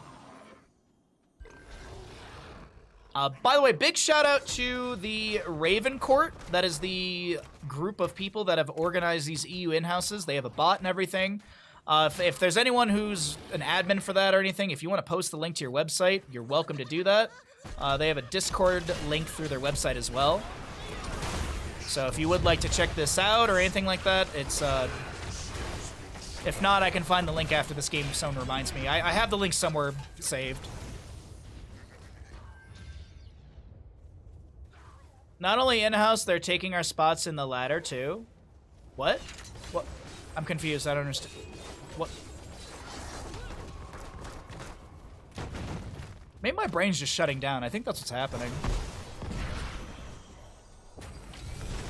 Oh, there's a... Yes, yeah, sorry. You mean... Not only are the NA players... taking over the EU in-houses, but they're also taking over the EU ladder. Yes, sorry, I couldn't piece that together. I'm sorry, chat. As I said, not the best sleep last night. And if you're about to be like, well, Bahamut, maybe because you're having a beer. I've had like 6 sips of a beer, okay? We're fine. Fuzz will go down, I expect. Shade of Mephisto forward, but Sven's gonna wait right next to the origin point. Slam jam, and you're dead. This is where I feel like you could actually just leave Sonya. Ooh, yeah, this is where you just leave Sonya and let the rest of your team siege. In my opinion, like this point, Sven's left on this, and Darkmok, Scorch, and Porky should just push up the lane with the wave. Or, I was gonna say grab a camp, but there's not one available for 31 seconds. It's called, no, you had it right. It just, as I said, I'm super tired today. and I wasn't piecing what you meant together. No, you made complete sense. I just couldn't do the math. I struggle with math on this stream. We all know that. Jump from the Punisher.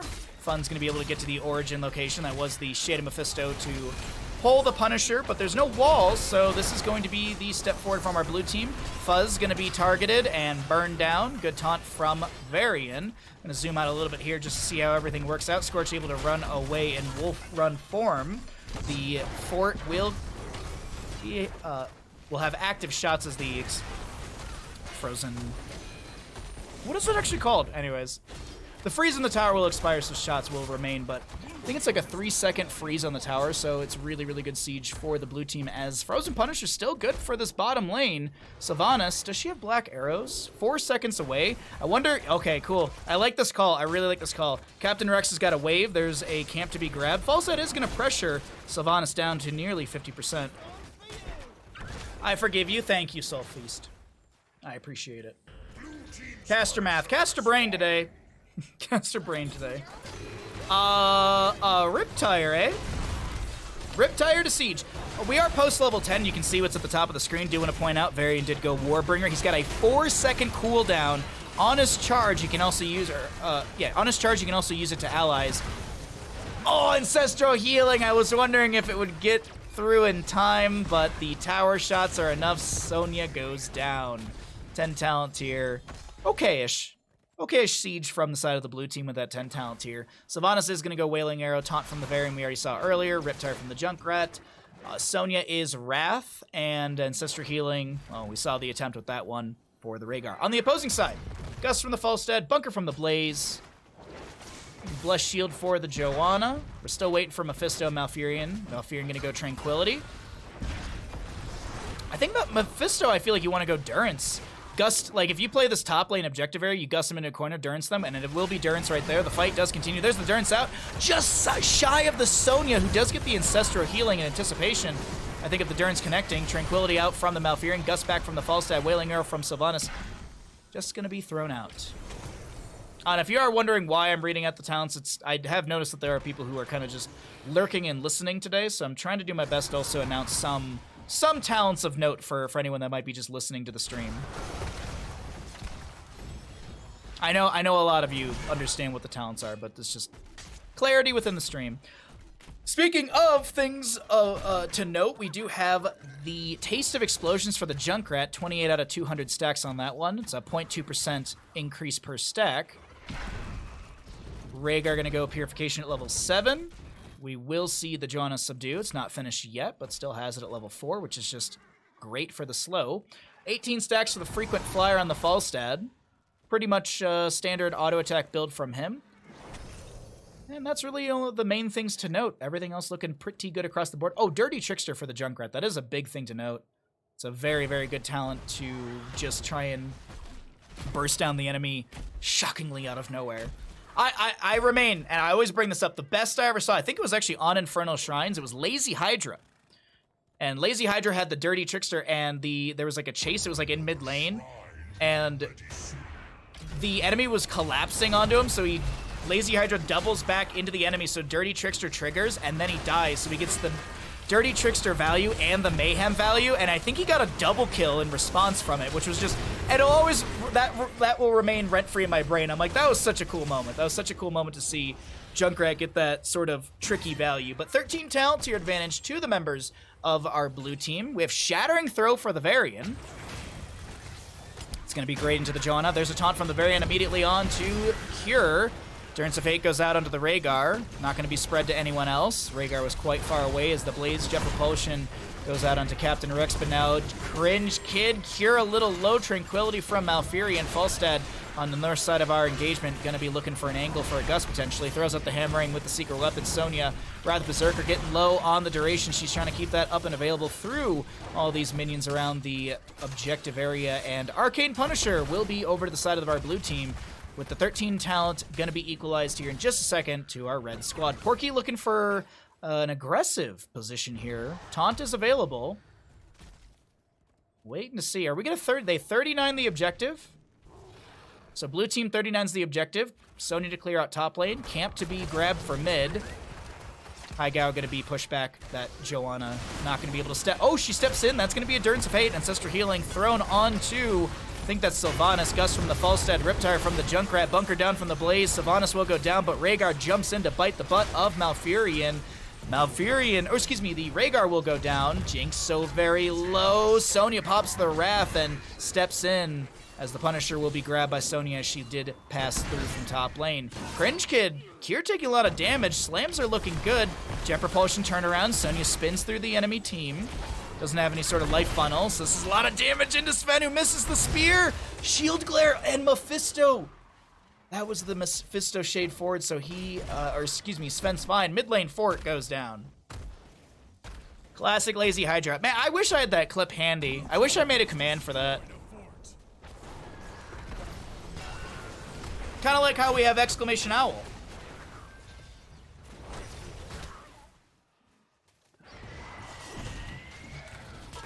Hoot hoot.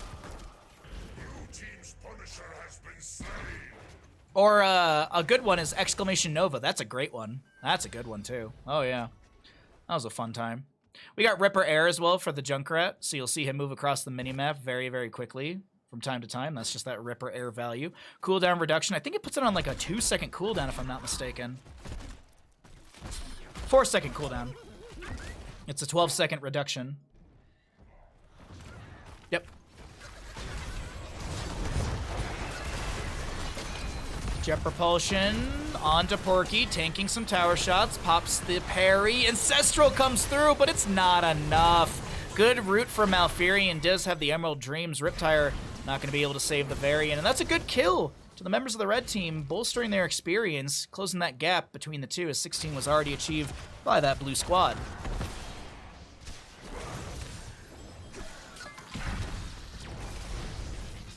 Passive skill fits. Oh, yeah. The, what is it, Mayhem? Is it Total Mayhem or just Mayhem?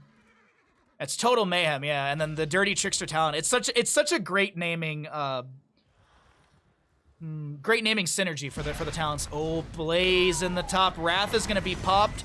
Blaze goes. I don't know if that was a Jet Propulsion to get a stun or just to get away. I'm not even sure. But bunker down from the Blaze. Malfurion's rotating up. Cure also going to get a little soul shield or spell shield right there. I think that was the Juggernaut plating. Activate to gain 50 spell armor for 3 seconds. Upon expiration, gain a shield equal to Gust from Falstad as he goes down from the Varian. It's a weird tooltip. Durance of Hate goes on to the onto the Sonya. I think that was a blessed shield from the Johanna. Yes, it was attempted. Malfurion with the Tranquility, trying to keep people alive. The triple potion from Cure, getting some value here. I'm actually going to pull away the talents really quickly so we can see this better. Junkrat on the low side of the fight with the Riptire, looking at Malfurion.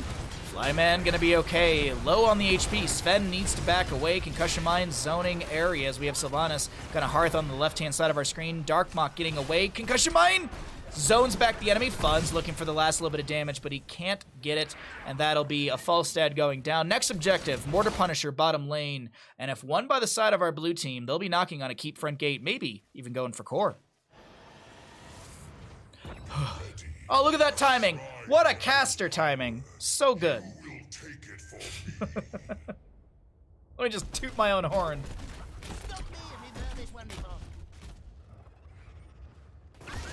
Thanks for the follow.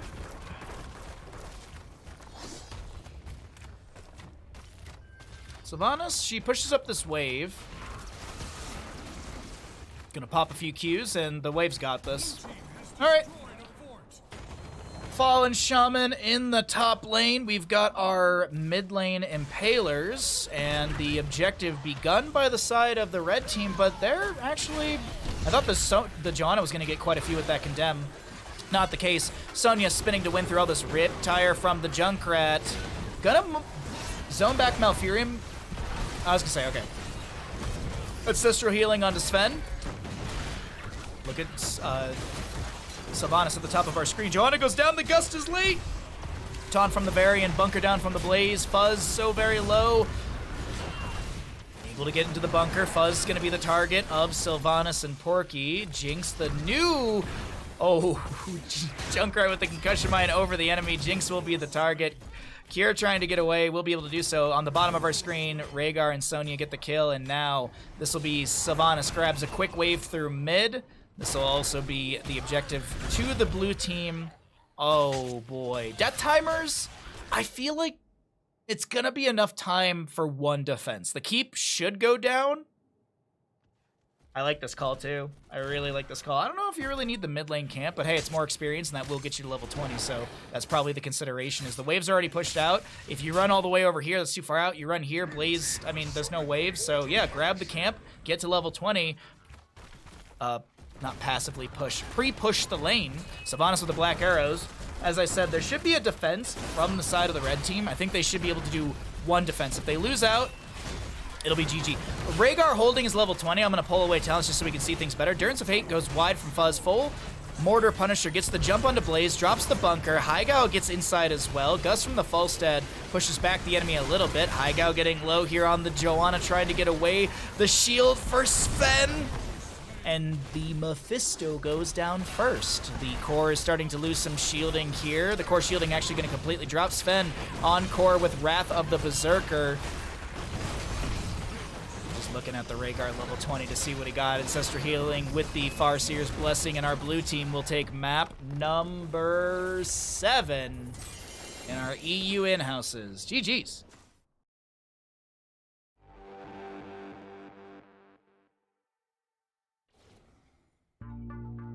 Choose outcome. Who wins Infernal Shrines? The blue team did. The blue team did win Infernal Shrines.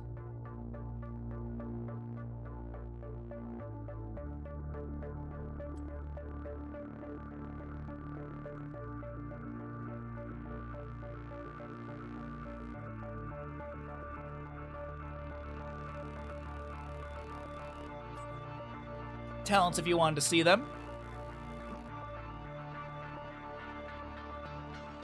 Denied.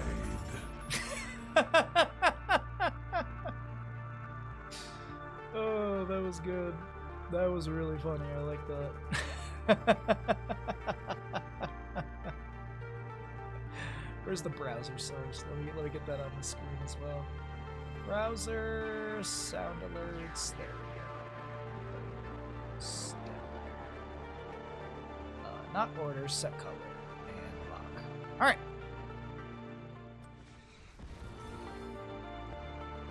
Oh, that was good. That was good timing on that. All right, let's see. Are we getting looks like another lobby's getting made. Hell yeah. All right, let's update the score.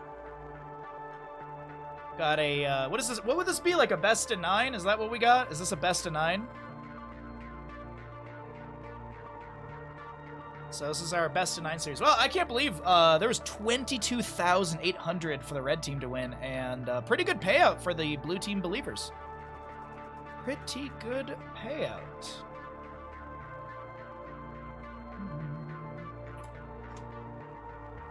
How's everyone's Sunday? Hope you're doing well.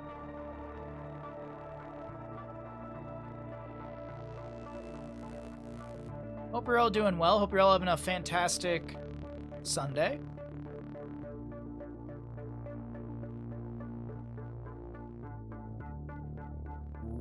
Sorry, I went on Twitter and I saw someone posting golden curry. I was like, oh man, maybe I buy some beef this week or something.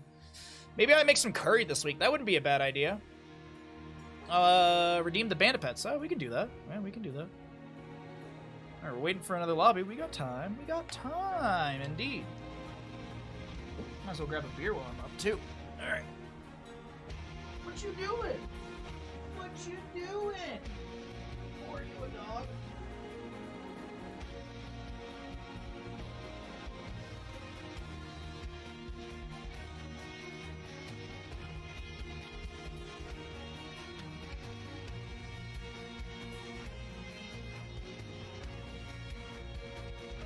Oh, curry is never a bad idea. I know, right? Hey, Mute Bard, how was your session yesterday? How was your D&D session yesterday? Alright, looks like there's another lobby being made. Alright, I'm gonna run and grab a beer.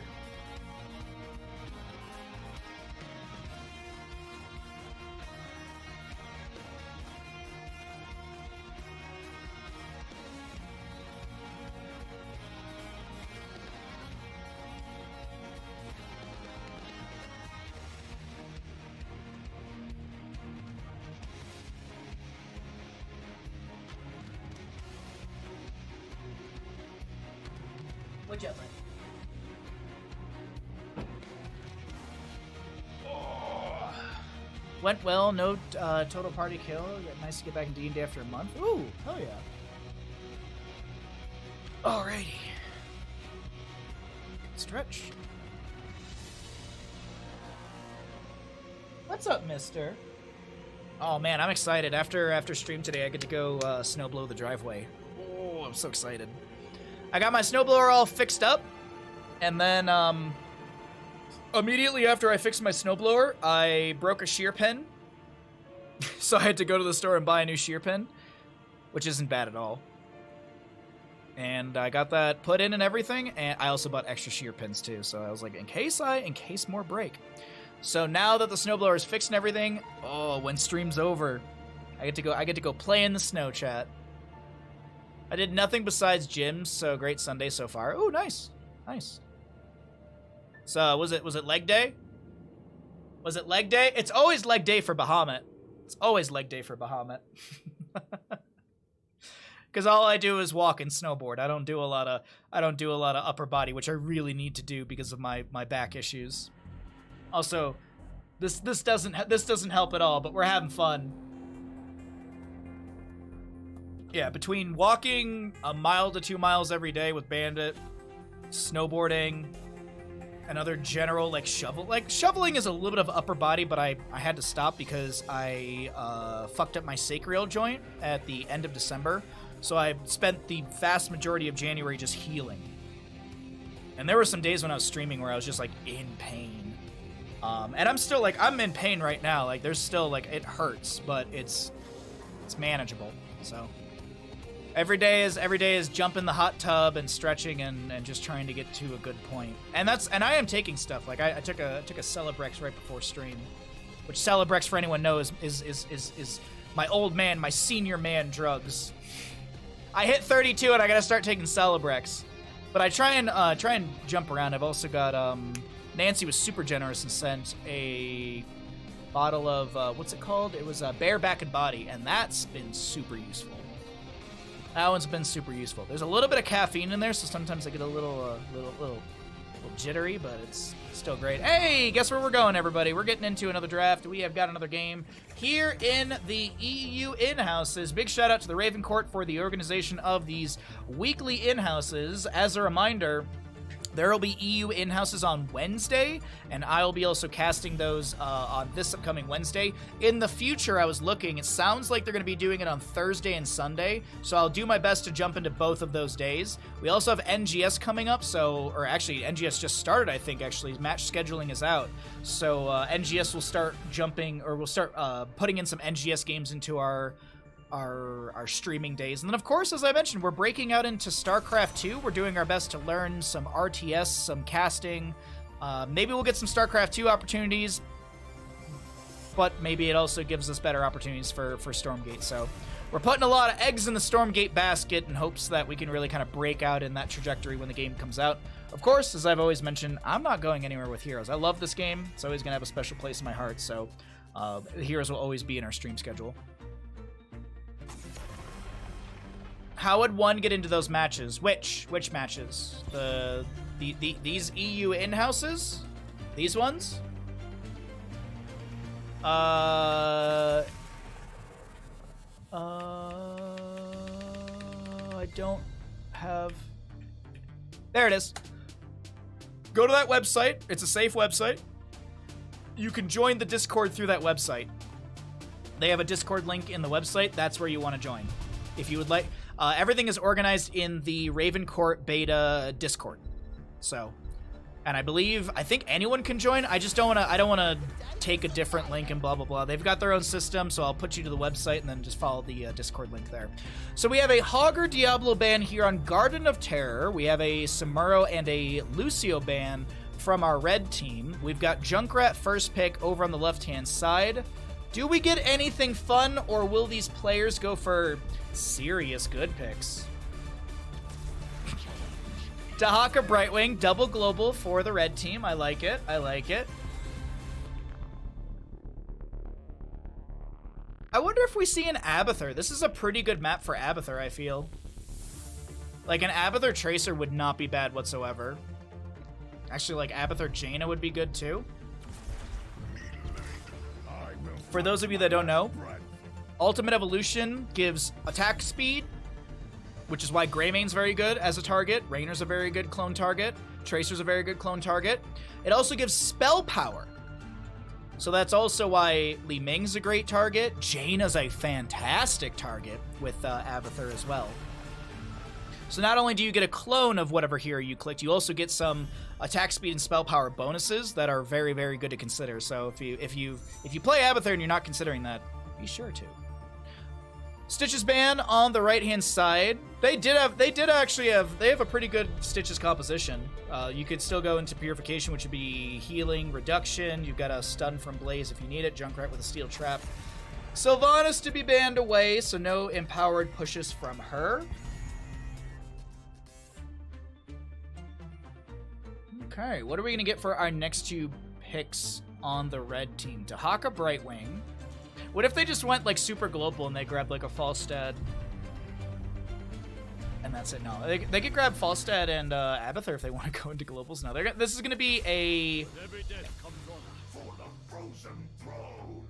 Okay, I like it actually, because the Anubarak, there's nothing right now on the side of the blue team to really break anyone out of a cocoon. I doubt we get Locust Swarm. I just don't see it happening.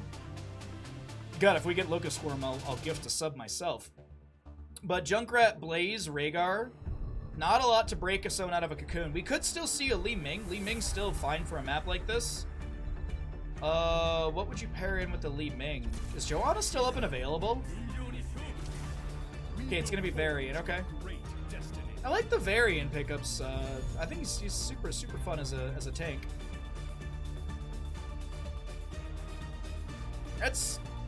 It's nothing special. It's nothing flashy. It's a pretty just good draft from the side of the blue team. I think this is just a fairly easy draft to execute.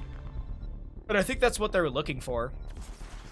Ooh, a little bit of spice, a little bit of zest, a little bit of accent. Garden of Terror. Alrighty, we will have a prediction. I'll start the prediction when we get closer to the game starting up. But thank you all once again for hanging out with me on this Sunday. It's been a blast so far, and I hope you are ready for some more action. As a reminder, As a reminder, we are going to be having a Marbles Grand Prix a little bit later on today. After the EU in-houses are over, we'll be doing Marble Grand Prix. If you don't know what it is, be sure to stick around for it. It's a good time. It's easy to join. All you have to do is type in a few letters into Twitch chat, and you can join the marble races. You'll have to do it every map, but maybe we'll do something special for a winner. Maybe we'll give them VIP or something for a day or a week or a month. I don't know.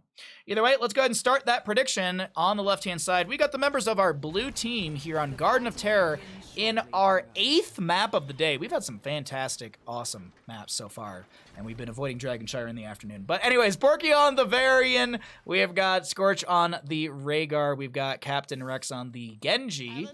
Dark Mach will be on that Junkrat, and Soaking to be on the Blaze. We know you! On the right-hand side, we're looking at our red team. This is going to be Svampgrad on the Anubarak, Gia on the Hanzo, Banana on the Brightwing, Flyman going to be playing the Dahaka, and Funds on the Zool. Now, as I had said, we've got a gamble going. You still have a solid minute to get your predictions in, ladies and gentlemen, and please, get your predictions in as to who you think's going to win Garden of Terror. Will it be our red team? Will it be our blue team? You can see the level 1s, you can see the first engagement, and the tongue drag will not connect from Flyman. Blaze wins games. All right, there you go. It's been established. 6K on Blaze. All right, we got some odds to be played. We got some doubters on the odds. I like it. I believe that was a brush talk into top lane from the Dahaka, no? Yeah, he'd brush talk into top, pops his essence, you hear that little grumble growl. I'm sorry, hello? Okay. Dahaka can cancel Burrow earlier, but the timing from BRB soaking on that jet propulsion was insane. Like, that was seemingly pixel perfect. Like, if we're talking like GDQ speedruns, that's a frame perfect attempt. Last seconds for predictions. For predictions. I gotta give the compliment where it's due. That was a really, really good read from Blaze, just to get the jet propulsion like that. It's a tiny thing, but it's just a mechanically savvy thing to just really point out.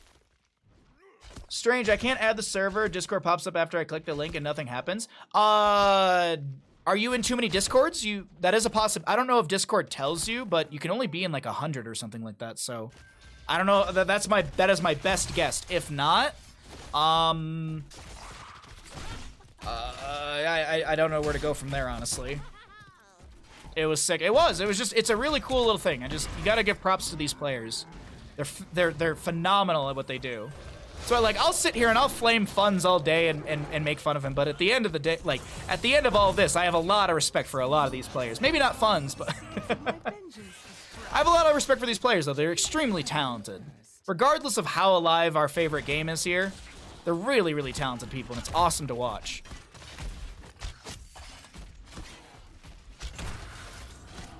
Say what? No problem, I'll figure it out. Okay. Oh, are you experiencing Buttspot for the first time? Is that what you're... It's Buttspot. It's one of our favorite bots in our channel. It's a staple in our community. Drag from Dahaka. Genji comes up here with some shurikens. We got a shuriken mastery at level 4 as well. We're going to be seeing 10 stacks on the Junkrat level 4. He's got that taste for explosions. Anubarak turns around and burrows and impales onto Porky. Polymorph from the Brightwing. Auto attacks from the Hanzo as he's got got 11 stacks on the simple geometry. Concussion Mine from the Junkrat, but that's not the direction they're going. Porky's the target, and even though Varian's a real boy at level 6, he's dead. What would Kevin say? We're dead. Exactly. Buttspot is peak content. Yes, indeed. Buttspot makes every channel better. Another channel I follow has replaced words with dongs instead of butts.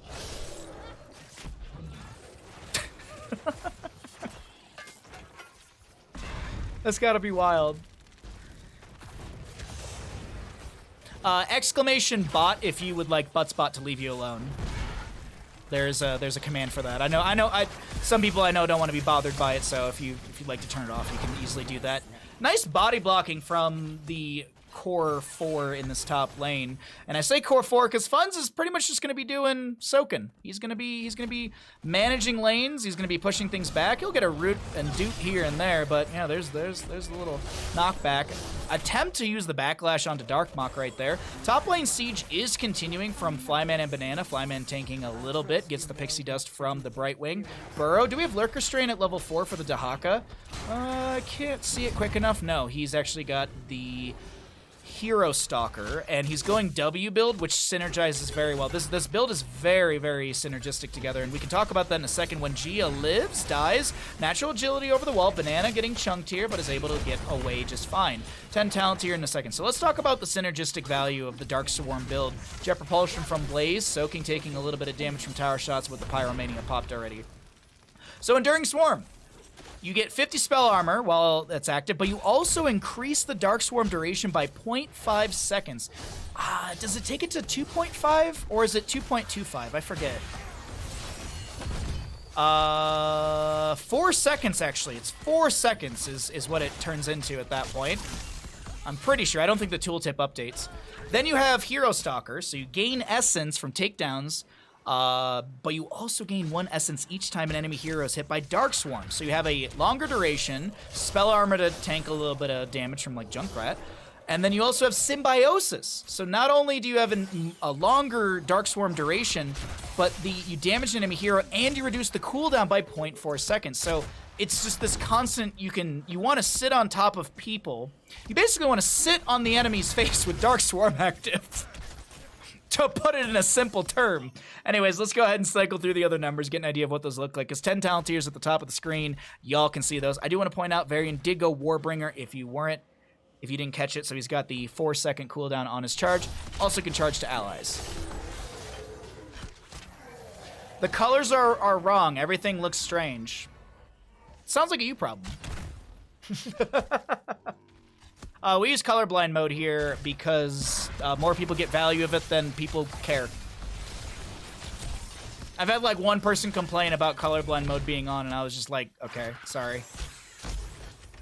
Unfortunately, there's a lot of people that do get value out of it, so Prepare to gather it. we leave it on. I'm here for the hair advice you mentioned. I had to stop by the stream to get. Oh, hell yeah! What do you want to know about? What do you want to know about hairstyling? I got you. You gotta ask the question though. I'm not out here just throwing random hairstyling tips.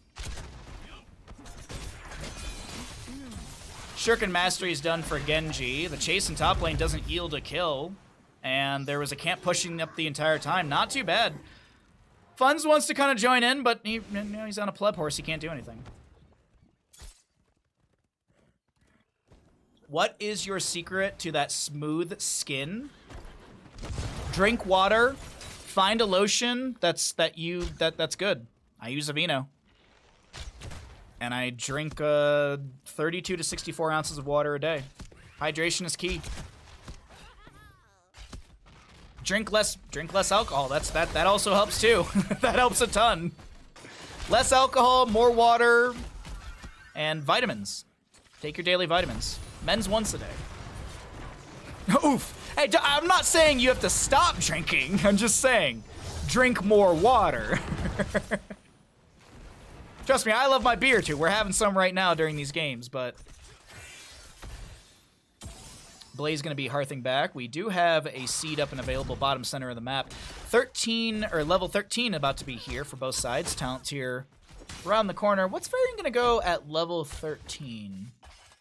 I'm looking, I don't think he really wants to go Shattering Throw. Brightwing didn't go into any sort of shielding from Phase Shift with Peekaboo. I feel like it'll be either Mortal Wound, or I doubt we see the charge percent. It could be good into a Nubrak and Dahaka, but I think we just see healing reduction, especially onto a single target that might be getting a Phase Shift from Brightwing. Fun's gonna pop the... Yeah, I'm sorry, Fun's, you're dead. Gonna try and play in the bush, and yeah. Less alcohol, blasphemy! Copying the link and adding the server manually did work. Hey, I'm glad you were able to join, bud. I'm glad you solved the issue. Riptire from the Junkrat. Chain CC onto Porky. There's a Cocoon onto the Genji, who will be broken out quite quickly here. X-Strike immediately onto Flyman, who will get the drag. Cleanse from Rhaegar as well with the Purge. I think there's an Isolation onto Porky that will expire. Phase Shift going to be canceled because Flyman burrows under the ground. No Lurker Strain, so no knockback. Concussion Mine from Junkrat with the Ripper Air allows them to get further towards this mid lane to catch the soak. We actually have the fight continuing out around the Siege Giant camp. Backlash from Fun's going to pop onto Porky. Bunker down from the Blaze as well. Gonna zoom out a little bit here. Actually, we didn't even need to because the bunker expires, the Varian will fall. Blaze to go down as well. Soaking pops the Pyromania and tries to stay alive. Unfortunately, not enough. Genji and Junkrat gonna try and sneak this seed. Don't think it works as the Dahaka gets an immediate brush stock over here. I do want to talk about more of the Dahaka build. Did go into Primal Swarm at level 13. So not only do you have a longer duration, not only do you gain essence from having your Dark Swarm just sitting on top of an enemy, but now you're also reducing their armor by -10. So that's going to be the spell and armor reduction. Then we can get into all the details of heroic armor, blah, blah, blah. It's just there's... It's -10 armor. Boom, done. Burning Lads, or the Mad Lads for a Nubrex, so of the Burning Beetles. Zool going blue build. Blue build. Nothing really else to note. Oh, I do want to point out Shattering Throw for the Varian. Didn't go into the Mortal Wound. Funds is going to be that Shattering Throw target. Okay. Blue build Zool. It's blue build Zool, everybody! Blue build Zool. Let's go! Press W, and then auto. Then just keep pressing W off cooldown. Concussion Mine splits Funds off the point. Now Varian coming in. Taunt onto Funds. Riptire as well. Funds, do you have a W? No. Okay. That seed is ready for gathering. Not. Oh yeah, true. You are right. Because there is the blue level 1. But sorry. Brush stock in from the Dahaka. There's a -40 on the Hanzo as Genji comes in to try and take down Gia. That -40, by the way, is that purification, as I mentioned. It's a 40% healing reduction for 2 seconds. I had said 4 seconds before. My apologies. There's a phase shift in from Brightwing. Ancestor healing onto Scorch. The body blocking is okay from Swamp Grotto, but Swamp is very low. Chain heals from Scorch. The autos are good, and Nubrak actually steals away the kill. 2 out of 3 seeds for both sides. Garden Terror is available. Whomever's able to grab this next seed. Hanzo doesn't get a kill. Drag, though, will connect onto Soaking here. The Blaze is taking quite a bit of damage. There's that minus armor, as I mentioned. Nubrak doesn't get the burrow, and that's the last little bit of his mana. We have Zool grabbing a camp over in the top right. My hair is currently down to my waist. I need to go to an upscale restaurant. Are French braids appropriate? In my opinion, yes. Yes. I absolutely think.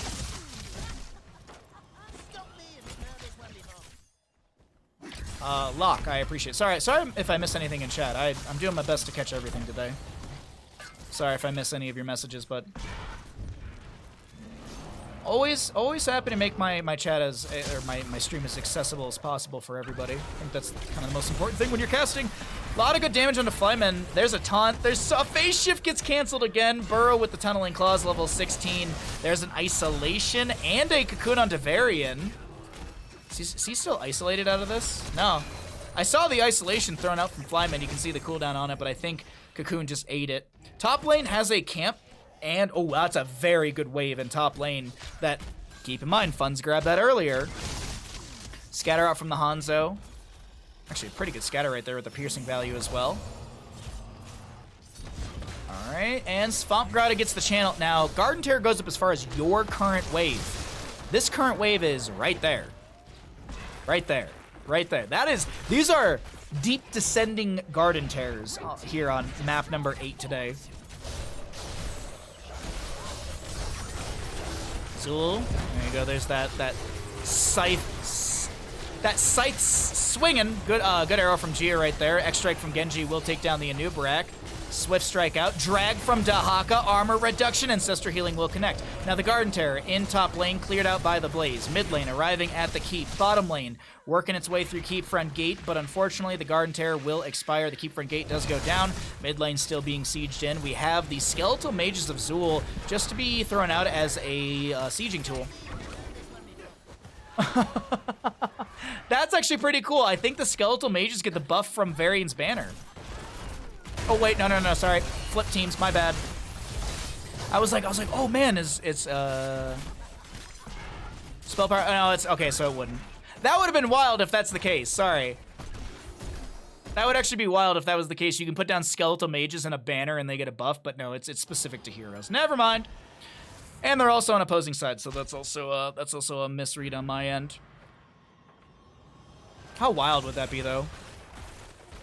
That'd be like if you could draft like Varian and Nazebo together, and oh no, even better, you draft Varian and Jaina together, and you just drop the banner, and the Water Elemental does all the work for you, and Jaina just walks away and just micros it around. Beautiful, beautiful. Unfortunately, I don't think it works exactly like that. But 20 talent here will be here first for the side of our red team.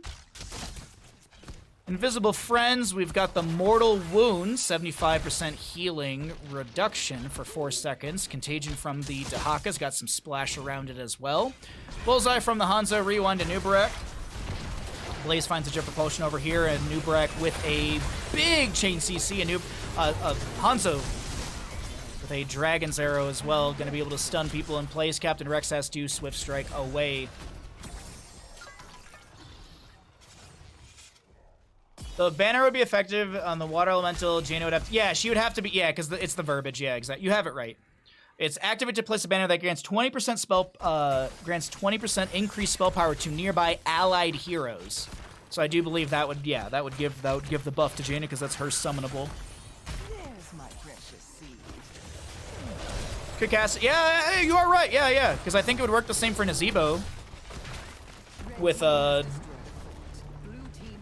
Gargantuan. I mean, even then, like Nazebo with Big Slappy Ghost, because usually that's cast fairly far back in a fight, so Varian drops the banner in the back.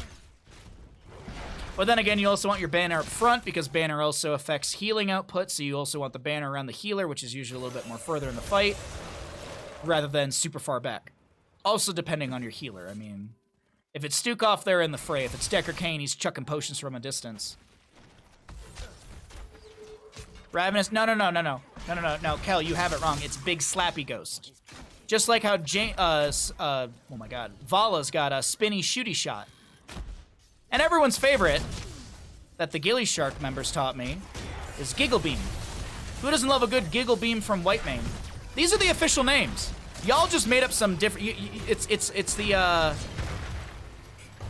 Mandala effect. Y'all think it's a different name, but it's actually Spinny Shooty Shot, Big Slappy Ghost.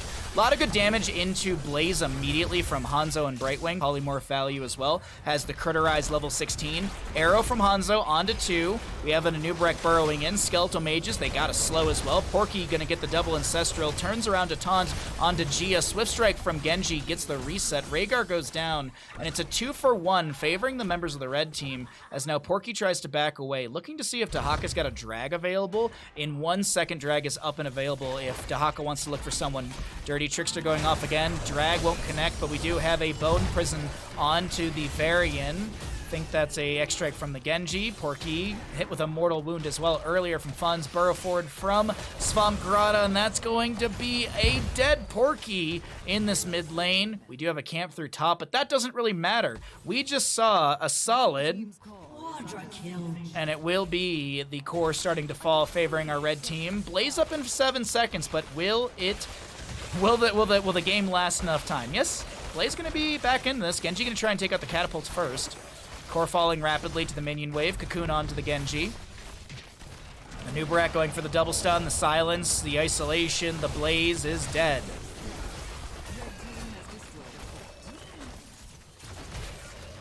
Don't forget the Hanzo kit of arrow, arrow, arrow, and sometimes big arrow. Exactly. Game number 8 of the day goes over to our blue team. GG, well played.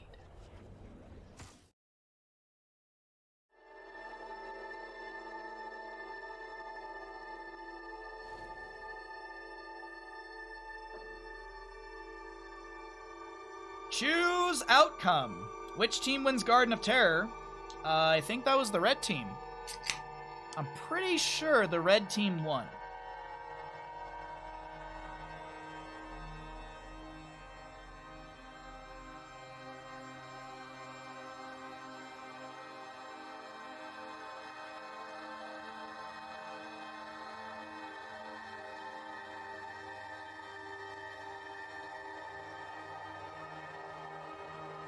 Nah, just Baja just didn't know they were two different things. Oh, thank you. Thank you for telling me what I know and I don't know. Thank you so much. I appreciate that.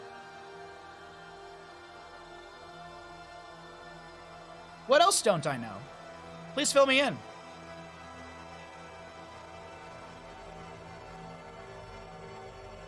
I'm not your pal, guy.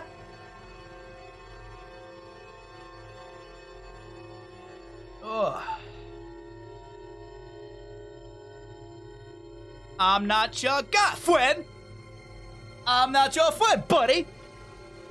I'm not your friend, guy. I like some of the shit in South Park is so fucking stupid, but that bit always gets me. Fishing? Did you know that if you have Amazon Prime, you've got Prime Gaming, and if you've got Prime Gaming, you can use it here at twitch.tv/Bahamut Gaming and support Bandit and I, so that way we can pay our bills and stream full-time for all of you lovely, lovely, lovely, lovely people at home. Did you know? Did you? Yes. I hope you do. Let's update our score. We're 18 subs away from our sub goal for the day. If we can hit it, that'd be awesome. If not, I understand.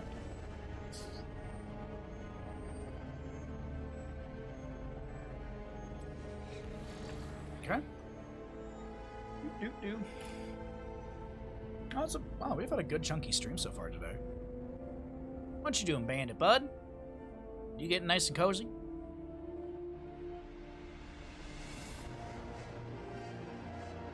Okay, looks like another lobby's being made. Always good to see.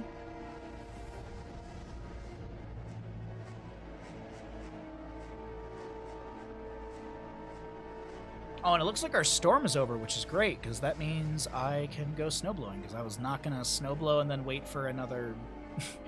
I didn't want to do it twice today. I was like, it's not that big of a storm. I'm just gonna wait and see how much we get. We got like I think we got like 4 inches or something like that. It's a great shirt. Thank you very much. I appreciate it. Thank you. It's you know, there's some great old Heroes of the Storm action going on today, so I thought, why not wear our Hawaiian tournament shirt? Why not get a tournament shirt going? How you doing today, Zell? How's your Sunday going?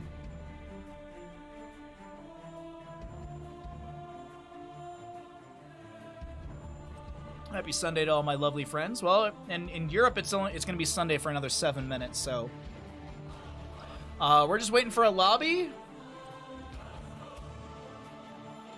There it is. It's my one day off this week and I have a cold. Oh no, Zell, I'm so sorry. That's the worst.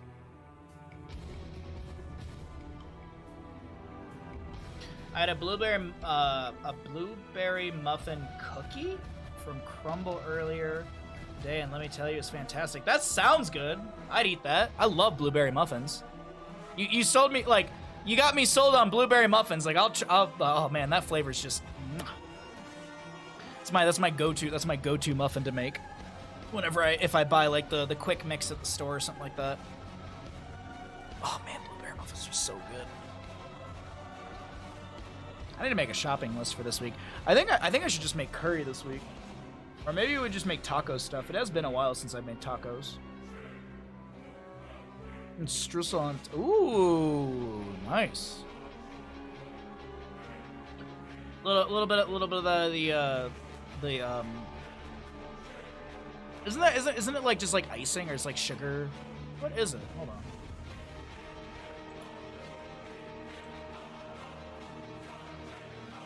Oh no, this is I'm thinking of the wrong thing. This is the crumble. This is crumbly. I was thinking of the like the white icing. I don't know why I was thinking of that. No, it's the crumble. Yeah. All right, we got another map. We're going to be going to Curse Hollow here. Curse Hollow, map number 9 in our... Let's say it's a best of 9. Let's say it's a best of 9. Why not? That can make it fun. We'll lie and say it's a best of 9. All right, we're waiting for the readies. But we need a ready from one team, and then we can get going into Curse Hollow. Where's the draft button? There you are. It's not really liquidy. Oh, it's kinda. It's like the white icing. It's usually you make like the little drizzle on top with it. It's on so many different pastries and stuff like that. It's used very generally. First to 11, win by 2. I don't know if the players want to do that. I don't. These players don't even know that they're in a best of 9. I'm just making it up. On the left-hand side, we got our blue team. On the right, it's going to be a red team here on Cursed Hollow. Map number 9 in the EU in-houses. We have been casting for 5 hours plus today, and it has been an absolute blast. If you're having fun, hope you hit the follow button. Thanks for being here. Happy Sunday. Lucio Blaze on the left-hand side, Hogger Brightwing on the right. A quick snap onto Dahaka here on Cursed Hollow for our blue team. Over on the red, who are we going to be seeing? We're going to be getting a 1-2 punch. Those are the only 2 picks they'll have before the ban phase. Could see a Rhaegar Joanna, something like that. Go for like a core 2. Could look at an early Hanzo. Could look at an early Genji as well. Feel like the Rhaegar wouldn't be a bad grab. Anduin's not bad either. Okay, going to be Rhaegar and Diablo. A lot of really good areas for Diablo to make plays into. Now the question is, will we see a Leoric later on? Leoric Diablo has had some synergy earlier today. It's been something utilized as well. Also on the opposing side, we got this Dahaka. Could see a Falstad if they want to go into globals. No, we're gonna get some Garrosh Tychus. I like this. I like this. Alrighty, Tychus. We saw some Tychus play earlier, and that seemingly was the last bit of Tychus for, well, till now. There was, I think, was that Tomb of the Spider Queen? Yeah, I think it was. It was our first Tomb game from earlier. Now we're in our second ban phase of the day, or the game? Of the day. It's the second ban phase that we've only seen. Probably going to be a healer priority ban, I would assume. No, gonna get rid of the Junkrat. Okay, don't want to deal with the displacement. I can't blame them. I'm a little surprised we're not going to see the Anduin ban, because realistically, Diablo, Rhaegar, if they go into that Leoric and stuff, they don't want to deal with an Anduin with the Yoink. Oh, Medivh ban. I wonder if there was a game plan for Medivh. That's why we didn't see the Anduin. Icing or yeah, exactly. Yeah, that's what I was thinking of. I don't know. I'm not a baker. Oh, we are going to make Stromboli at the end of the month. I think we have a cooking stream sometime at the end of the month. I don't know the exact date yet because I haven't officially thought about it too much. But we should have... Yeah, we'll be doing a Stromboli stream later this month. Jaina Malthael. Man, this is a mean composition from the blue team. Diablo probably going to be going Apocalypse with the Ring of Frost. I wouldn't be surprised if Malthael is going to be looking at a Last Rites to get cooldown reduction on that Heroic, but also be able to just burst down something like a Tychus so the allies can continue to press in. Genji, nice pick to get into the backline and harass. And there's the Anduin. Another Calzone. Stromboli is distinctly different from Calzones. We all know this. We all know this. We all know this. Stromboli is very, very different from Calzones. Very different.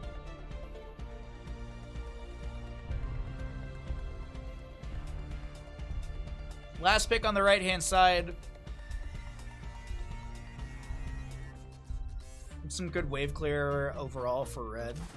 Logical decision. I like this. I like it. Abathur to round out the draft here on Cursed Hollow.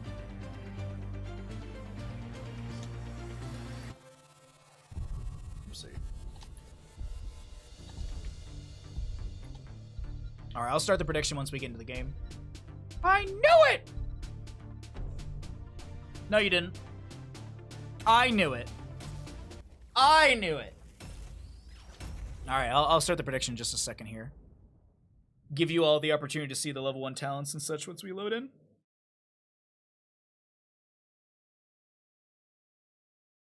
I was just saying they'd pick something global or ABBA. I love this comp. No, you were just saying that's some good wave clear overall for red. No, you're fine, Vic. How you doing, bud? Happy Sunday. Good to see you. All right, let's start the prediction. Who wins Cursed Hollow? Get your gambles in. The prediction is live. On the left-hand side, we got the members of our blue team. We have got a Dahaka played by Soaking, Fuzz on the Genji, Critical on the Tychus, Scorch to play the Anduin, and Swamp God on the Garrosh. Over on the right-hand side, we are looking at our red team. We're going to be seeing a Pajamather played by Darkmok, Porky on the Diablo, Captain Rex on the Jaina, Flyman on the Rhaegar, and down on the bottom, we've got Stark on the Malthael. There's your level 1s. Prediction is still has got a solid plus minute to go. If you'd like to predict on who you think wins, go ahead and get your gambles in. We have a Body Check Garrosh. Body Check Garrosh. Now that is movement speed reduction of 35% for 3 seconds. Healing received reduced by 30% for 3 seconds. Good tool for the sort of groundbreaker or the toss groundbreaker, body check, single target deletion. Also a great way to stop ancestral value later on in the game. At least the assumed ancestral value. Malthael goes into top. Abathur into bottom lane. Dahaka's going to be down here to push back against the Abathur. Clears very quickly against the Slug. ZVZ bottom lane. You got a little Tychus. Genji is floating up there, but no, the Malthael's a little wise for all of that. Drag from Dahaka, focusing onto the hatted minion, trying to deny Abathur a little bit of soak down here, but look at this setup. Oh, Porky and friends, they want this, but they can't get anything here. We will see. Oh, wait. Swamp Grotto, what are you doing over here? What are you doing over here? What are you doing? Why? Shh. That would have been funny if the Abathur Mines killed him. Like, leap of faith, everything, and just blah! Oh no, I had to choose between Abathur and Genji. Well, we got pretty good odds for the blue team believers. 1 to 3.6. Good luck to everybody who made some predictions. Darkmok in the top lane, soaking up. I think that was mid, maybe bottom. Can see. Oh no, it's just gonna be heading in top lane. Okay. Malthael to go to top. Ooh, but Genji. If Genji scouts out the Abathur, like, wow. Blue team draws first blood. He must have seen the Abathur hat, and he must have seen a Locust or something. Youch! Oh, Captain Rex might die here. Dash forward from Tychus. Grenade. Nope. Dude, Fun's is stream sniping. I'm telling y'all. Dude, he wouldn't have known that if he was. No, I'm just kidding. Oh no, Ben, absolutely. That's exactly the case. That's exactly the case. I will just, as I said earlier in the stream, I will take any opportunity to flame Funds when I can. Regardless of if he's doing the correct or wrong thing, I will take any opportunity to flame Funds. Why? Because I can. Alrighty, Siege Giants are cleared out of top. We got Abathur to push up bottom a little bit. Malthael is the lone one looking for a channel on the objective. 7 talent here, still a ways away. Now, this is where you want Abathur to... This is where you want objective phases just to be delayed out forever. But you don't want to delay them out with your life. That is the issue. You do not want to delay them out forever with your health bar. Fire Stomp from Diablo, Soul to Flame level 4. Abathur going to be going into Needle Spine level 4. So that's going to increase the damage and range of Symbiote Stab by 20%. No auto attack speed adjustment, but if you really think about it, who would you really get auto attack speed into? Minions? I guess? Nah. Malthael? Huh? So realistically, more stab. As Chess would say, stab? Good damage onto Porky. Soaking with the drag. Porky gonna be cleansed. Abathur had to try and buy some time, but you got critical over here on the left-hand side on the Tychus, just shredding through. Another drag from Soaking here. Has the Feeding Frenzy level 7 for the cooldown reduction. Soaking drops under the ground with the burrow. Abathur showing in lane and bottom. This is Fun's vision. Dahaka, though, gonna clear mid. Getting one shot by owls and constant fear of sitting still. Oh, there's when the horrible hero known as Phoenix released, I remember playing on Towers of Doom, and the person I was playing with, I think it was Dunkstick back then. We were just playing games or whatever. We figured out that if one of us Tyrandas and one of us Phoenixes, if the Tyrande scouts out the Abathur, Phoenix can Planet Cracker the Abathur before Abathur can unhat and move out of the laser. Now, I don't know if that's still true. I think it is still true. But if you basically scout out Abathur and you line up Planet Cracker right on the center of his body while he's hatted, it takes longer for Abathur to unhat and move out of the cell or the Planet Cracker than it does for Planet Cracker to put Abathur's health bar to 0. So we don't see that ever, but it's just it's a fun little thing. But then you also have to play Phoenix, so there's the issue.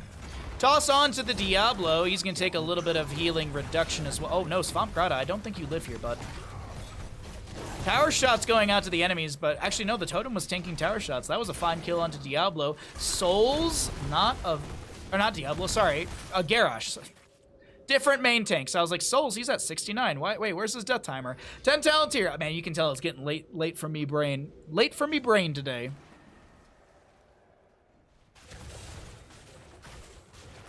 You don't do it because it's good, you do it because you chose violence and you want to bully an Abathur. Yeah.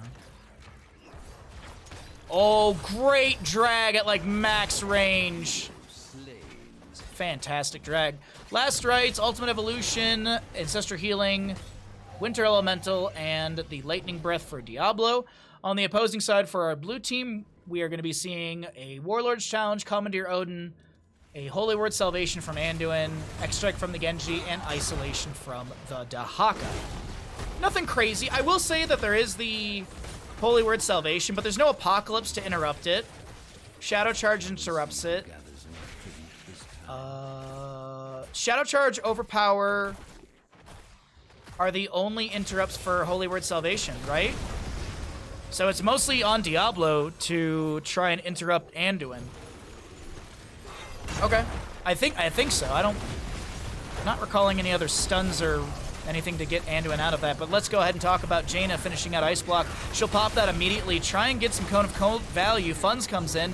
There's the Holy Word Salvation. Good heal. Isolation onto Diablo from Dahaka. Different Ds right there as the Diablo does go down. 95 souls, and he doesn't have enough to buy back. Swamp Grata goes down to the last rites. A stack for Maltheo. First one for him.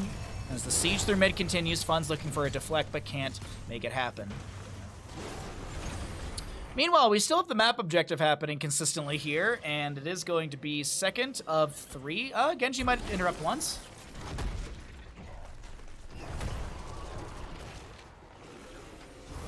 Tychus just going to minigun down the totem. And I think we might be delayed out here. This might be a delay. I want to check really quickly. Dahaka, Brushstock. It's available. He's going to use it right here. Oh, wait, where's he going? Grenade from Tychus gets the delay. You got the quarterback level 1. You also have the melting point level 7. Fire stomps out from the Diablo. We have 13s on the way, but let's go ahead and pull back the talent so we can see everything a little bit better. Warlord's Challenge from the Garrosh as a silenced Diablo goes down. No souls still for the buyback. He's at 95! He died! Oh my god. That's just so rough. He didn't even get a fire stomp out for enough of that. But they're soaking up the top lane. 13 talents here already here for our blue team. Speed of Pious, right? Yeah, Speed of Pious at level 13 right there. Shogun. Shingun. Funds with a swift strike out.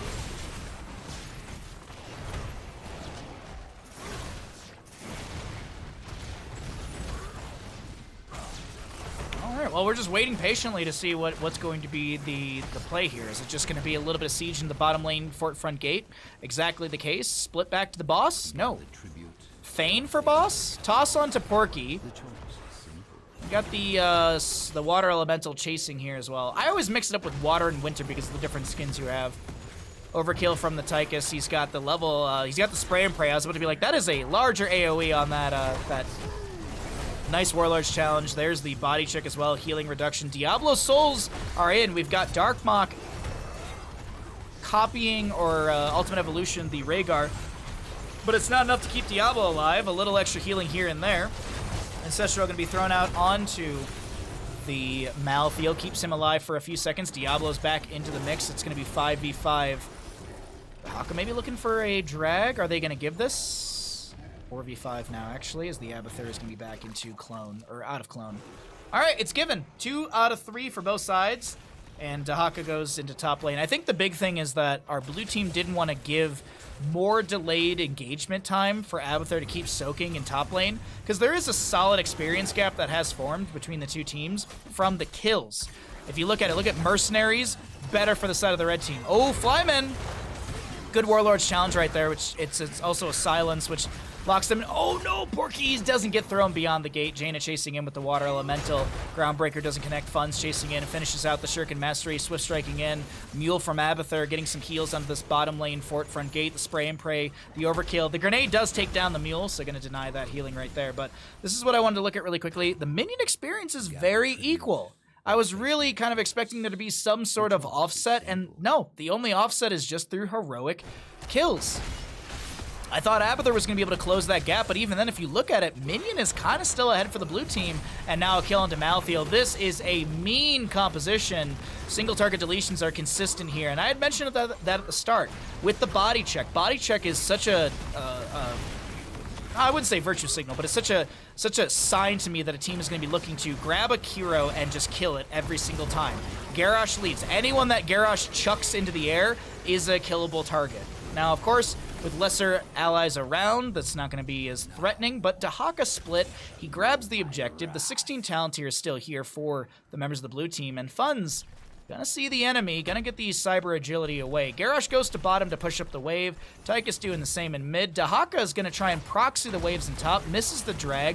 Water Elemental from the Jaina. She's gonna get the slows. Burrows from Dahaka burrows. He's got the tunneling claws.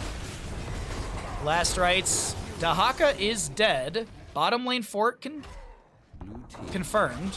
Slowly, but confirmed, I think. Top lane fort should go down. The Water Elemental, it will expire. So yeah, that's a free fort top. Genji gets the agility away. Oh boy! Blue team has destroyed a fort. It's nice to see Darkmok playing again. I haven't seen in a long time. That's been really cool to see Darkmok playing. Also, Darkmok's been playing a ton of different heroes today too, which is really awesome to see. Like, nothing against Porky. They're just playing main tank. They're focusing on their role. But Darkmok is flexing a little bit here. I think we've seen Darkmok on, like, Sonya. I think I've seen him on Rhaegar or Malfurion. So it's a little bit of variety. Is really, really cool to see. Maybe even Greymane? Did Darkmok play Greymane earlier? Still, a medley of heroes, which is just always cool to see. I mean, even Porky. I mean, if we're going to talk about tanks, Porky's had some variety today, which has been nice. Some Varian, some Joanna, some Diablo. Overkill. Spray and pray value right there. Stark in the Malthael trying to back away over here. Tower shots making some good use. The isolation connects. Last Rites is available. Last Rites is available with the Holy Word Salvation. Protected, by the way. Diablo comes in with the Shadow Charge. Will interrupt the Holy Word Salvation as Garrosh, Anduin do go down. Lightning Breath doesn't slow down the Malthael enough. Or the Tychus enough, excuse me. Water Elemental looking to get the dismount. Soaking. Drag. Burrows immediately.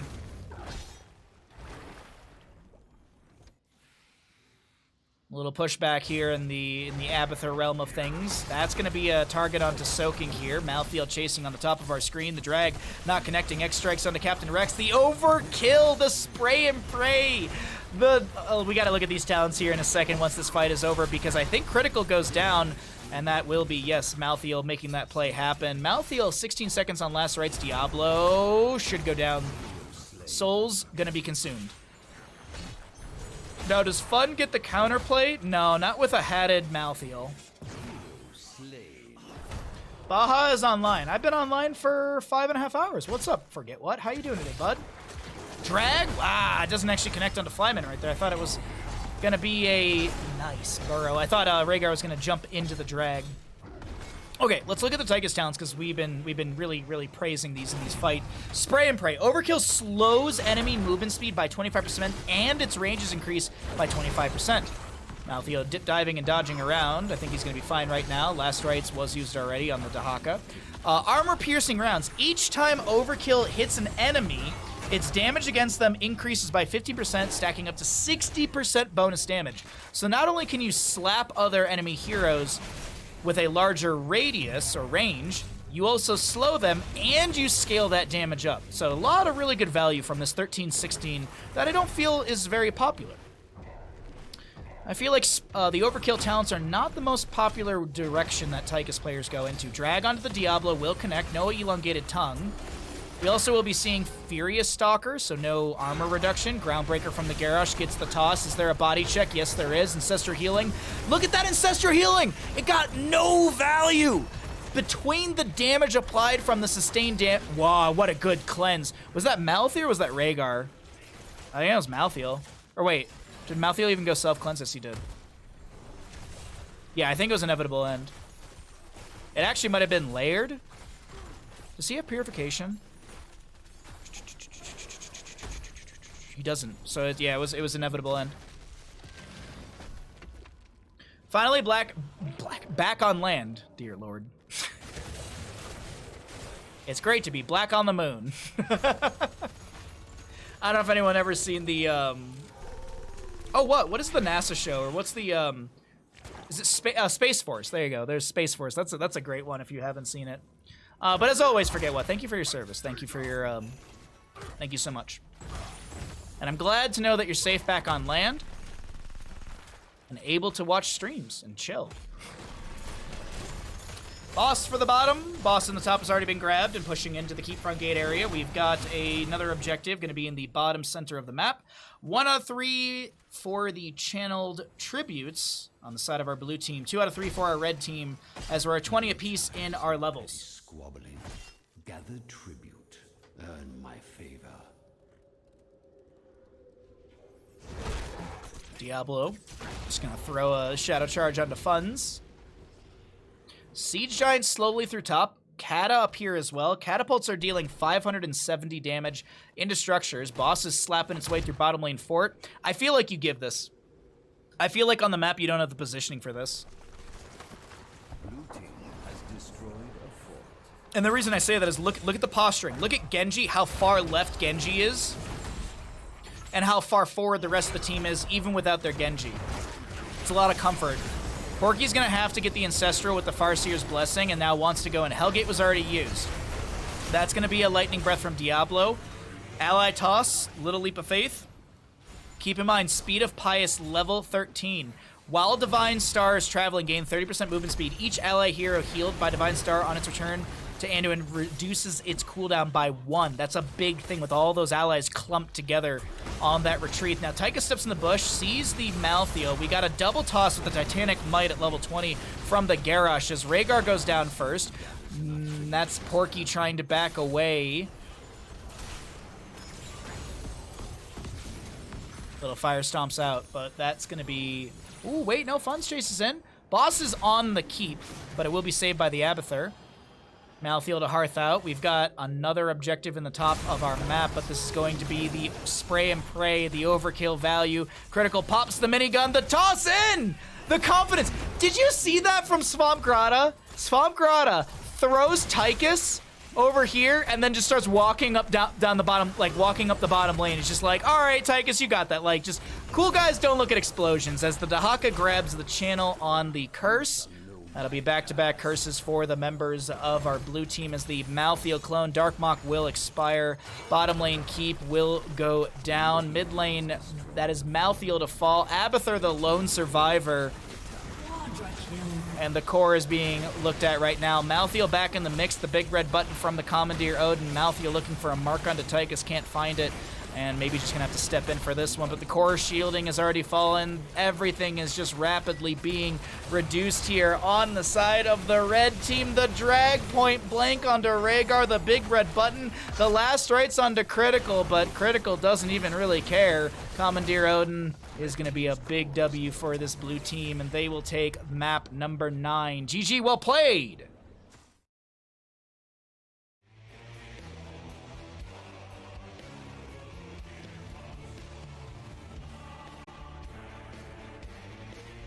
I super duper have to run to the bathroom. So I am going to do that. Which team wins Curse Hollow?